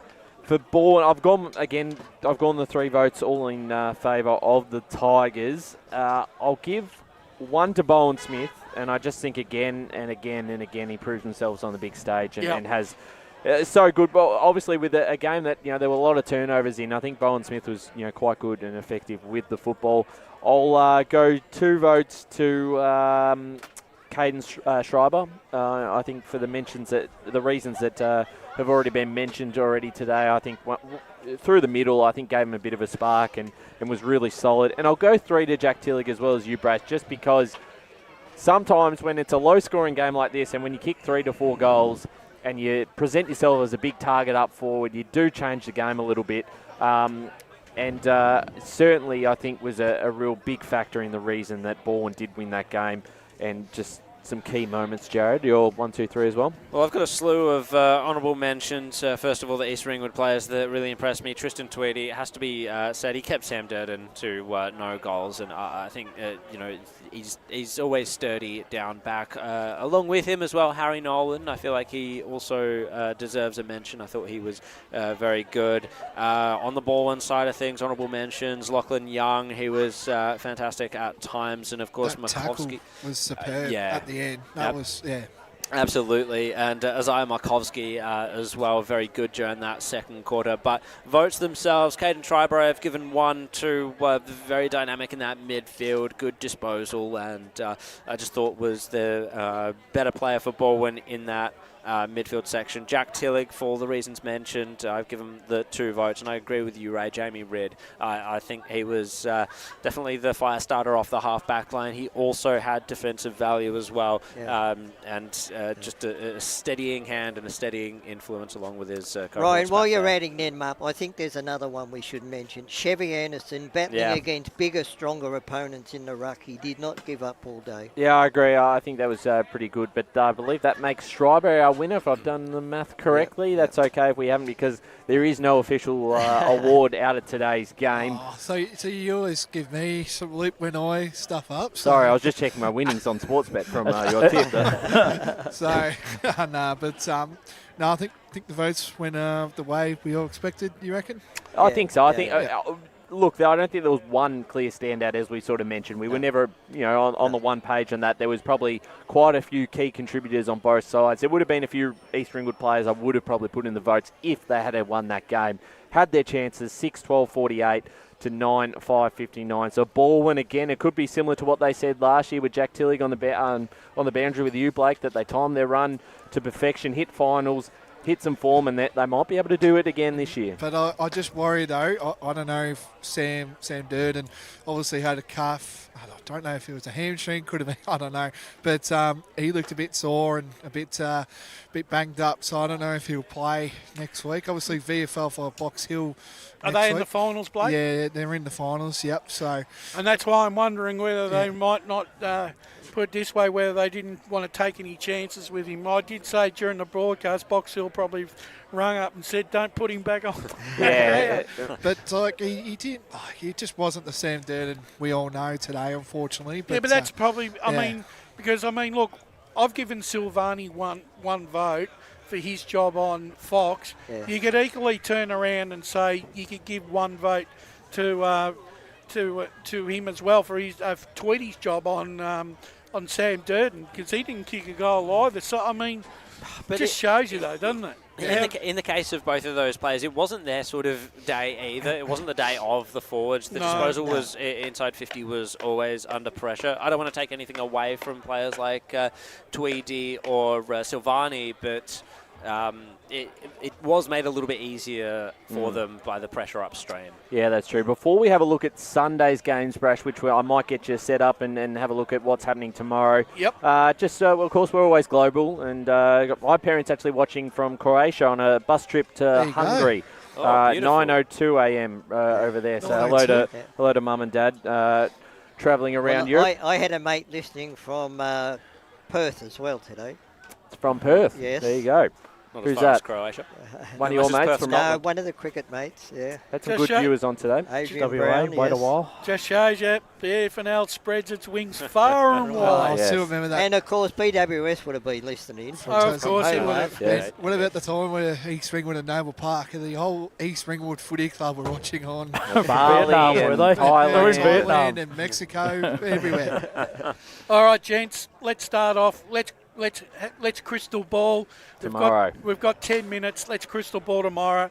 Big clash down at Jubilee Park sees Roval taking on South Croydon, and I think Roval. I think they're a chance in this game. I still, even though South Croydon's form is probably better than most sides that have led into the final, but I just sort of feel when push comes to shove, I just think that Roval's just got a little class edge over South Croydon. I reckon they'll edge them out. Yeah, I agree with you, Brash. You know, Roval's been dishing up some rubbish apart from last week when I believe they were a lot better. And if they're going to get better, that's the time to get better. And I think they'll win as well. I've gone South Croydon on this one. Last weekend's result was good for Roval, but as you said, Ray, the weeks prior to that was a little bit concerning for me. That I feel like I've got a bit more trust with the way the Dogs are going. Sheridan in some really good form at the moment up forward. I think this will be tight. Certainly, I don't think if Roval win, I don't think it's going to be the margin they beat South Croydon in last year's semi-final. I think this will be a lot closer. Tipping the Dogs, though. I think that a big thing for Roval today was their reserves getting up by 1 point. Yeah. Came from behind. That's right. Now, I'm going to go Roval tomorrow. I think they'll get the job done tomorrow. That's because Ray's driving you home. I left the space on the wagon for him. He's on the bus. It's just, I think they've just got some better players in South Croydon. Yeah. That's what I reckon. Stapleton comes back in. He didn't play against East Ringwood last week. That is a big inclusion. For Toomey, I believe it is, who comes out. And it is a big inclusion. Because I'll tell you something. I'll probably get into trouble for saying this. No, well, don't get yourself in trouble. They are still waiting on word from Collingwood whether Toomey is going to play. Oh, okay. Well, we'll see. We'll see about that. Because apparently he qualifies. He's been out injured for Collingwood, but apparently he can qualify. But the EFNL have passed that. So we'll just wait and see. What do you think about tomorrow, Jared? Well, I think with that in with Stapleton, I believe that the depth of South Croydon's midfield, especially with Kilpatrick, who's been out all year, I think that depth just is their weakness. And I think Roval does bat pretty deep within the midfield, especially when you do have a Stapleton coming in. McDonald, Clark, Brolick, of course. And Flakemore's back in that side. Flakemore as well. I don't know. It's going to have to be a very strong defensive effort by South Croydon if they're able to get it done. They've done very well defensively recently, but I think for me, Roval they tip the scales a little bit with a win against East Ringwood. I think they can do it. I think this will be tight, but it's one more ice cream for Brendan Allen for me. See if they get up. And it's a salivating option then for Roval because they've beaten East Ringwood twice this year. Oh yeah, whoever does win that game is going to have a real crack next week, real chance. Well, let's Kilsyth, where we went to for the first time yesterday. They host the first semi-final, and interestingly enough, I mean, these two sides, Beaconsfield and North Ringwood, would have kept a close eye on that South Belgrave Park Orchards contest today, and it seems insurmountable when you look at it. Park Orchard's already into the grand final, and these two sides know that they've got to win 2 games to actually get into the grand final. So it makes an interesting dynamic because now they're going to, either one of these two sides that wins tomorrow has to go through South Belgrave. And I've gone for Beaconsfield in this game. Whilst I've North Ringwood for mine, I was really impressed with them last week with the way they ran that game out. But I just look, Mick Fogarty is he's a wily veteran, and I reckon he might be able to Turner, Beaconsfield. I reckon he can get a Beaconsfield victory. I'm going to go for North Ringwood. As you said, Brash, I was very impressed with how they've gone. And, if you look at the past history, North Ringwood did beat South Belgrave last time they met. So that'll be big confidence for North Ringwood. If they can get across this will be a great story with the new coach, of course, Matt Price coming in. And the midfield is where this game will be won. Begg, Flynn, Fenton was back to his best last week as well. Yep. And I forgot one of Rice, Kieran Rice as well. Fantastic. He was superb. So that's what I think will come down. If they're going, they're hard to stop. And we Throw all Cantwell in the mix as well. Cantwell. Yeah, he floats around, doesn't he? I agree. I'm very impressed with North Ringwood. I'm back in the Saints. No, it's the case of we falling in love with that winner of the elimination final, though, as I think was brought up on the podcast on Friday. And I have. I am in love with North Ringwood. Yeah, exactly. I might be falling into that trap. But most improved side, I think I said. I was really happy with making finals, so most improved. I just don't know where the goals might come from for Beaconsfield. With Ocker, who's been out of the side for a lot of the year, Bowd, the load has fallen on Bowd, and Muley as well seems to be a move that's been made. He's been kicking more goals up forward to the latter half of the year. But I think North Ringwood, they just have a few more goal-kicking midfielders specifically that will win out for them. And I think they might do to Beaconsfield what they did to Boronia by a lesser margin, though.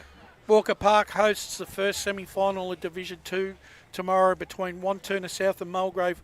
Wanturna South coming off a loss last week. They'll be keen to atone.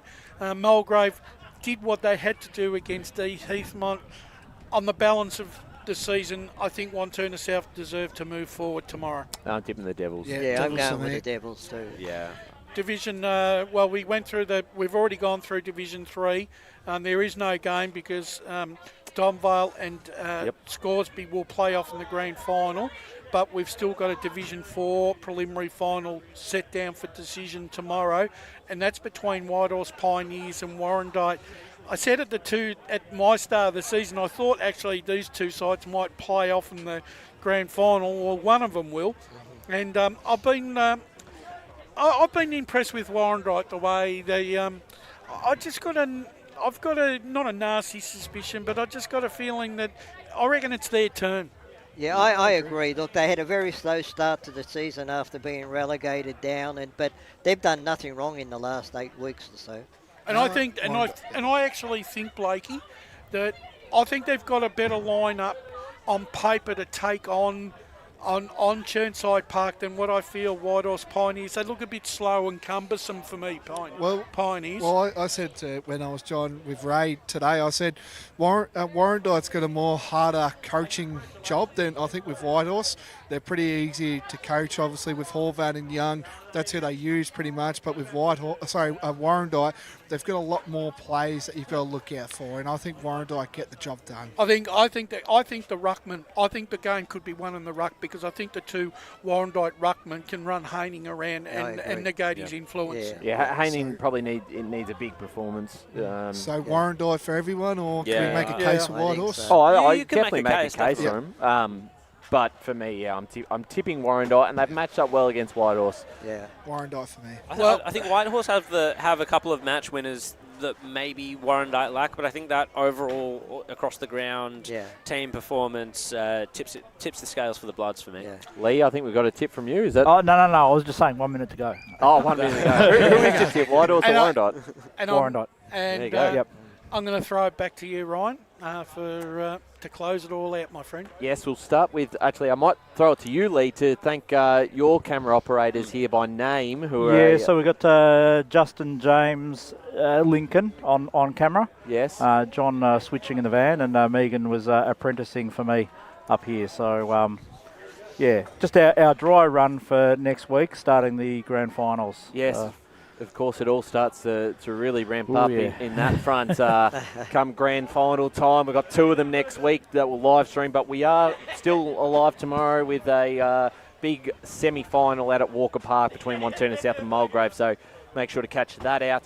Ray Baird, fantastic to have you. You've got Blake and Jared in the car ride home. Yeah, no, we'll be right. We'll have a little sing-along as we go. Hope you know some oldies, Blake. But I must say the big winners today were Beaconsfield Footy Club for Yeah. what they put on here, and the Fantastic. facilities, and the game was fantastic. Blake, great to have you back on board again. Big Yeah. game tomorrow, you calling? Yes, first final. Looking forward to it. And Beaconsfield, love coming down here, down the coast. I'll God. need to mention that one, but good to be here. Brash is coming home with me on the way home. We'll More oldies. We'll have a More chat, I'm sing-alongs. sure, on the way back. Jared, great to have you back in the caller's chair today. Fantastic job. Thanks, Ryan. Lee Green, of course, in the And the Kate main also chair. monitoring our feeds too. Absolutely, she's right Up behind behind. us at the moment.